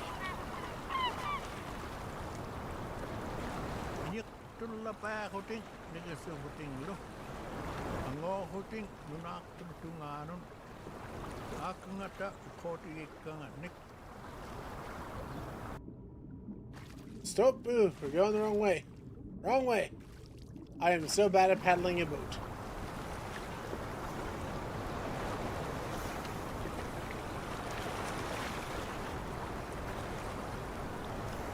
Okay.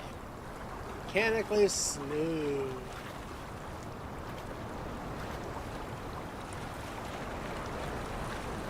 Yeah, there we go.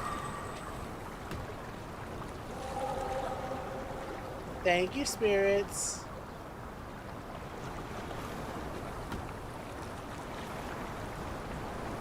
Actually, what's down here?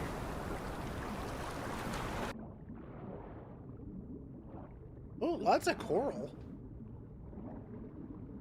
Oh.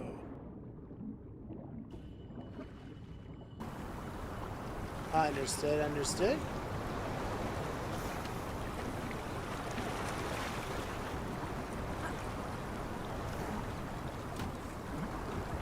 Didn't quite mean to do that with it, but no, I guess it works. Oh. Never mind, that deleted it.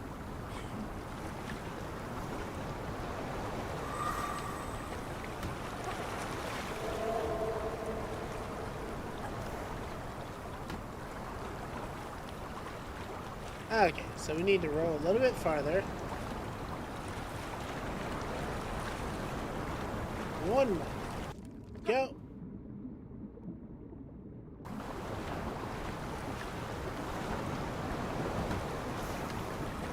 Oh, come on. Why did he drop it like that?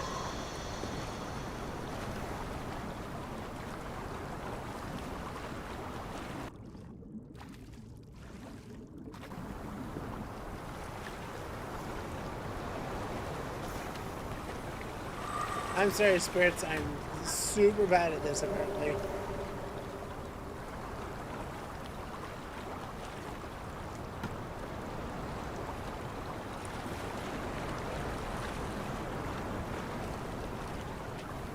Go.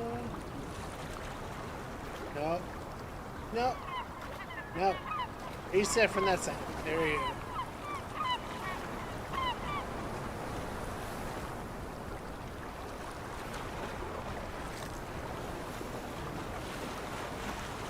Mechanics are hard, y'all.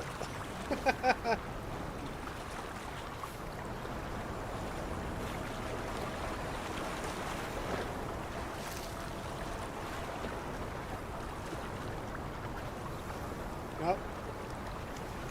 Nope. The stick, the rotating the stick thing is definitely the part that's messed me up the hardest.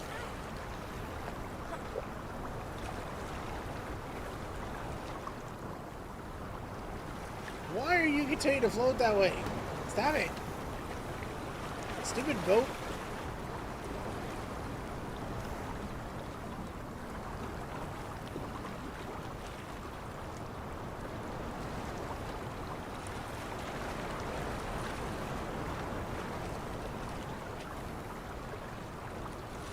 Okay.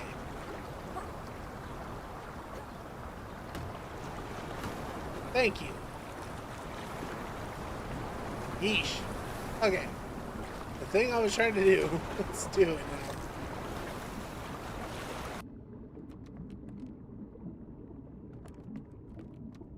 now. Bombs away!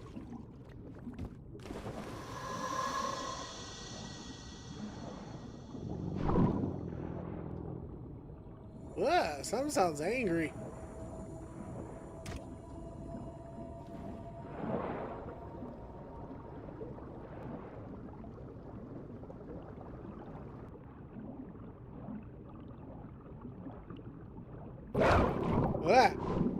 What the heck was that? That just scared the crap out of me.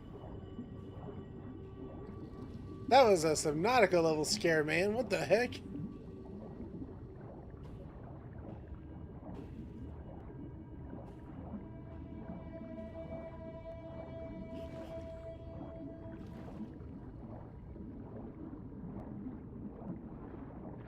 My human appears to be, stuck.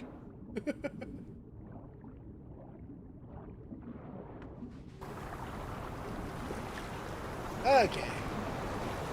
Onwards.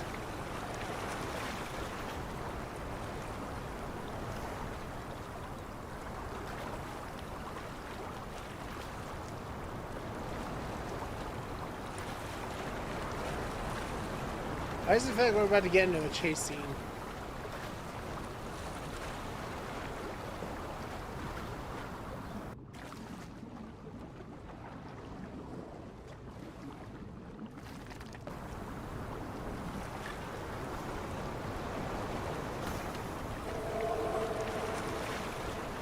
Thank you.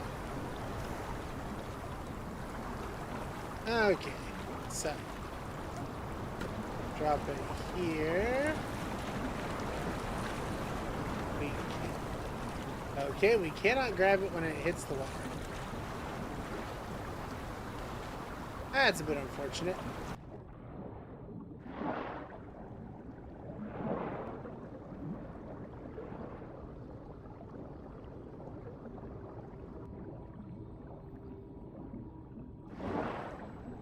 There we go. That's what I was trying to do.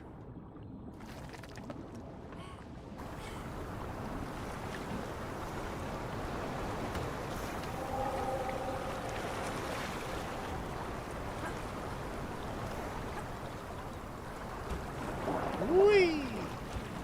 Dunk.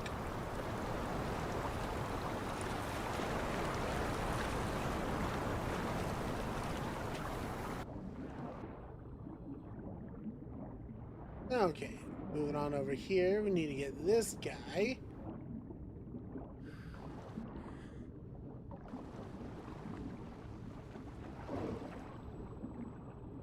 There.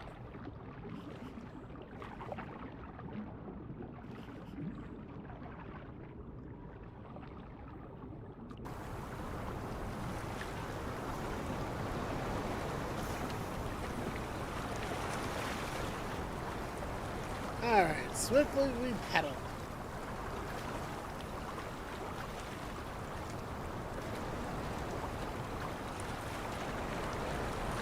Jannare iglet seenjaktuk arvot mun notaam kungani. Ismaaluk seenjahutin.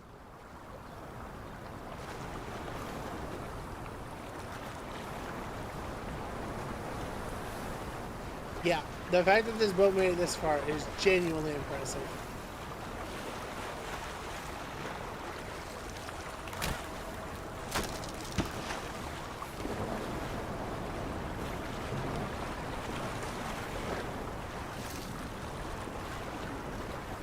I wonder if they were so worried about that. I don't remember what the story thread was that had them concerned.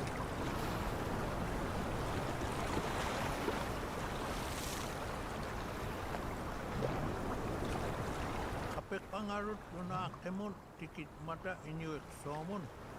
Oh. Kiwi romun kumun.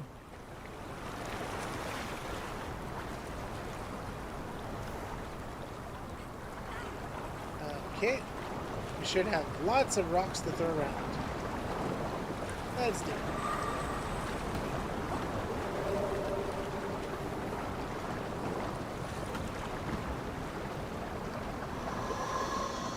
Nope, that was a bad throw.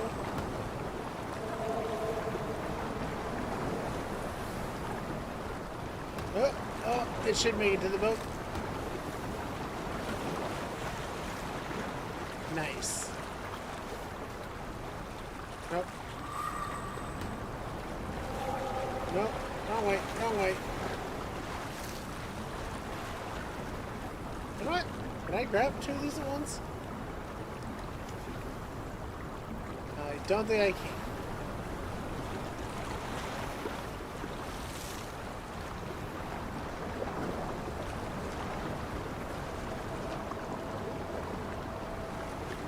Okay.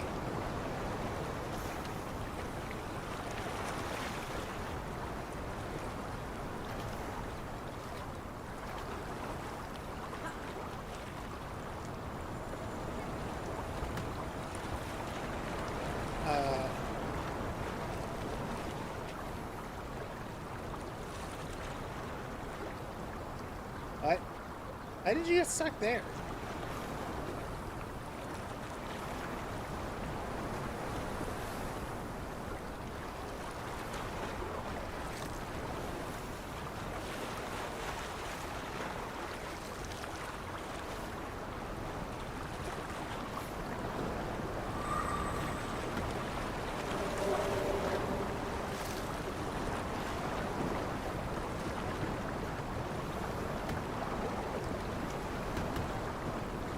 I hope it makes it to the right place. Okay. Good.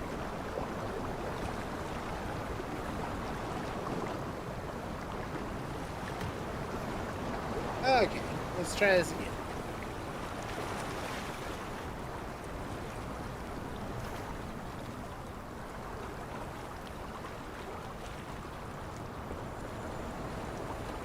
What a fun. There we go.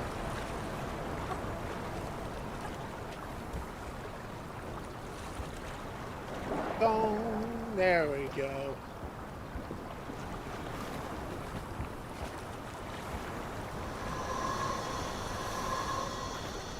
Okay, let's see what we got here.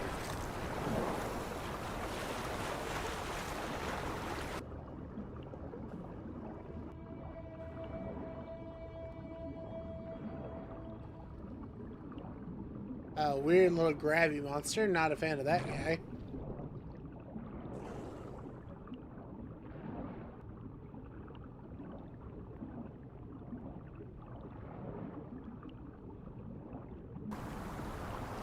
Okay, so we need to take our friend here and move it along.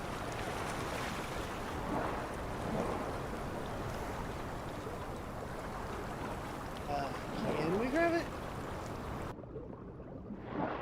Oh, no, I guess not.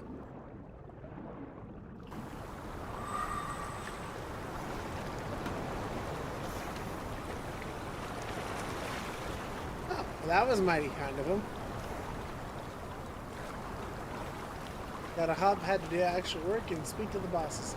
A great holiday, thanks for stream. No worries, Echo. Thank you for hanging out with us.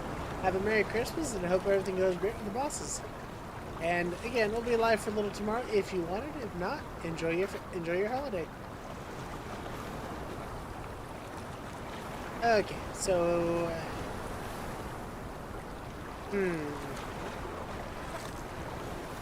we do that. It's gonna go right into the. Yeah, I don't think that's gonna work. Let's see though. Let's see. Drop that in. It gets rolled there. And finished. Okay.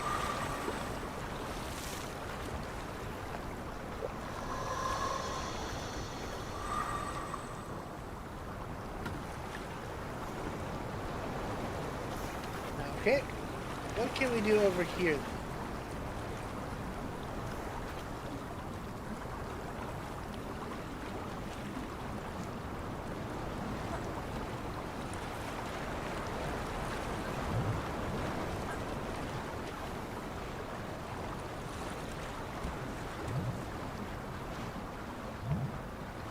Oh. That just breaks. That's all it does.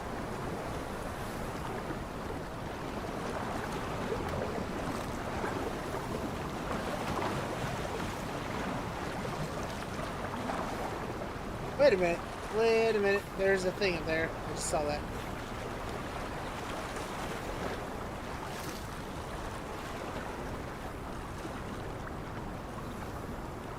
Okay. We need our boat back. I just saw that we've got another memory to unlock over there. Go, go, go, go, go.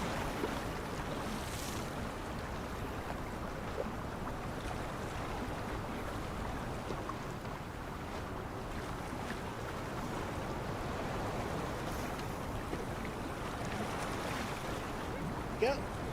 Up we go. Up we go. Ah. Such a friendly ghost.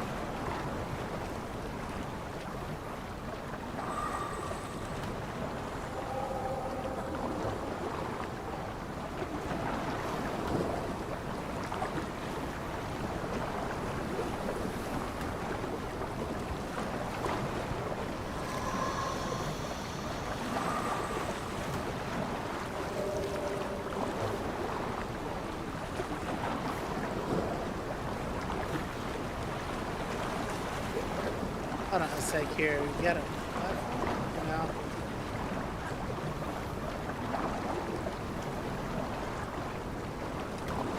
Alright, go, little one, go.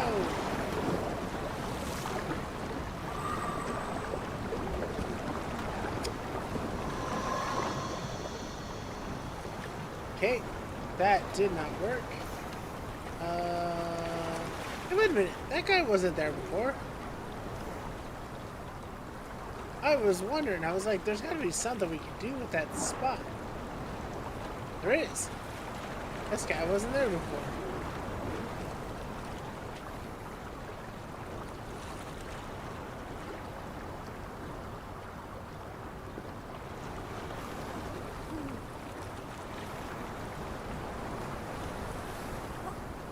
Alright. Let's try this again.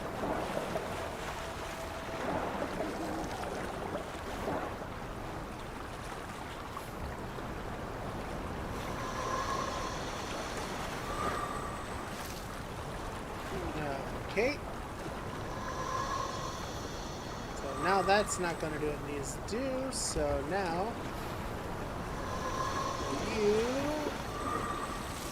There we go.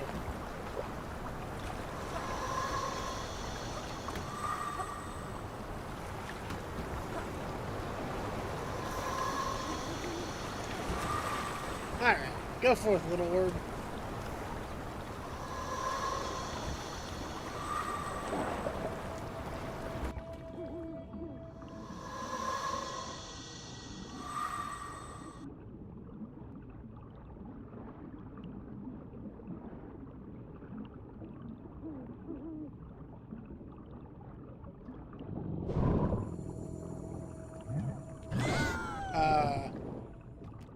Okay, I thought I had changed characters, but clearly I had not.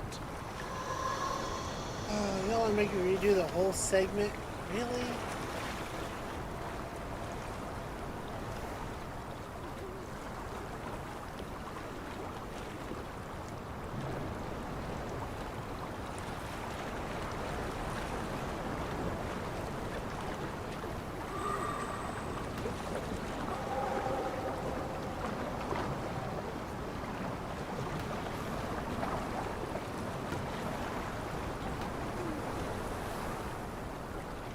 Okay. Nope, this way.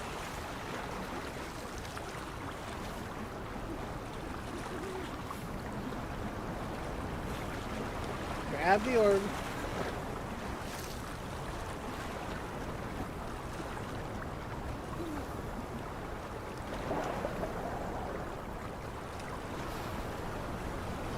Okay. Let's go in and go down. Well, at least it worked this time, so we know how to make it all work out.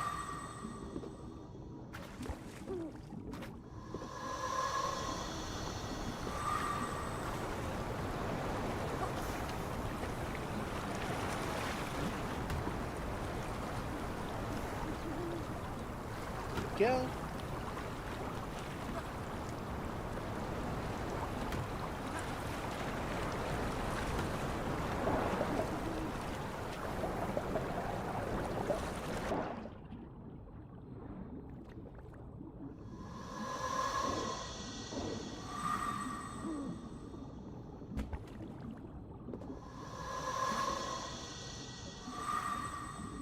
Go.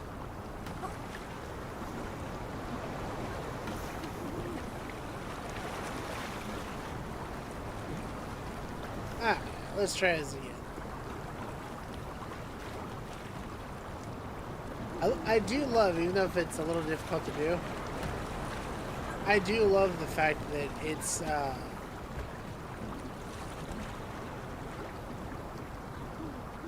is it gonna move? I love that it is directionally moving.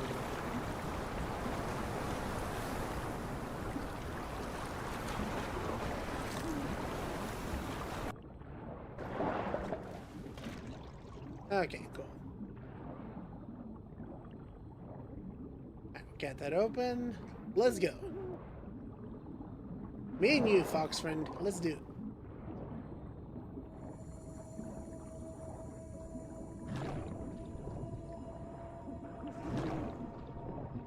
Oh, wow. They were not kidding about that whole sunken village thing.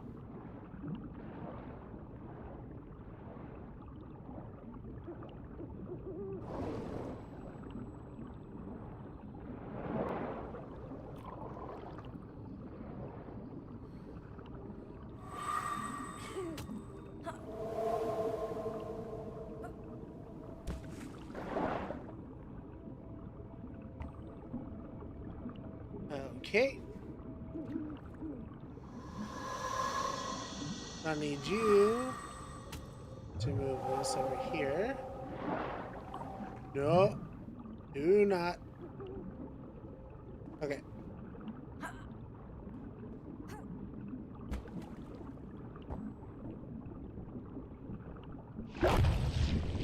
Well, how do those eat those? Interesting.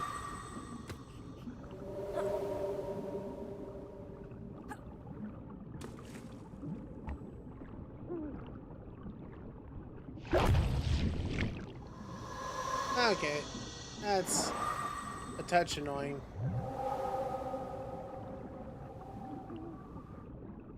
Alright, so two-parter here. We need to put you over there. Cool.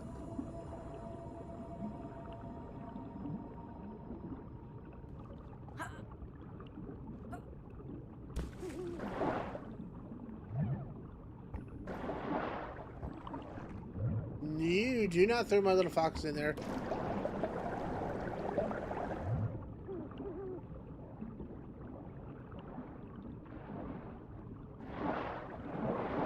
Okay. Woo! It kahutin unipka no dang mit koti isu kanganik narras lorak damanin neksok. Having ngakpak in neksok narbame supaya Giant mouse is in the lake. Narramon negip lugu. Ew.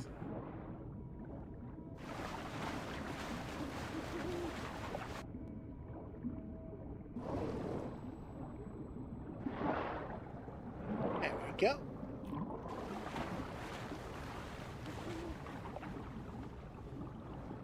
Okay, so awesome. We got that part settled out. We've still got more to do though.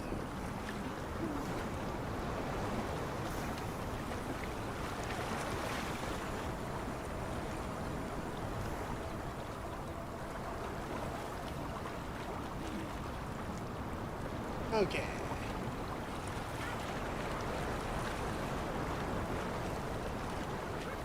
Oh, there's oh,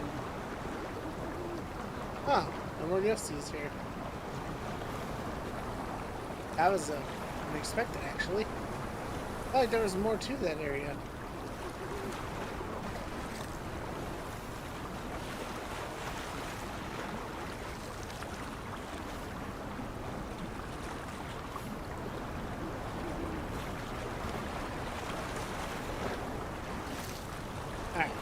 Just a bit.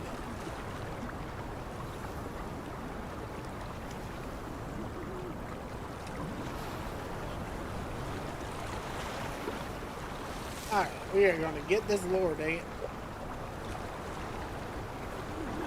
Haha! Watch the provider.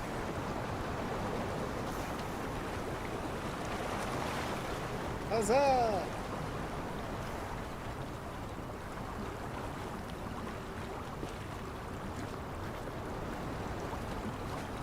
Alright, full speed ahead.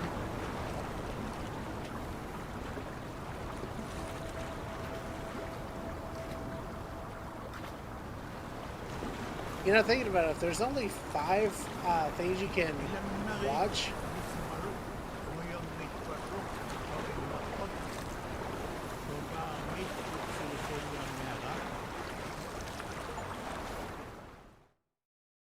when the 2 brothers arrived at the lake, one brother told the other, "Go into the water. The mouse has his place somewhere in this lake. He sits, watching the lake." The idea of a lake mouse is kind of wild to me.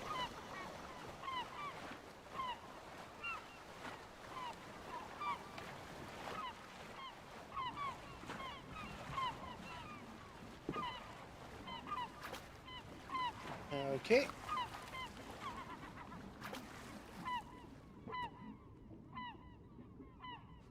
Alright, said to go in the water, so... Oh. Never mind, it will not let me actually go in the water yet. Not properly, anyway.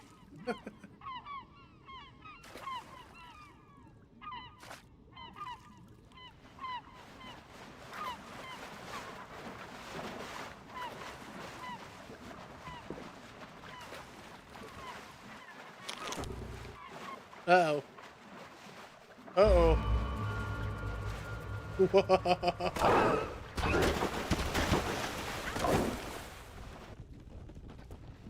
That is one big messy.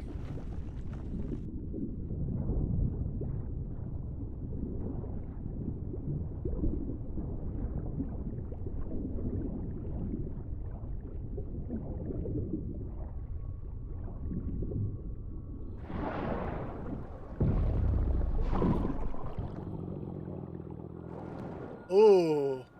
Oh, he is hunting. That is diabolical.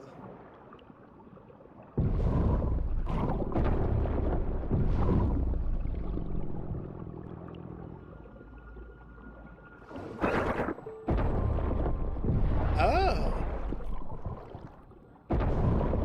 So, you don't like getting air spit in his face, huh? Good to know.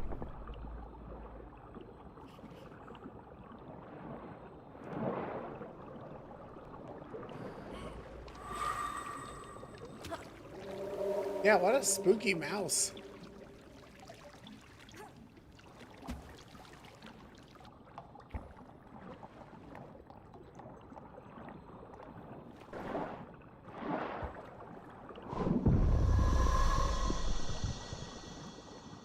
Aha, disappeared.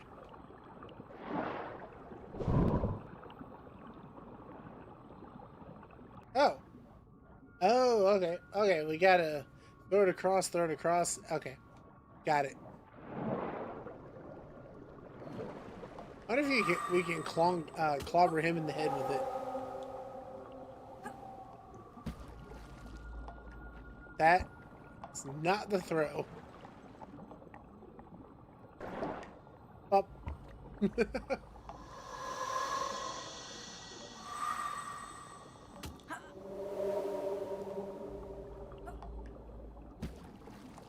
Hmm.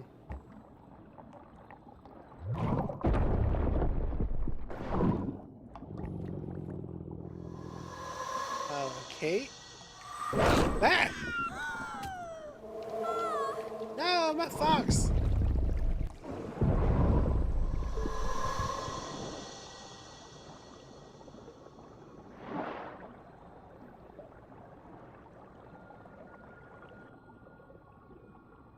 Oh, I see what I gotta do. Okay, okay. Gotta go down here. Gotta pull it back down. There we go.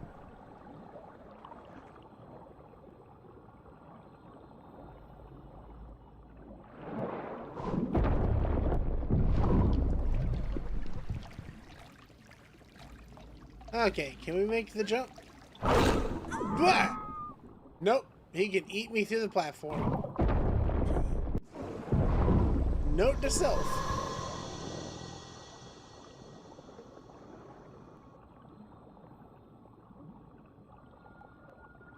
Okay, let's get this lined up, and then I'll get myself up on that platform there.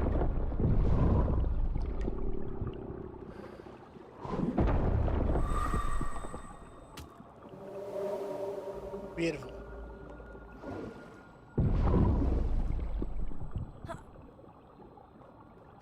But can you? Okay, yes, you can eat those. Never mind.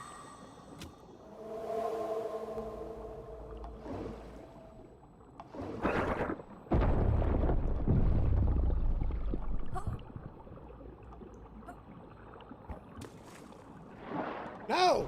No! My fox went the wrong way.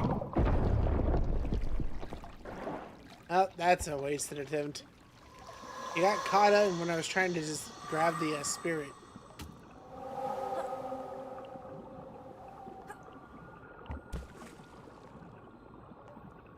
Down.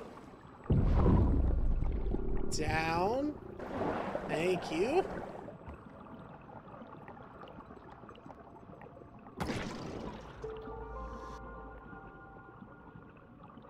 Okay. Yeesh.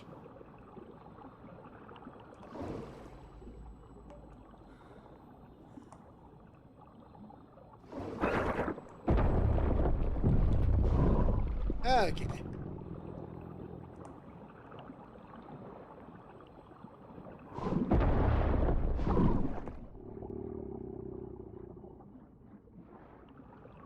Man, not knowing exactly what that hitbox is kind of terrifying.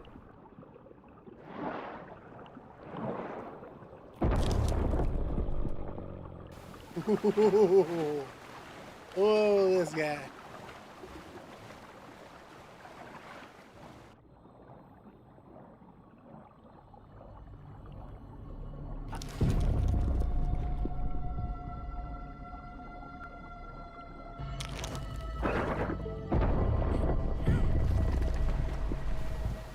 Seems good to me. Row, row, row your boat quickly across the stream.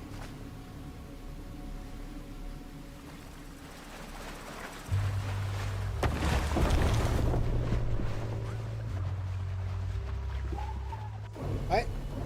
Oh, I guess I had to jump on that.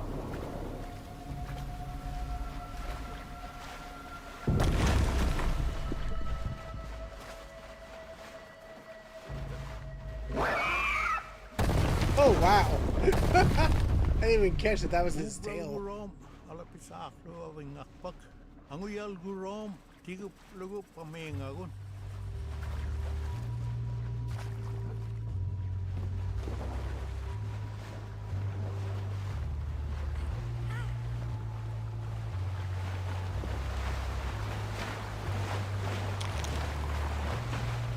I see.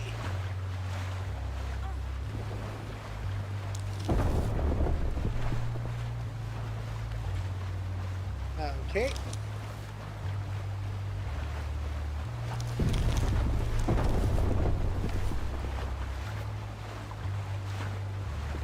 Huh.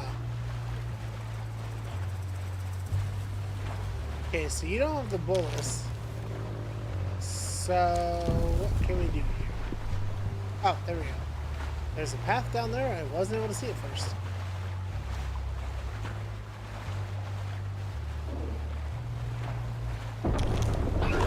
Oh! Oh! Just eyes in the mouth of Central Horror game type design. It is! I like it though.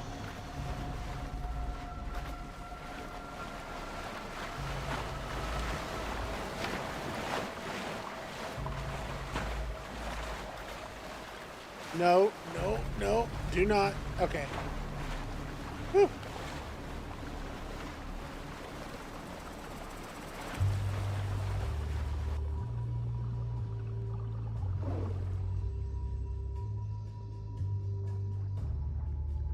Okay, need you to go farther.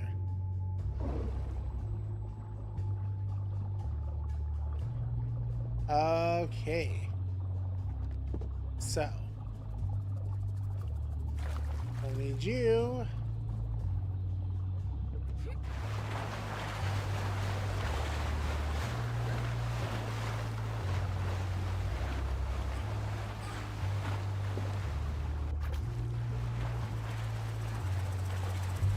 Okay, hold on.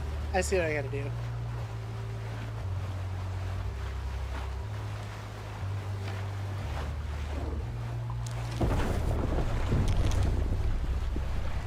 Perfect.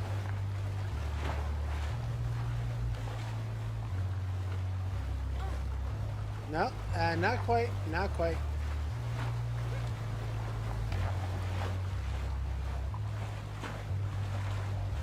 Okay, cool. So, you cannot be there.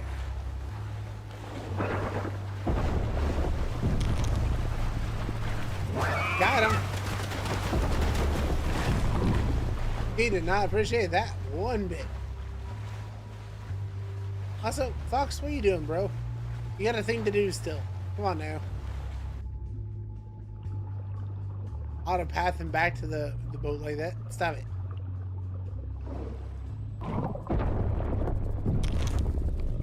Oh.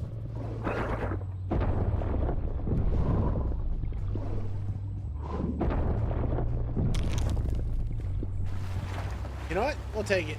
That was kind of accidental how that happened.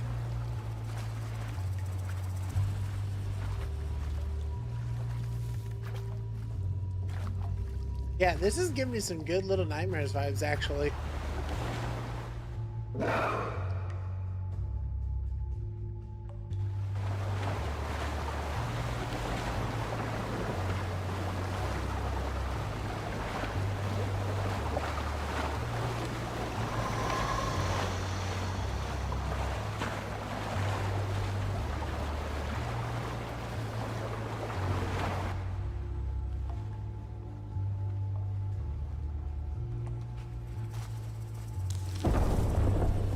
Okay, so he's gonna pop out there.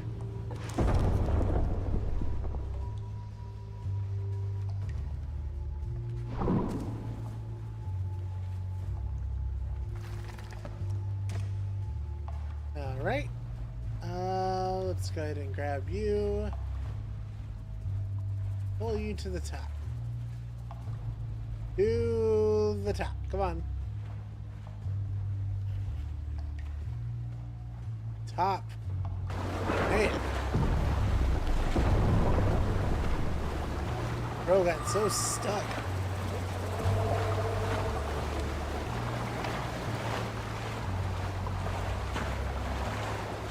Okay, so we have our path down around. Yeah, I'm more convinced that our friend isn't a fox this time and he's an otter.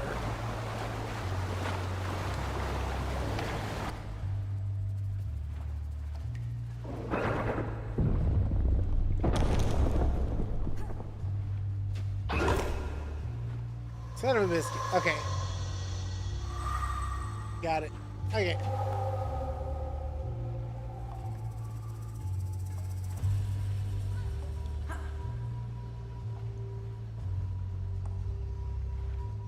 Okay, so we want to pull you back up.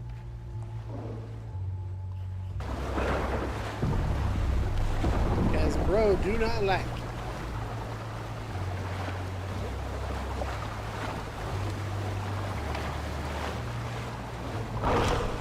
You son of a biscuit.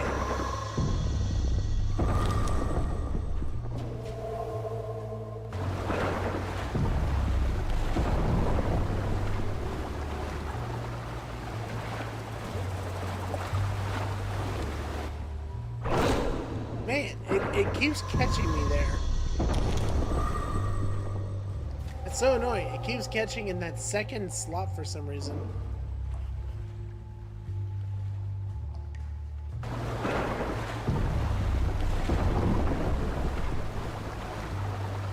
Okay, so hold on a second.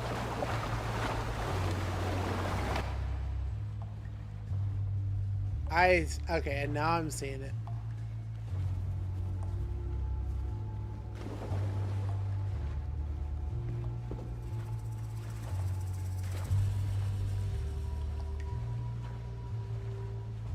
That was too far. Too far.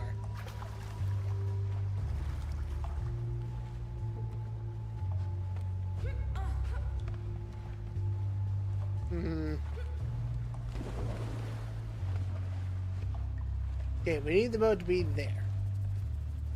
Easy enough. However, I need...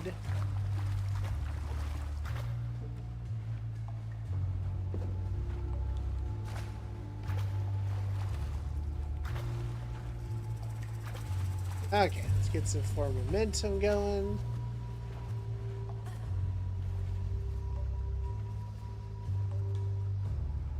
Gotta need a little more for... Oh, come on, don't stop there. What the heck?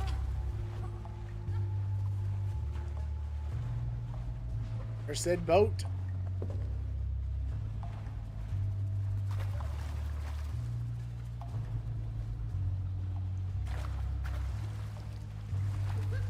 Nope. Too slow. Dang it.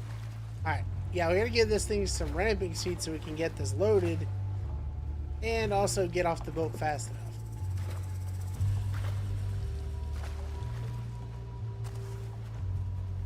Perfect.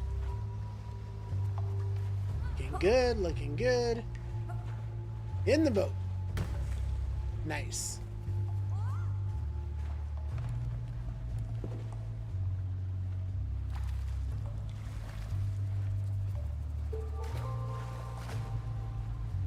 Oh, I like that. The game gave me a nice hint sound to say, hey, you're doing it right.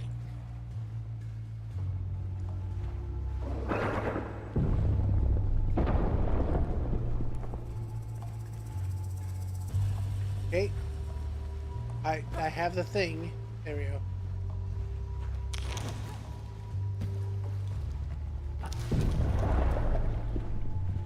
Seriously? Oh. Well, thank you.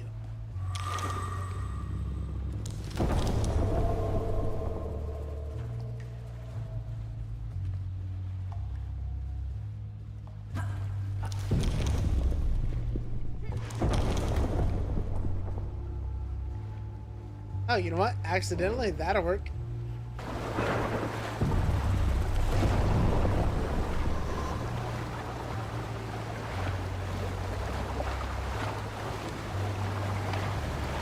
Actually, wait, no, that did not work.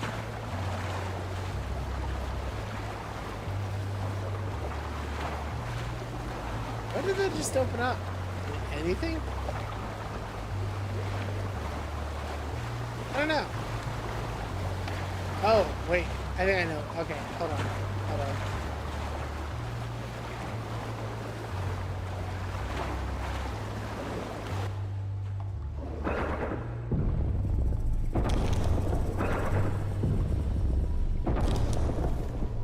There we go. Gotta force them out of there.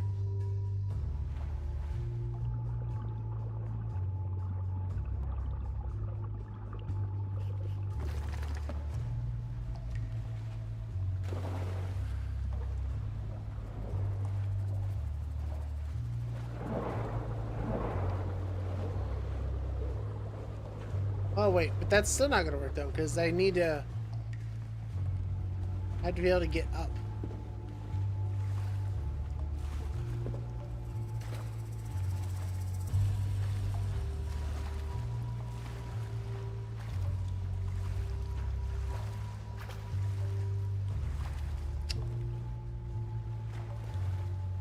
Okay.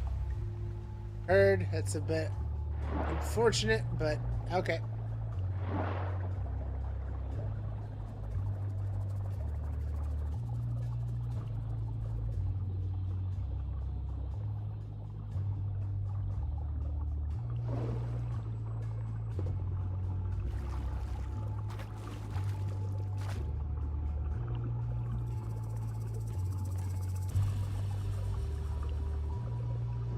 Okay.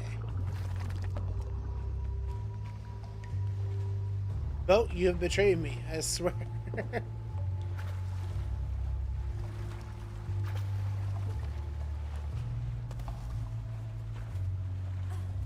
Okay.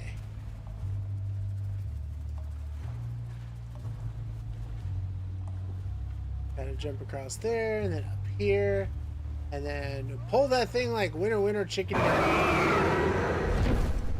Ang uyak titluting ang uyak durom tikut kekka awing ngakpak pamingagun. Woo! That is one very upset mouse.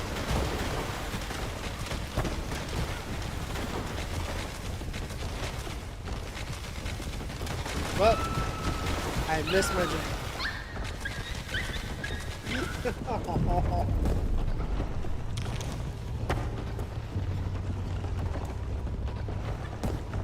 Yeah, the turning around to make my jumps is one of the things that kind of messes me up a bit.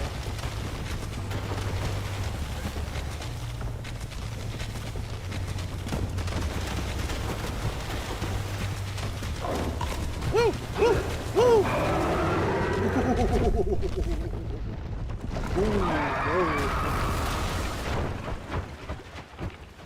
Anna huding asin katagala romin uyang nin aglan awing ngakpak kiviruk. Imerme asi matup kahuni ukak domi kapalomin. We went from feeling bad about picking on a mouse to drowning a mouse. Akilyak kaklugo awing ngakpak.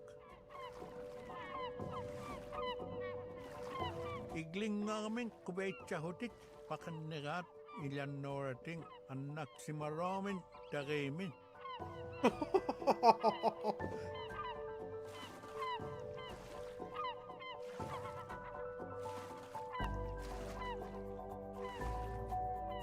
It all started with picking on a little mouse.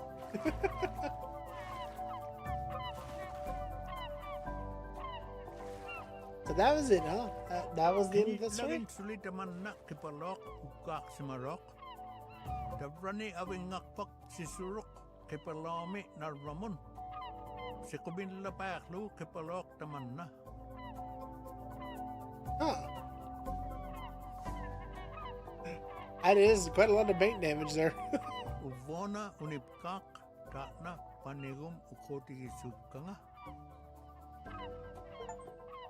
Alright, and then that was the DLC. The DLC Foxtails. Which, it's kind of weird that it's Foxtails when there's only one. But that's okay. I want to see something real quick here. We'll look this up. I want to know if there was more and like they just didn't make it or what happened exactly.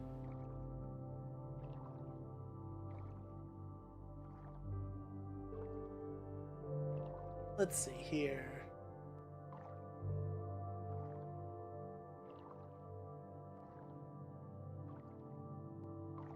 The game was made in partnership between the Cook Inlet Tribal Council and Eli Media and is a video game produced by indigenous people. A DLC titled Never Alone Foxtails was released on July 28th, 2015, and a sequel was announced in February 2022. Okay.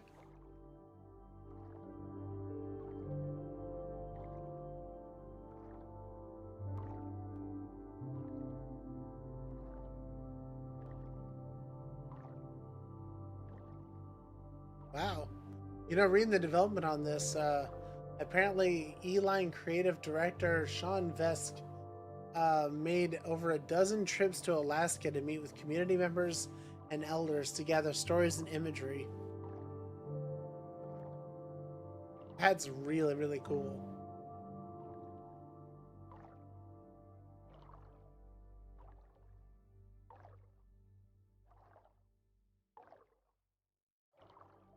Okay, so even though it's called Fox Tales, in truth, it's fine. There was only one whole thing that was actually created for it.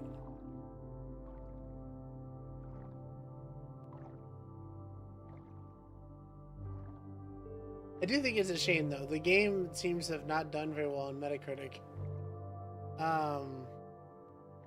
Apparently on Metacritic it actually scored. Oh my god, this game came out. Wow. This game came out when the Wii U was still a console. Holy mackerel. But apparently it generally received mixed or average reviews, which, if I'm being entirely fair, I could see why that might be the case. The gameplay mechanics are a little bit clunky sometimes, but primarily just a little bit on the glitchy side. But I still had a heck of a time with this game. For the cultural impact of it and everything, I probably would rate this at like I would say 7 out of 10, to be honest. Maybe 8 if you want to be generous, because of all the additional information they give you to work with, as far as like, you know, lore. But this is great though. I did really enjoy it. I didn't have a big problem with it. I know we went for, looks like about 5.5 hours now. Considering we've gone through all the DLC and we've gone through almost all of the insight videos, that's actually a pretty good length for a game that I spent, I think, like $4 for on the sale.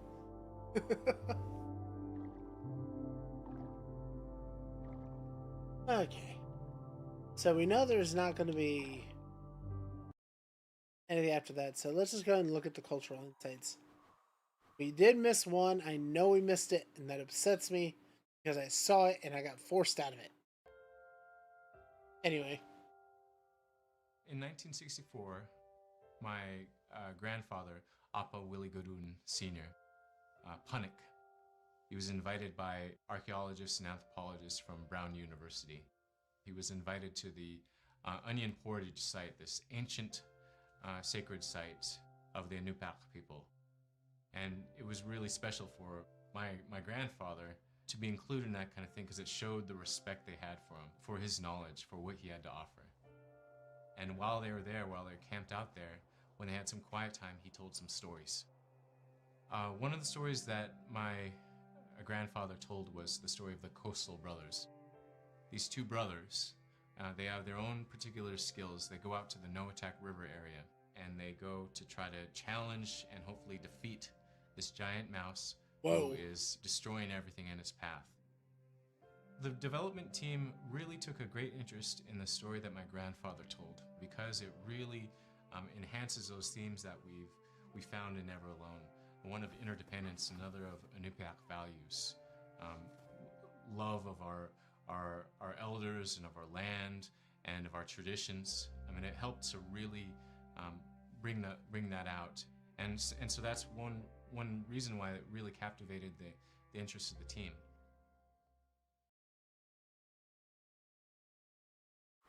The story of a giant mouse. I just wish I knew where that one came from. Like a mouse?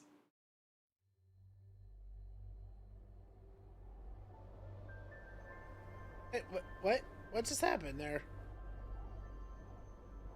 That was weird. It just like backed out for some reason while I hit the button. There we go. Because we're all Inupiaq, you know, upriver, along the coast, I'm considered coastal. Tare mi means I'm next to the ocean. Kung mi is up the river. And I'm proud to be a Tare mi because I can hunt out there where those guys can't. I was taught to be aware of all the conditions out there. In fact, a friend of mine, an elder, he's passed away since. One year he came down, he had a small boat just as the ice was going. He followed the ice down from Cayenne, okay? And he came down, he says, Willie, I come down just to go see how you guys hunt. Let's go. I said, okay. I got my boat ready and we took out. And the ice was moving out there, you know, big chunks and that kind of stuff. So there was one area over on the Kuzintern side I was watching, being aware of how the ice was moving, how fast the current is moving, that kind of stuff. Automatically, you know, I was taught that by my dad. I was really watching and everything. I said, oh, we got to get out of here. And he looked around and said, how come? I said, our way to get out of here is closing up. So I took off. And he was right behind me. I went through okay, and then he went through, and he said he looked back after we went through, and the ice came up. It came together and came up like that. And he shook his head when we came back, and he said, I will never question the price of seed oil again. I see the danger you guys go through. If you don't know what you're doing, bad things can happen to you out there. Yeah. That's a great story. Well, it's the truth. You know, Yeah. what I went through. Respect for what they have to do, that's for sure. Imagine asking somebody, do you think you could go down on the price a little bit, and then you give them a video of navigating ice flows and collapsing icebergs and swift moving waters, and the fact that any of that could just break your boat in half? I think I'd be like, you know what, I'm good paying the price you're asking for. That's good. Good deal.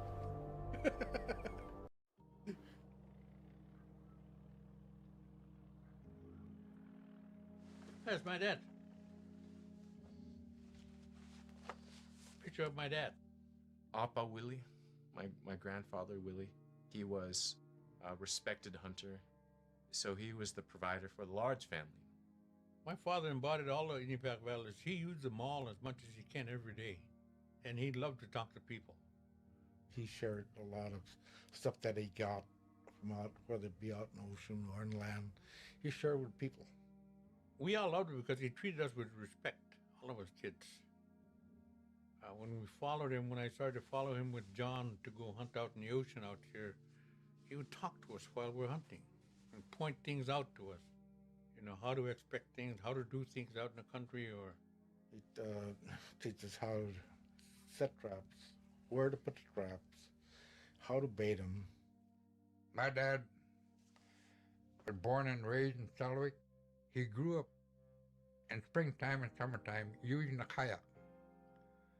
And they can go on days on a kayak.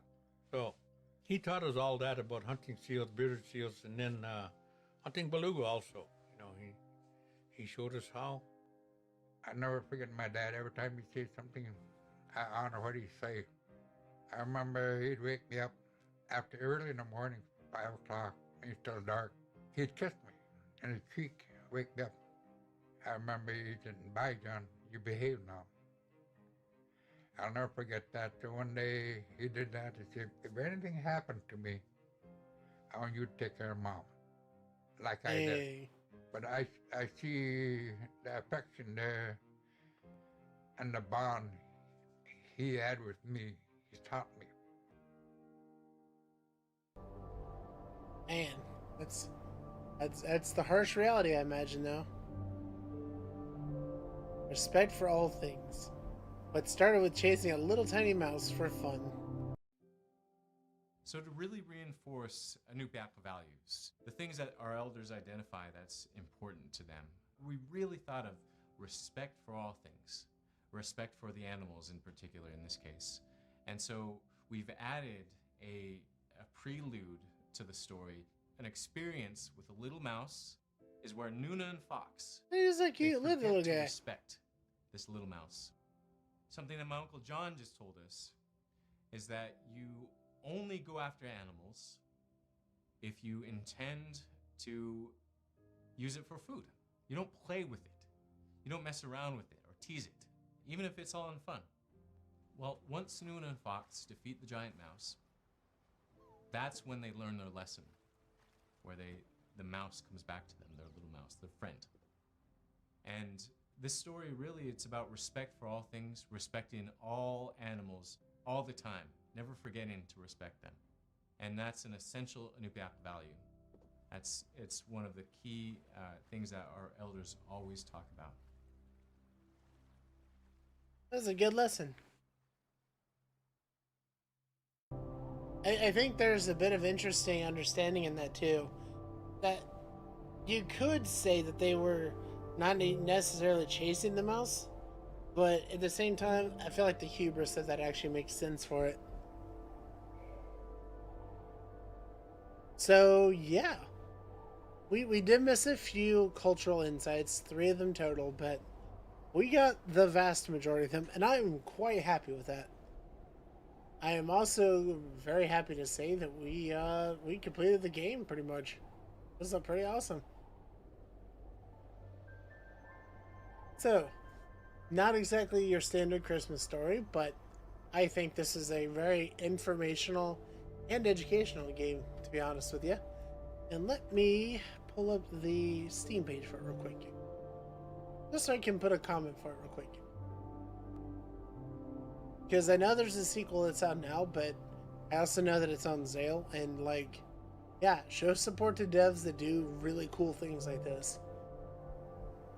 Because it's worth remembering, you know, not to be ominous on Christmas here, but it is definitely worth remembering that if you don't learn culture of people, eventually the cultures that are not as powerful or dominant will cease to exist. And that is a part of history that will just be lost. It won't just immediately be lost, it will slowly dwindle away. And that's just sad, you know? So let me grab the Steam page real quick. And don't worry, on the YouTube side of things, if you got this far, first of all, thank you so much. I hope you had a great time with this. I will make sure I put in the description and also a pinned comment a link to the Steam page once I get it. Man, everything's going so slow today. I can get it.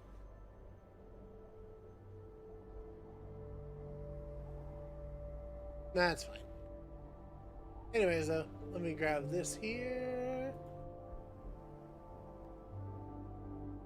Did that actually work? That link actually... Or did that link die? Ew. Okay, hopefully it works for y'all. My computer is not having a great day. Alright, so that being said, we're going to end the stream here for YouTube.